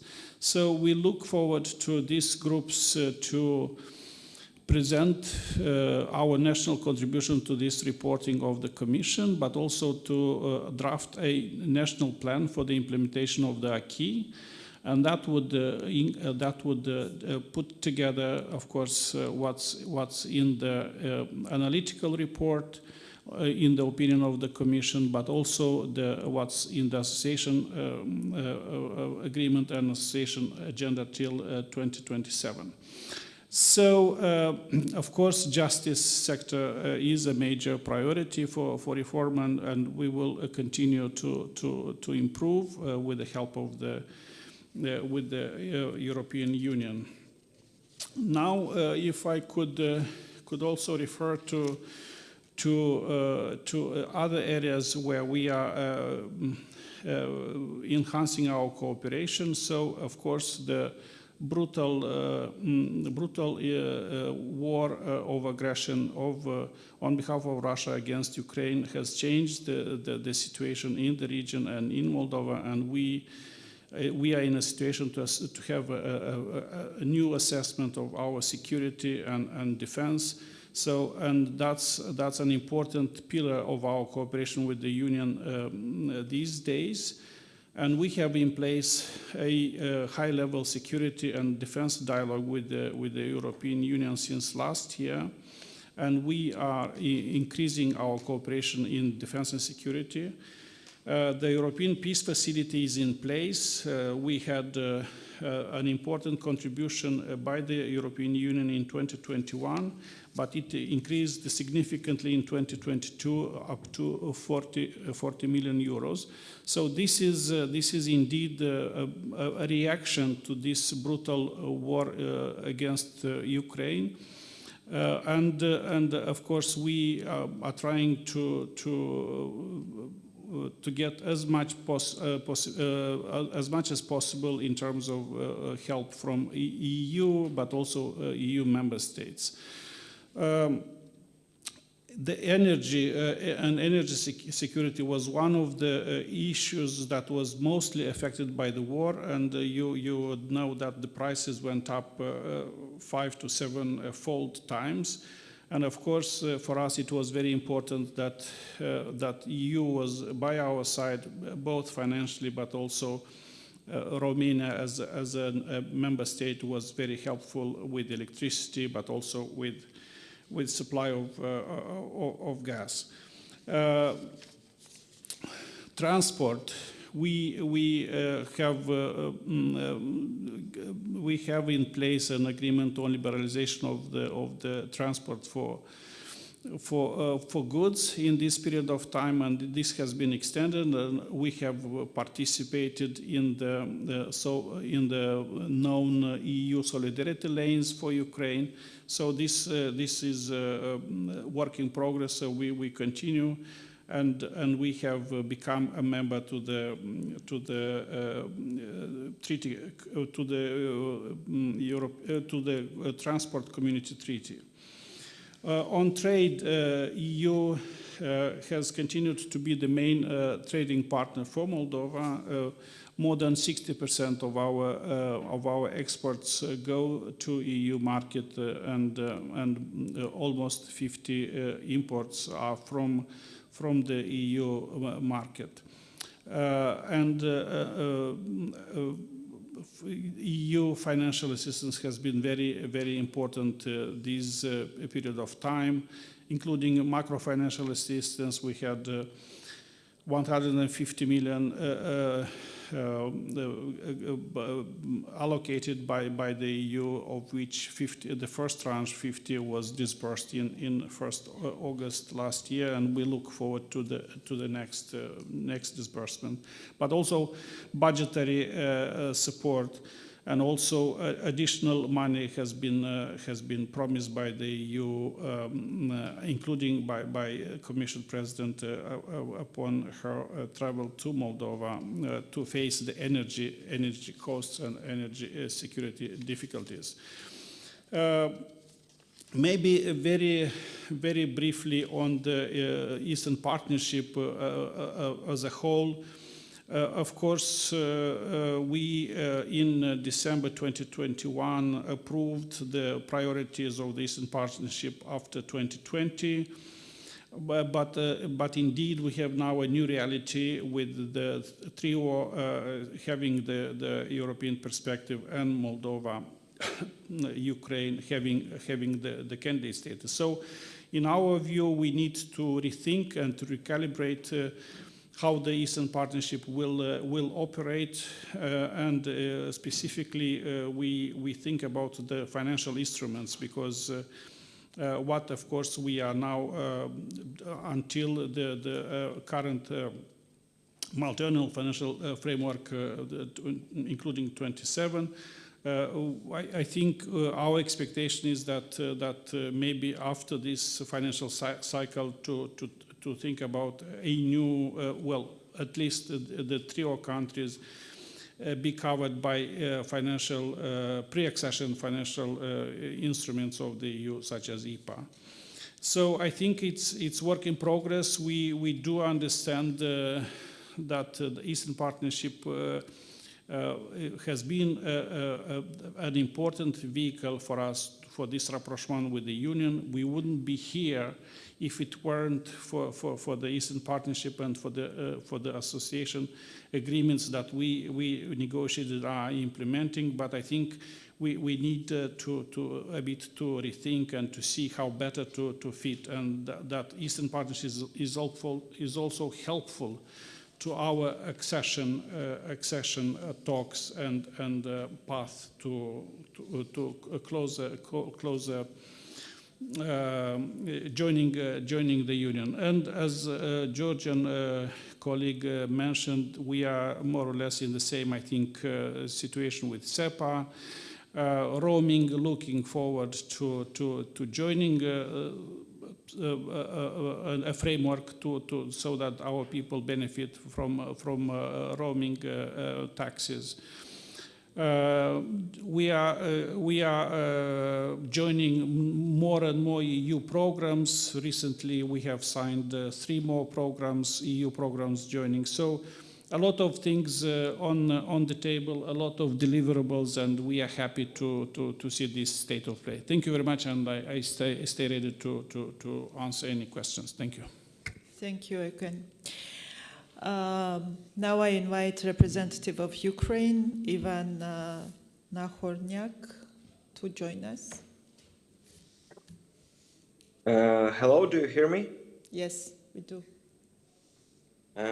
Thank you very much, dear friends and colleagues. First of all, let me thank you for inviting me to this discussion. I would like to start from a point that we are approaching to the 1 year of full-scale Russian invasion to Ukraine, start of the war of aggression that started on February 24th, 2022. And just in a few days, President of Ukraine took, I would say, historical decision to sign application to the EU membership of Ukraine. And I would say that this decision accelerated all of the European integration processes in the region, and not only in the countries like Ukraine, Moldova, and Georgia, but also in countries that were already in the I would say enlargement policy of the EU. Since then, I would say that really association agreement and everything that we made since 2014 when we signed the association agreement showed us that that everything that was in the association agreement, like political association, our cooperation in the common foreign and security policy, that cooperation was not only about the words and big statements, but also about the I would say very practical things that really helped Ukraine to stand and to fight with this Russian aggression. I would say that thanks to Ukrainian armed forces and Ukrainian brave people who stand over this aggression, we really have this opportunity to talk about our European integration. So first of all, let me say also about the 7 recommendations. I would say that in the beginning of the February 2023. Right now, we had very, I would say, intensive European integration agenda. On the 2nd of February, we had Government of Ukraine to College of Commissioners meeting. We discussed a lot of things regarding our joint cooperation. First of all, about the current situation in Ukraine and everything which is related to the humanitarian assistance of the European Union, to our trade relations, and of course, macro-financial assistance, which give us, I would say, opportunity to survive economically as a country. So, but what is important is that just in next day, on the 3rd of February, we had EU-Ukraine summit, and during this summit, we already, I would say, discussed our progress in the 7 recommendations, and European that was outlined in the European Commission's opinion on our membership application.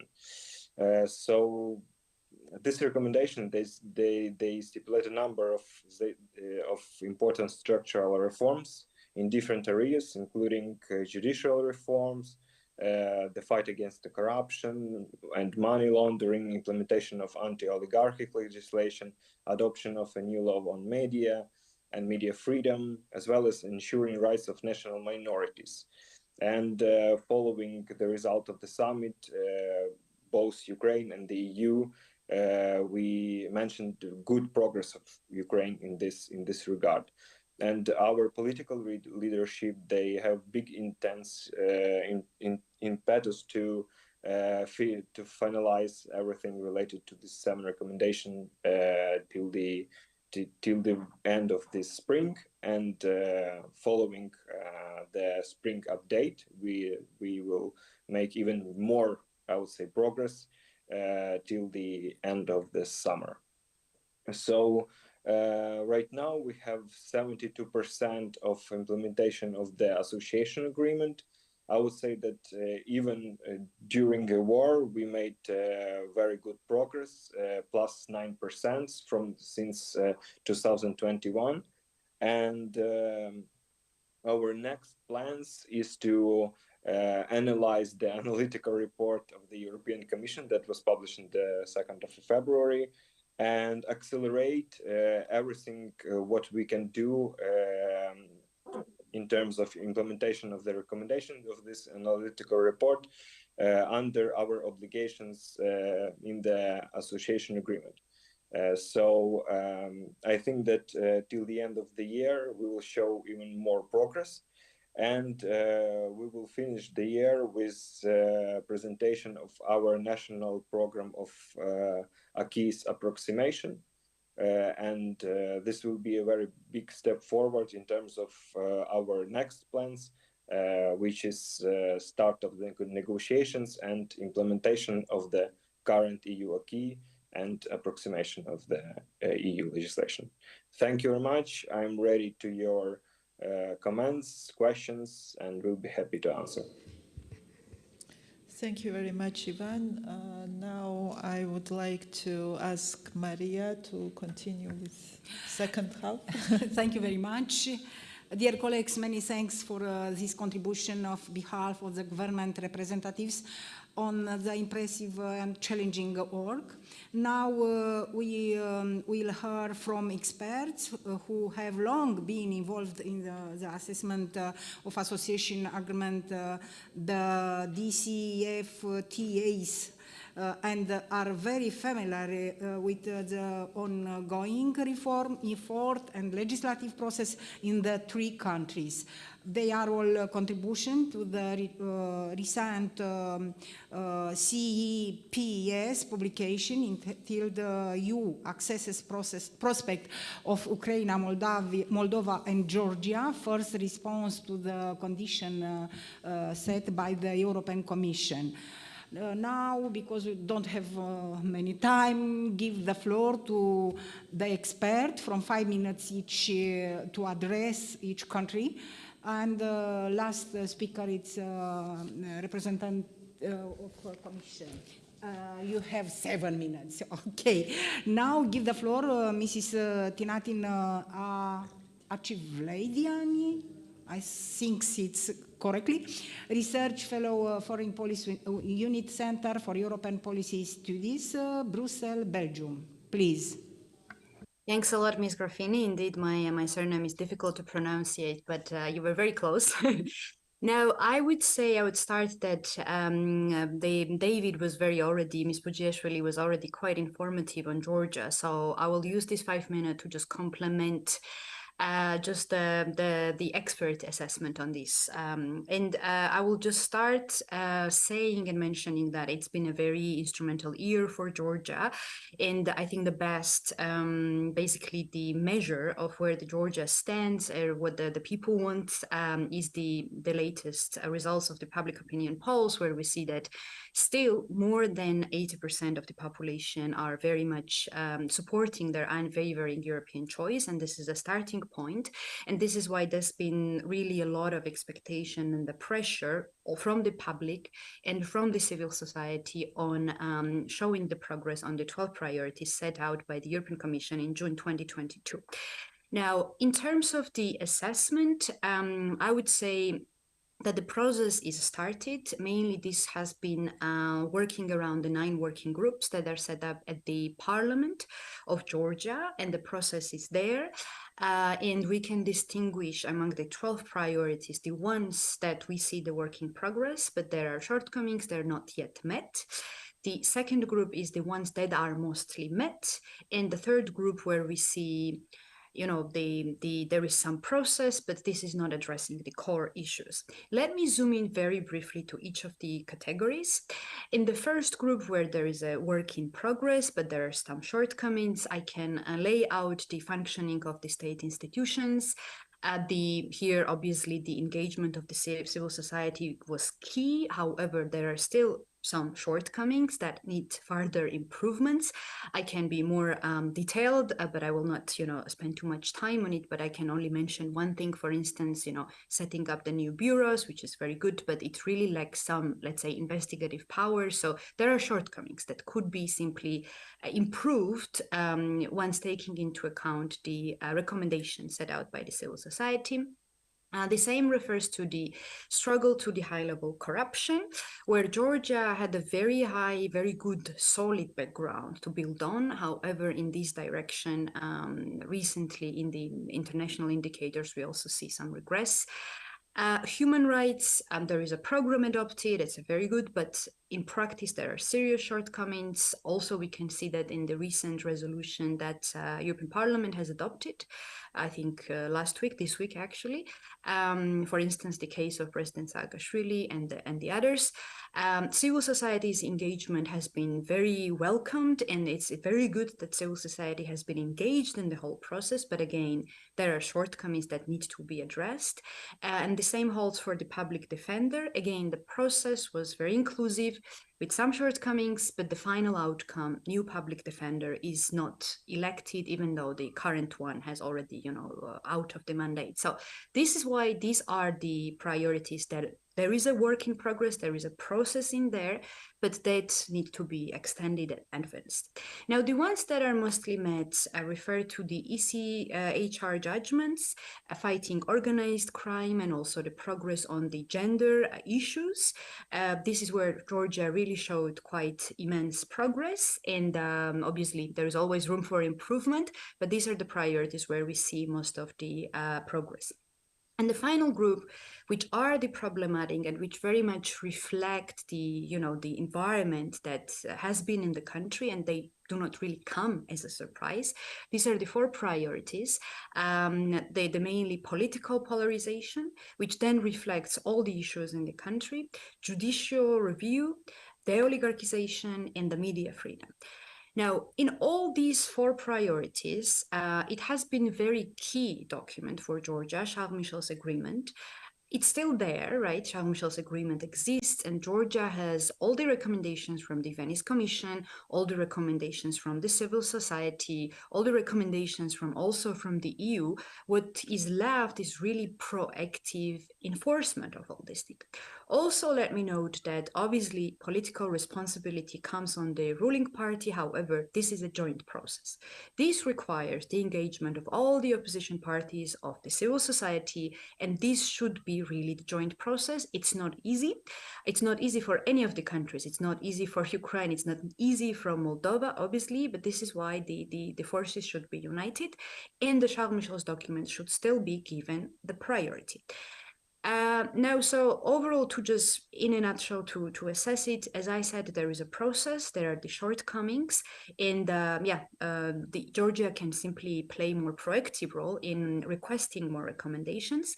Also, to refer to the EU's role in this process, it's very important that the European Union also provides midterm review so that it sets very clearly to Georgia what needs to be done. These are the priorities on a very complex and very broad issues, and they can have always different interpretations. To make sure also from the EU side that Georgia addresses the core issues at the expected level, this also requires more midterm review from the European Union and more guidance. Now, I will use the rest 2 minutes to very briefly address the analytical report that has been published by the European Commission that I think was quite well, that Mr. Vujiashvili went quite well through them, so I don't want to repeat. But overall, it shows that Georgia indeed has a very solid background in terms of legislative and institutional basis. This, again, should not come as a surprise because Georgia has been implementing association agreement and the DCFTAs, and this very much reflects where Georgia stands. Please, you finish your speech because it's 7 minutes. Sure. Maybe just to wrap up, there are indeed some sectors where Georgia could do more, and I have in mind reaping more benefits from trade, and I can answer more questions on that. Being simply scoring better in terms of connectivity. Georgia has location. There is the digital hub referred by Mr. Vujiashvili, but this potential is not used. And also on sustainability and climate change, Georgia can simply, focus more in these agendas that are very important for Georgia-EU relationship. And I will stop here. Thanks a lot. Thank you very much. So sorry. Now I give the floor Mr. Denis Cenusă, associate expert at Think Tank Expert Group and Think Tank EESC. Please.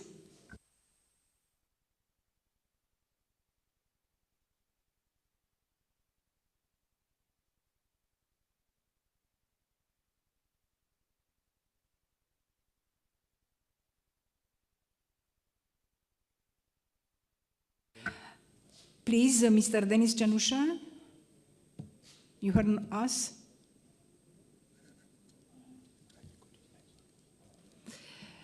Okay, next speaker, Mrs. Veronica Movcian, Academic Director, the Institute for Economic Research and Policy Consulting, Kiev, Ukraine. Please, Mrs. Veronica.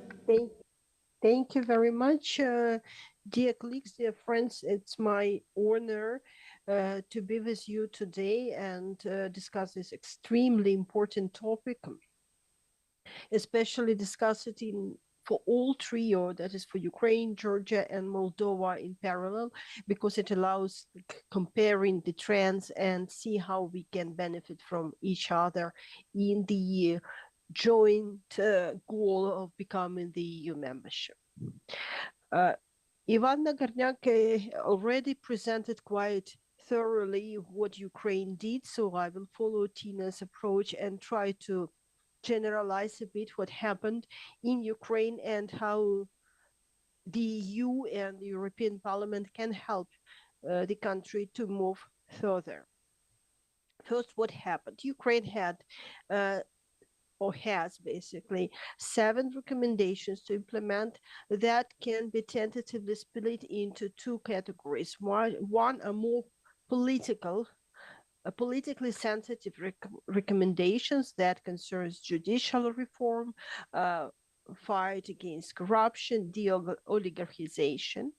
On the other hand, we have several fairly technical recommendations. For example, the harmonization of Ukraine's legislation with the EU Audiovisual Directive, the adoption of the framework law on minorities, or the harmonization with the FATF standards.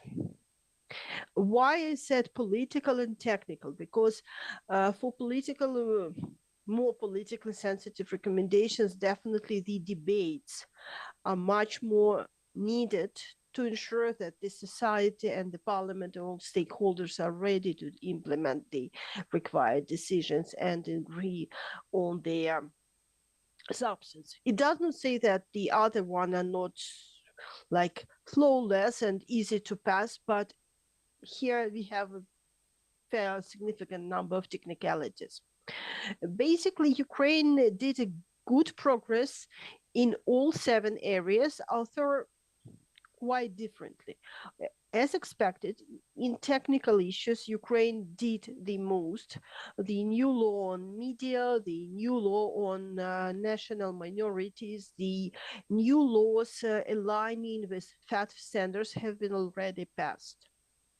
Also, Ukraine did quite a good job in politically more sensitive decisions. For example, the head of the Specialized Anti-Corruption Prosecution Office was appointed. The decision was delayed for some time in the country, but starting mid-2022, the impetus to change the situation came too strong and things started to move. Also, the appointment of the selection of the head of the National Anti-Corruption Bureau is ongoing. The judicial reform has been moving forward with the selection of the new high judicial institutions. The main contested issue is how they organized the selection of judges for Constitutional Court. The new law was also adopted there, but there are hurdles on the details because the recommendation of the Venice Commission came a bit late for being implemented in full, and we had some collisions how to interpret the first recommendation decisions of the Venice Commission, so it had to issue the final decision. In a nutshell, Ukraine will have to change the newly adopted law to be sure that the advisory group checking integrity of the future potential judges has no potential stalemate by construction, and that it has enough powers to block people who consider it non-professional or non-integral. Basically, the most important part of all of that is that Ukraine will see the assessment of the situation already in spring. And that was also highlighted by Ivan, that this intermediate assessment will help country to streamline all its efforts and move closely with the EU like accession path. And what EU can do, and I think it's very important not only for Ukraine but for all the countries involved in this process. It's very important that the process is regularly assessed, not once a year, regularly. That after this regular assessment, it is clearly communicated to the public, not only to the government, but also to the public. And this communication has to be basically at least two levels. It should be some messages to manage expectations, and these messages should be in plain language to the general public, but it also should be public communication on the technical level for experts, for those who will monitor the progress, for civil society who in all three countries works as a watchdog, to understand what happened, to develop recommendations, to help to formulate the public opinion, to exert press or support the government, depending on where we are in this certain situation. Also, we should be very clear that these communication should be timely. But I said that. So transparent, clear, technical and non-technical, and timely. If we have that, we will avoid propaganda, we will foster reforms, and we will get to the result without getting in the trap of misunderstanding or misexpectations. Thank you. Thank you very much. And now I would like to give the floor to the European Commission for comments, notably on the important ongoing assessment work, as well as the comprehensive support provided to the three countries in carrying out this ambitious of reform agenda. Mr. Nicolas Cendrovic, it's correctly? Deputy Head of Unit for Georgia, Moldova Economic Investment Plan, European Commission, DG NEAR. Please, Mr. Nicolas. Thank you very much, Madam Chair. I think it would be banal to start by saying it's been an extraordinary year. Actually, if I remember correctly, the last meeting of the Euronest took place in Yerevan, and it finished just the day before the Russian invasion of Ukraine. And the last year has certainly been tragic in terms of what we've seen happening in Ukraine, but it has also accelerated the European integration process, as several of the previous speakers have said. What is extraordinary is that we're in a place where President von der Leyen has said that the future of these three countries is in Europe. And that was not a given, not even 12 months ago.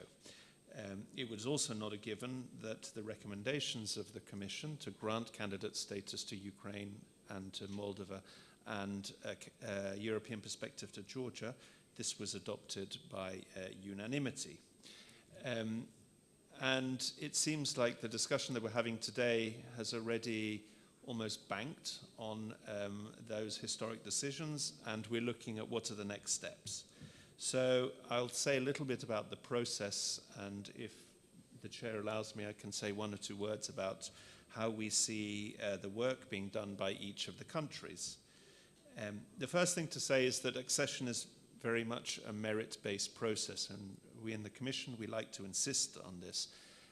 It will depend on the candidate or pre-candidate countries' work to meet the criteria to join the EU. And these were expressed in the political criteria, in the opinions published in June, and as several people have mentioned, in the recently published analytical reports which complete the opinion and which have indicated very clearly actually the work and the merits of the association agreement and DCFTAs in providing an important foundation for the European integration process. The Commission is going to issue its reports on each of the three countries in October as part of the annual enlargement package. And these reports will also assess how they have been performing on the 7 steps, 9 steps, or 12 priorities, and make recommendations as to what happens now. And I have to say, it is absolutely premature to speculate on what those reports are going to say and what the Commission will recommend. But we will have an oral update. This was requested by Member States and the Council, and sometime during the spring, where the countries are in implementing those 7 steps, 9 steps, or 12 priorities. In the meantime, and I'm picking up on what Ms. Movchan was saying about questions of communication and guidance to the countries, we are doing this absolutely constantly in the Commission. And we have also said that both the opinions and the analytical reports constitute documents of guidance to know where the countries should be focusing. Any recommendation that the Commission makes is going to be based on our assessment of those 7 or 9 steps or 12 priorities. What we will like to see is that the countries, the three countries, are using this as guidance for a transformative agenda. And we very much see the accession process as a transformative agenda. To prepare the countries for being active and able members of the EU. In terms of assistance, I certainly don't want to bore you with a number of the figures involved, but there has been a qualitative and quantitative jump in the assistance. The total assistance to Ukraine since the start of the Russian war of aggression is over 50 billion euros when you add what the EU and its member states have been provided. But that which has been provided to Moldova, which is, after all, the country which has suffered most, apart from Ukraine, from the Russian war of aggression, this constitutes 1.09 billion euros. Over 10% of the GDP of this country has come in assistance since the Russian aggression has started. We're also providing an awful lot of guidance, technical assistance. We're pushing the countries to consult the Venice Commission or OSCE, ODIHR, on key questions, for instance, of constitutional reforms. And as Mr. Bugiashvili, he mentioned twinning. And this is, I think, an extraordinary instrument whereby we second experts, public service experts from EU member states, actually particularly from member states which have gone through the accession process. They are seconded to these countries for a period of between 6 months and 2 years. Now, I don't know whether you'd like me to make a comment on each of the countries very briefly, but maybe start with our host here today. Mr. Karas said, relations between the EU and Moldova have never been in a better state, and I would absolutely wholeheartedly agree with that. Moldova really did not lose any time in using this extraordinary opportunity for them. Maybe I can tell an anecdote that the Moldovan ambassador to the EU, Mrs. Morari, just when the recommendation came on candidate status, the first thing she said was, "Thank you very much." But just 1 hour later, she sent me a message saying, "How do we meet these 9 steps?" And this is a bit the energy which is developing in this country to implement these the nine steps. We like very much the inclusive process in which Moldova drew up an action plan with an active consultation of all political forces, including civil society. And we also like that this action plan and the way that Moldova is tackling this sees this really as part of the transformative agenda of getting into the EU. In Ukraine, of course, we're beyond admiration for the way that Ukraine is not only prosecuting a brutal war, but despite prosecuting a brutal war, has a functioning government.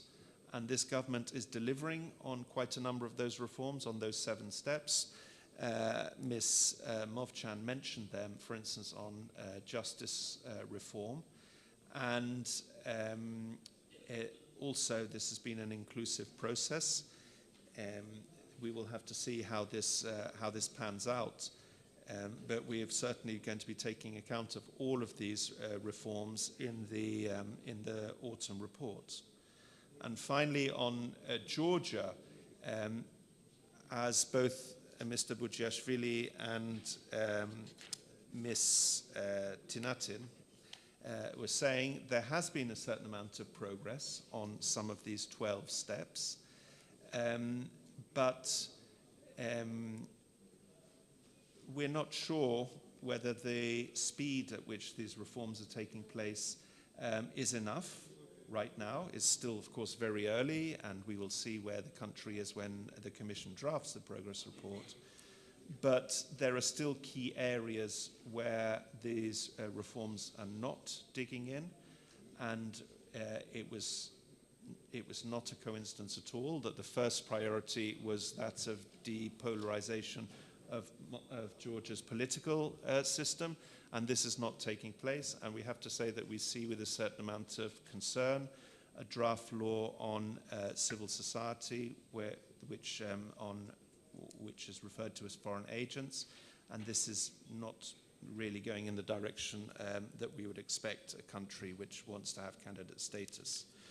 So maybe to sum up, because I can see the chair looking at me that way, to reassure everybody in the countries that the political will to take this forward on the EU side is there. We will make a technical assessment of where the countries are, and the next steps are going to depend very much on the political will on the side of Ukraine, Georgia and Moldova.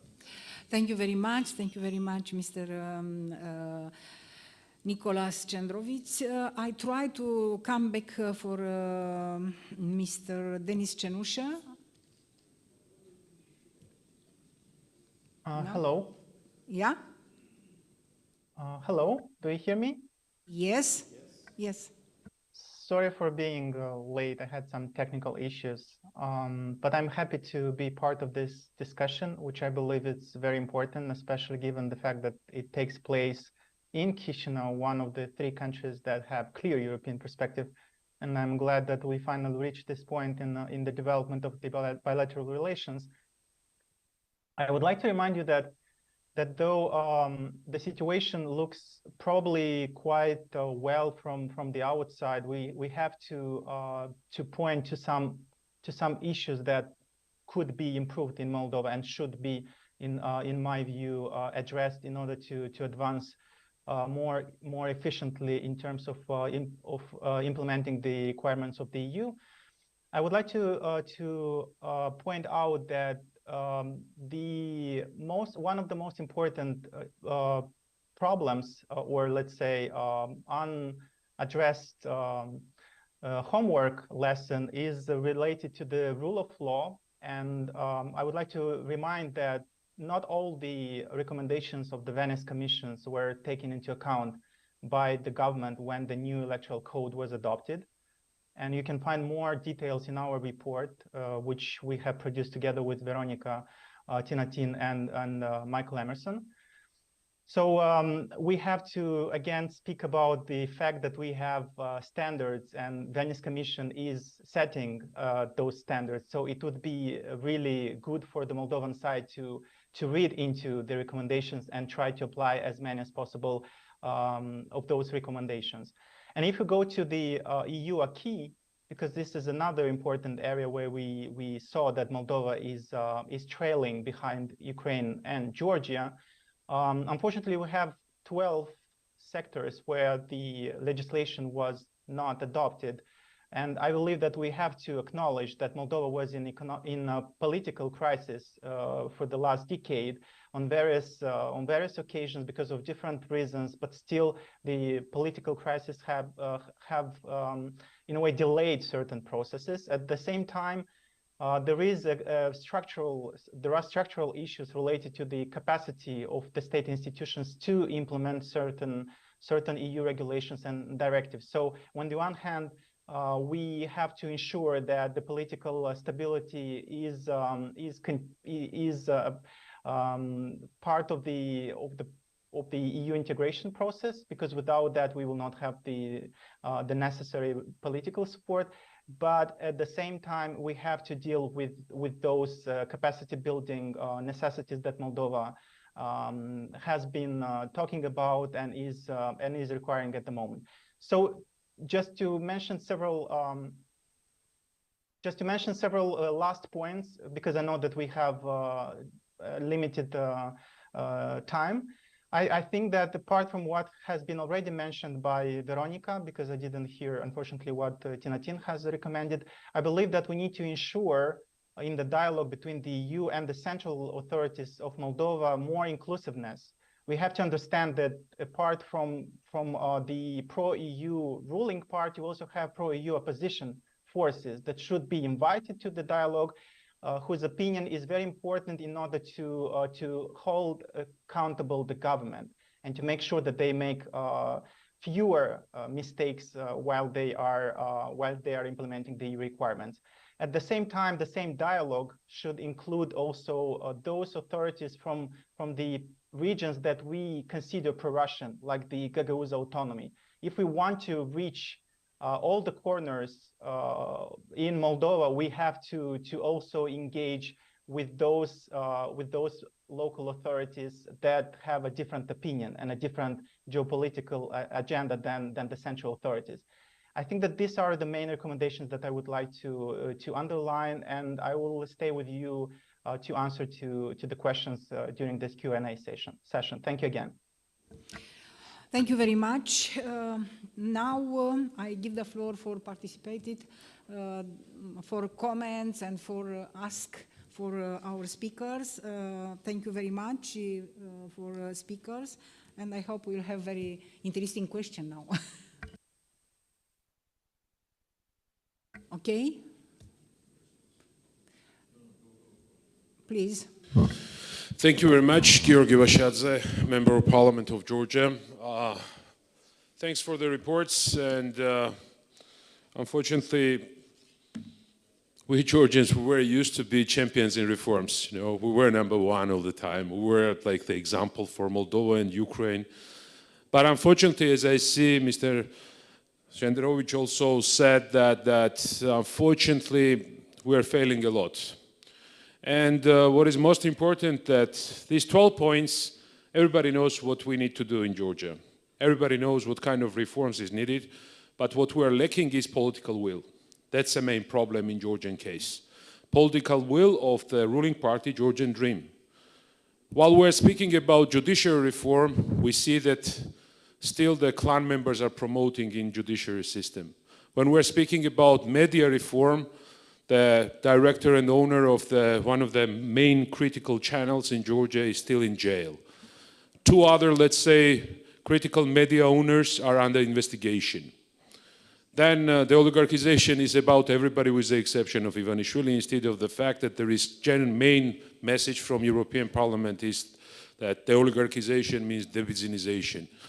And depolarization, according to statements of Georgian Dream, is opposition should be quiet, and that's a depolarization.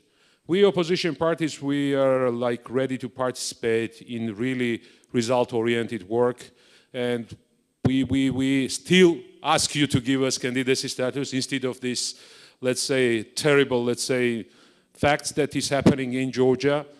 In addition to that, as you know, former president of Georgia, Mikhail Saakashvili, is in jail, and his healthcare conditions is really bad. And we, all the opposition parties, were also asking to transfer him somewhere, for example, to Poland, who is ready to receive him for the humanitarian purposes. but this is not also addressed. And one more thing is, you mentioned here, like, the problem is not only 12 points. The problem is the ongoing, let's say, legislative initiatives, which is against of European values. And this law on foreign agents, which is copy of the law of the Russian Federation, the law of Putin, who he adopted, is against of civil society. The same thing is happening in Georgia.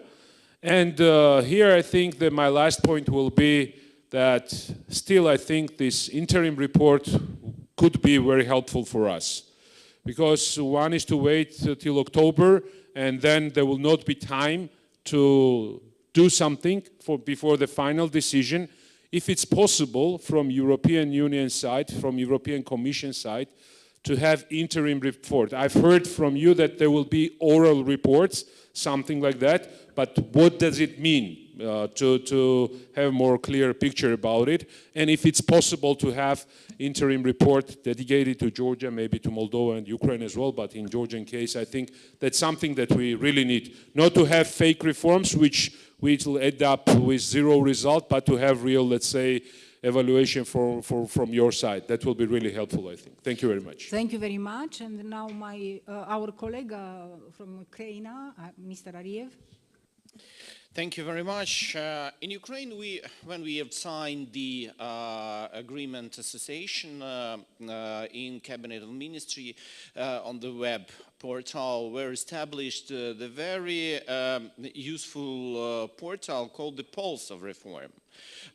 It's a pulse.kmu.gov.ua, which monitored the execution of the association agreement by topics. So for a while, there are about 72% of execution average number. Especially we good in justice and or statistic reforms or intellectual property, and we are really lagging behind in financial cooperation and combating with fraud and illicit money.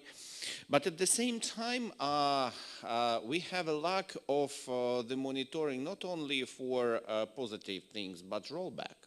And we have it.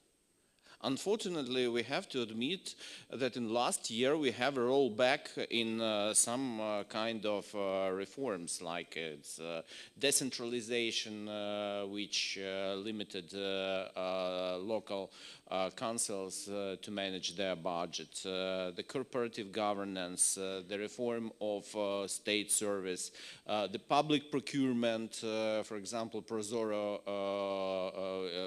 had a lot of procurements now going circumventing ProZorro. The constitutional court, new constitutional court law, which were sharply criticized, and we have a negative a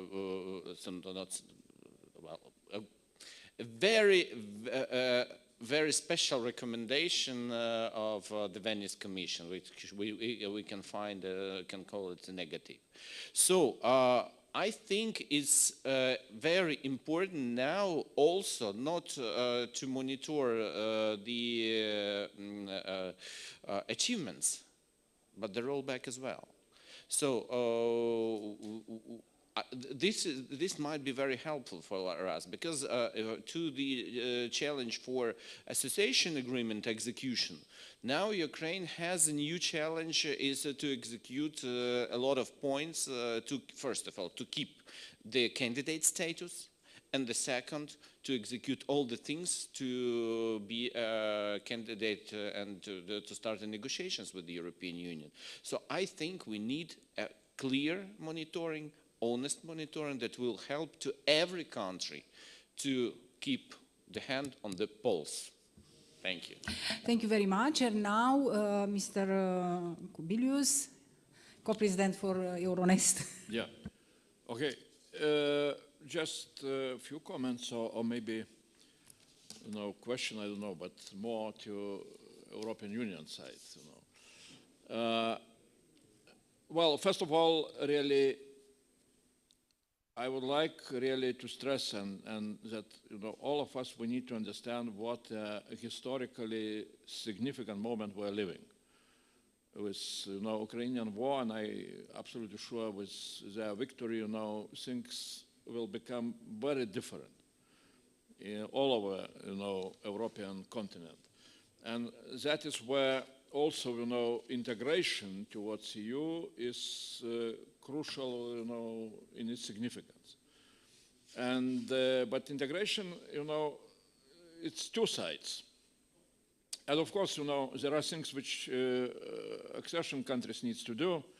That was, said not once, we can repeat. Really, I would say it would be good that also, trio countries, Ukraine, Moldova, and especially Georgia, would understand that, the reforms are needed to be done in a sincere way. And if Council and Commission is saying depolarization of political life, so it's not enough, to adopt one, formal decision, in Georgia, for example, but not to change attitude towards opposition, not to change, in general understanding of what does it mean maturity of democracy. So don't pretend, to show that you are doing something but not doing in reality. Like Commission have said, on this new legislation on civil society, I can talk about the oligarchization law. Everything is pretending, not really touching essence. But that's not, I don't want to stop on that. I see the issue for European Union, because usually when we are talking about integration, we are making a lot of, remarks to our, friends from accession countries, but we are forgetting about ourselves. And here is what I am afraid, that even despite this, very crucial, strategic moment, we have two experiences in, in European Union on integration.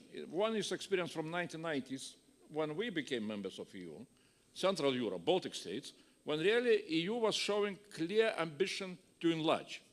And then we have an experience of Western Balkans, when nothing is happening. And that is a failure. I see really the question is, which way accession of trio countries will go from EU side? If, and that is why I am worried about recent, well, Council made a decision that there is a need to have interim report. Commission came and said, okay, we shall make but oral. What does it mean? From my point of view, it shows that Commission still is trying to go what I would call Western Balkans ways, which is, bad tradition. So I don't want you to answer my question very much, okay. But my point is, are you going to change, that tradition or not? Thank you very much. And now, Mr. Cioloș. Yeah, I will follow in a certain way what Andrus Kubilius have said. And so this association agreement, it's a very important tool, and it was a very important decision at that time when we signed that. I was Commissioner for Agriculture at that time. I negotiated part of DCFTA, and what we have had in mind at that time, it was to offer an opportunity for these partner countries to be closer to European Union at all levels. Now we are in a new step. And let's try not to bureaucratize the process and to make a more administrative process than we need. I see association agreement as a tool for a progressive integration of these countries in European Union. An integration doesn't mean only to sign a treaty at the end of a long process of negotiations.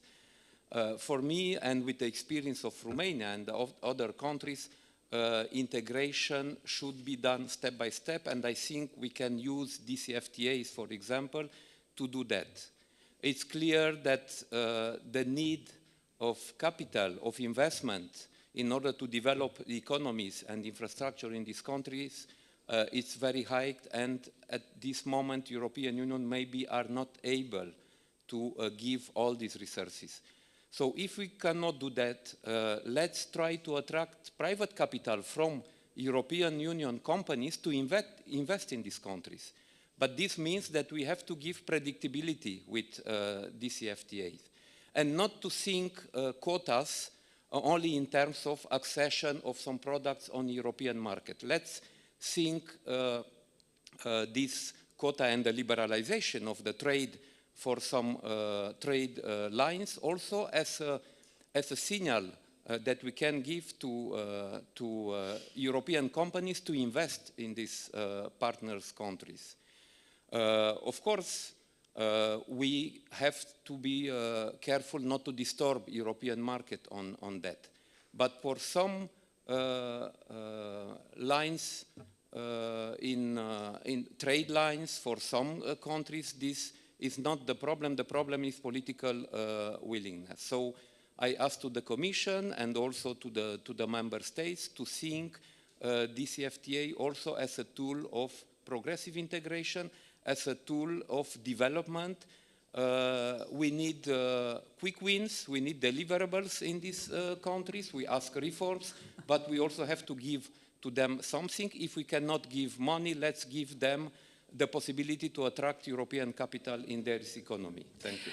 Thank you. Thank you very much, Mr. Cioloș. Very interesting question. And now I, of course, give the floor for Commission to have, I hope you have answer. Thank you very much for all participated. And now we have the floor, Mr. I don't know whether I should thank you for that, Madam Chair, because they're quite difficult questions. On Mr. Kubilius, your question about the reporting, all of this is quite new, as you can appreciate, and we're also deeply cognizant of the political imperative in which we're working.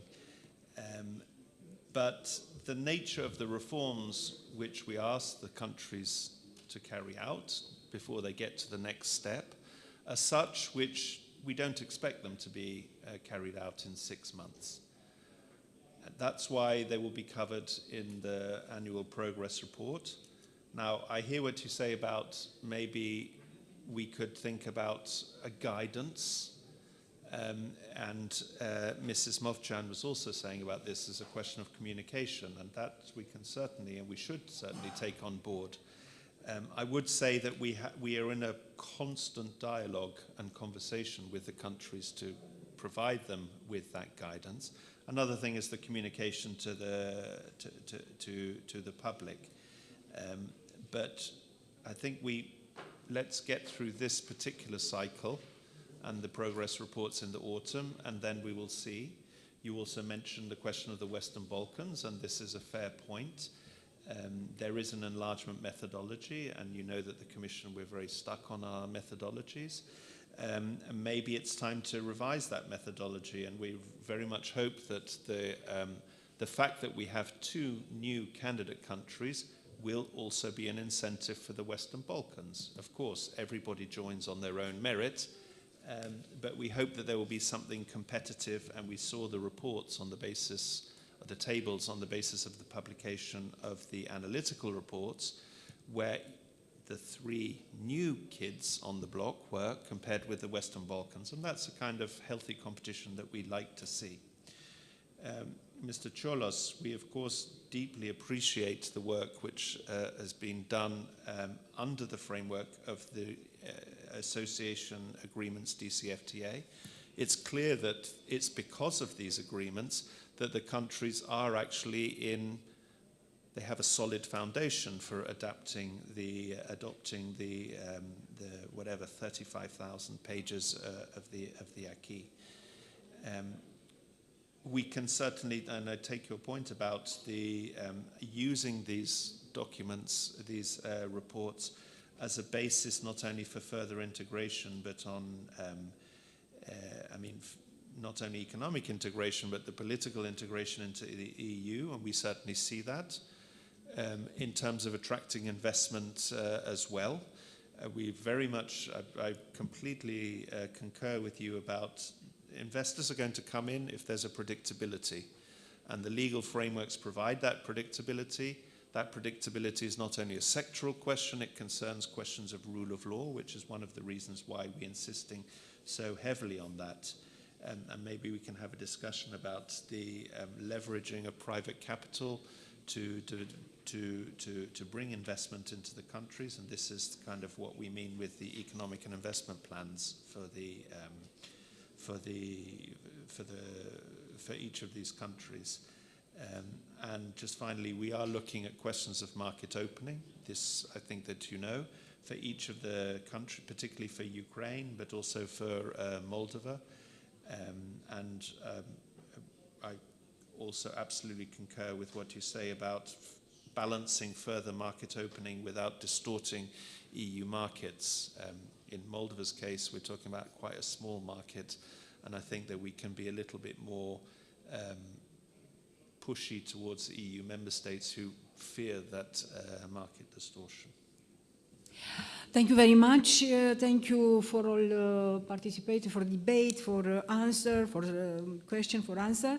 And of course, last but not least, I thank you for Secretariat because was very good work for this debate.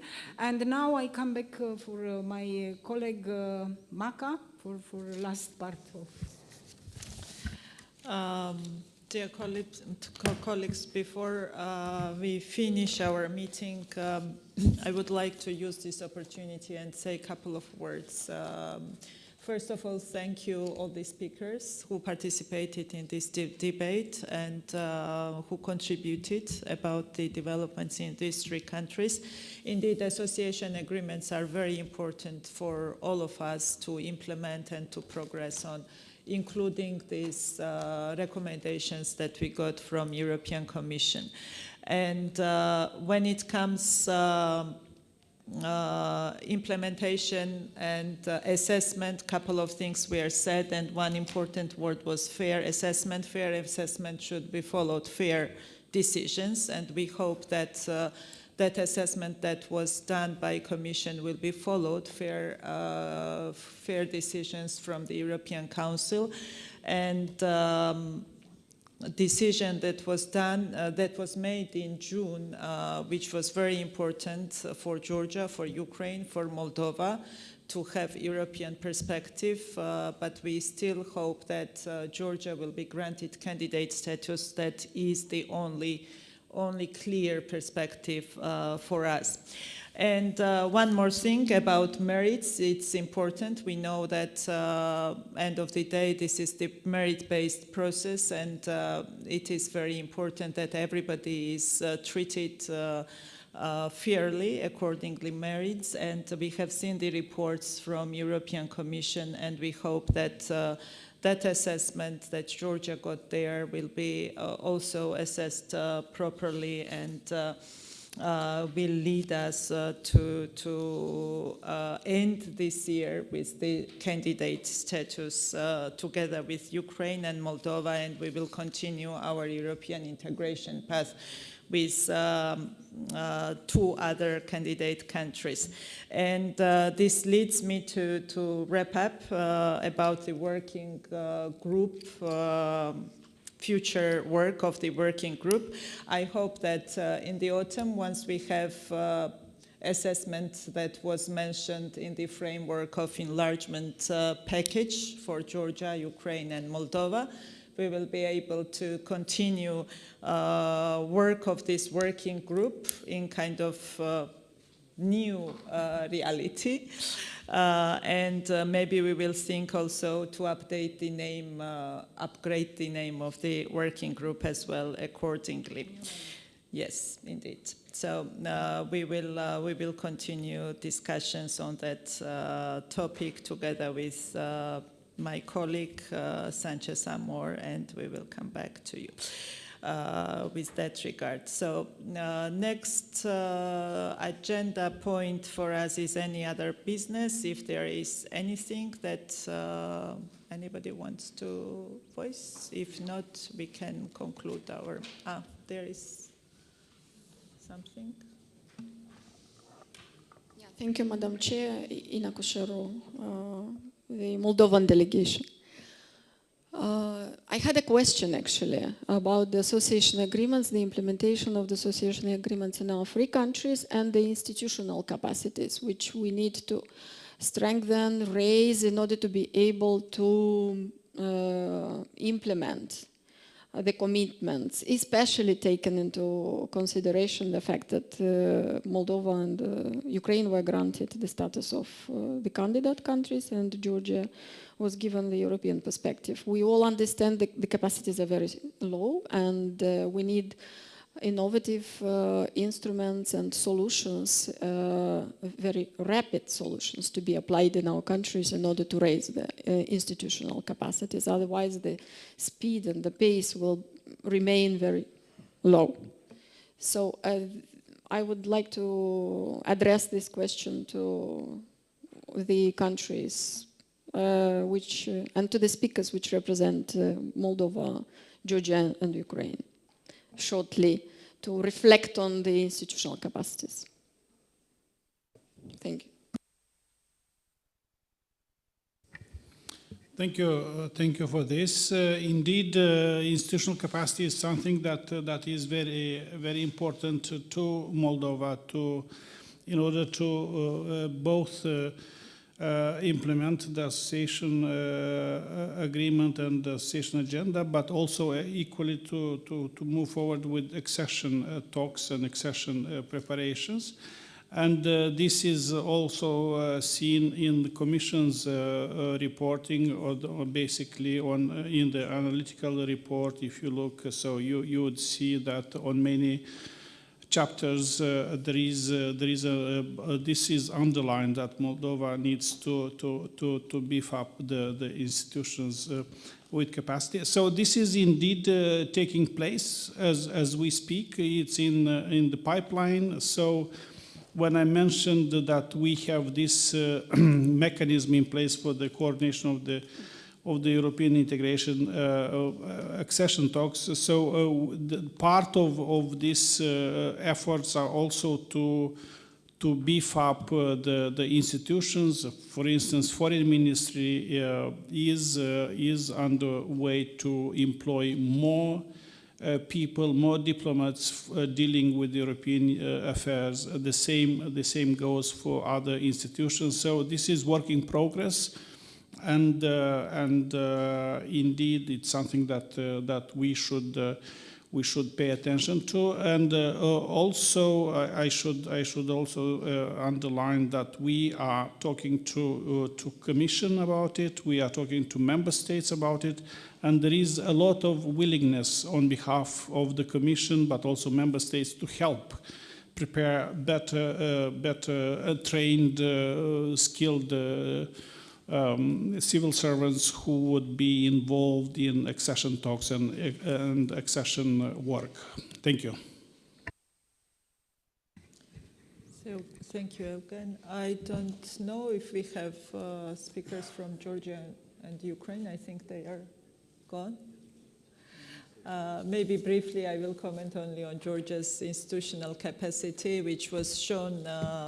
I think a good example was when we responded to the questionnaires that was provided to Georgia, and Georgia really showed quite impressive institutional capacity with that regard, how it was managed and how it was responded by all state institutions and how it worked. It was quite impressive work that was done in a very limited time frame. So it is one thing.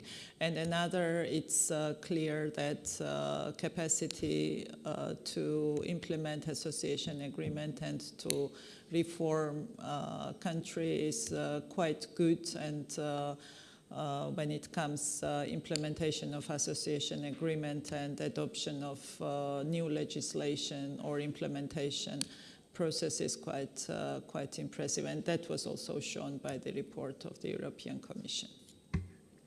Briefly. And I think with this we can conclude today's meeting, and thank you again for your participation.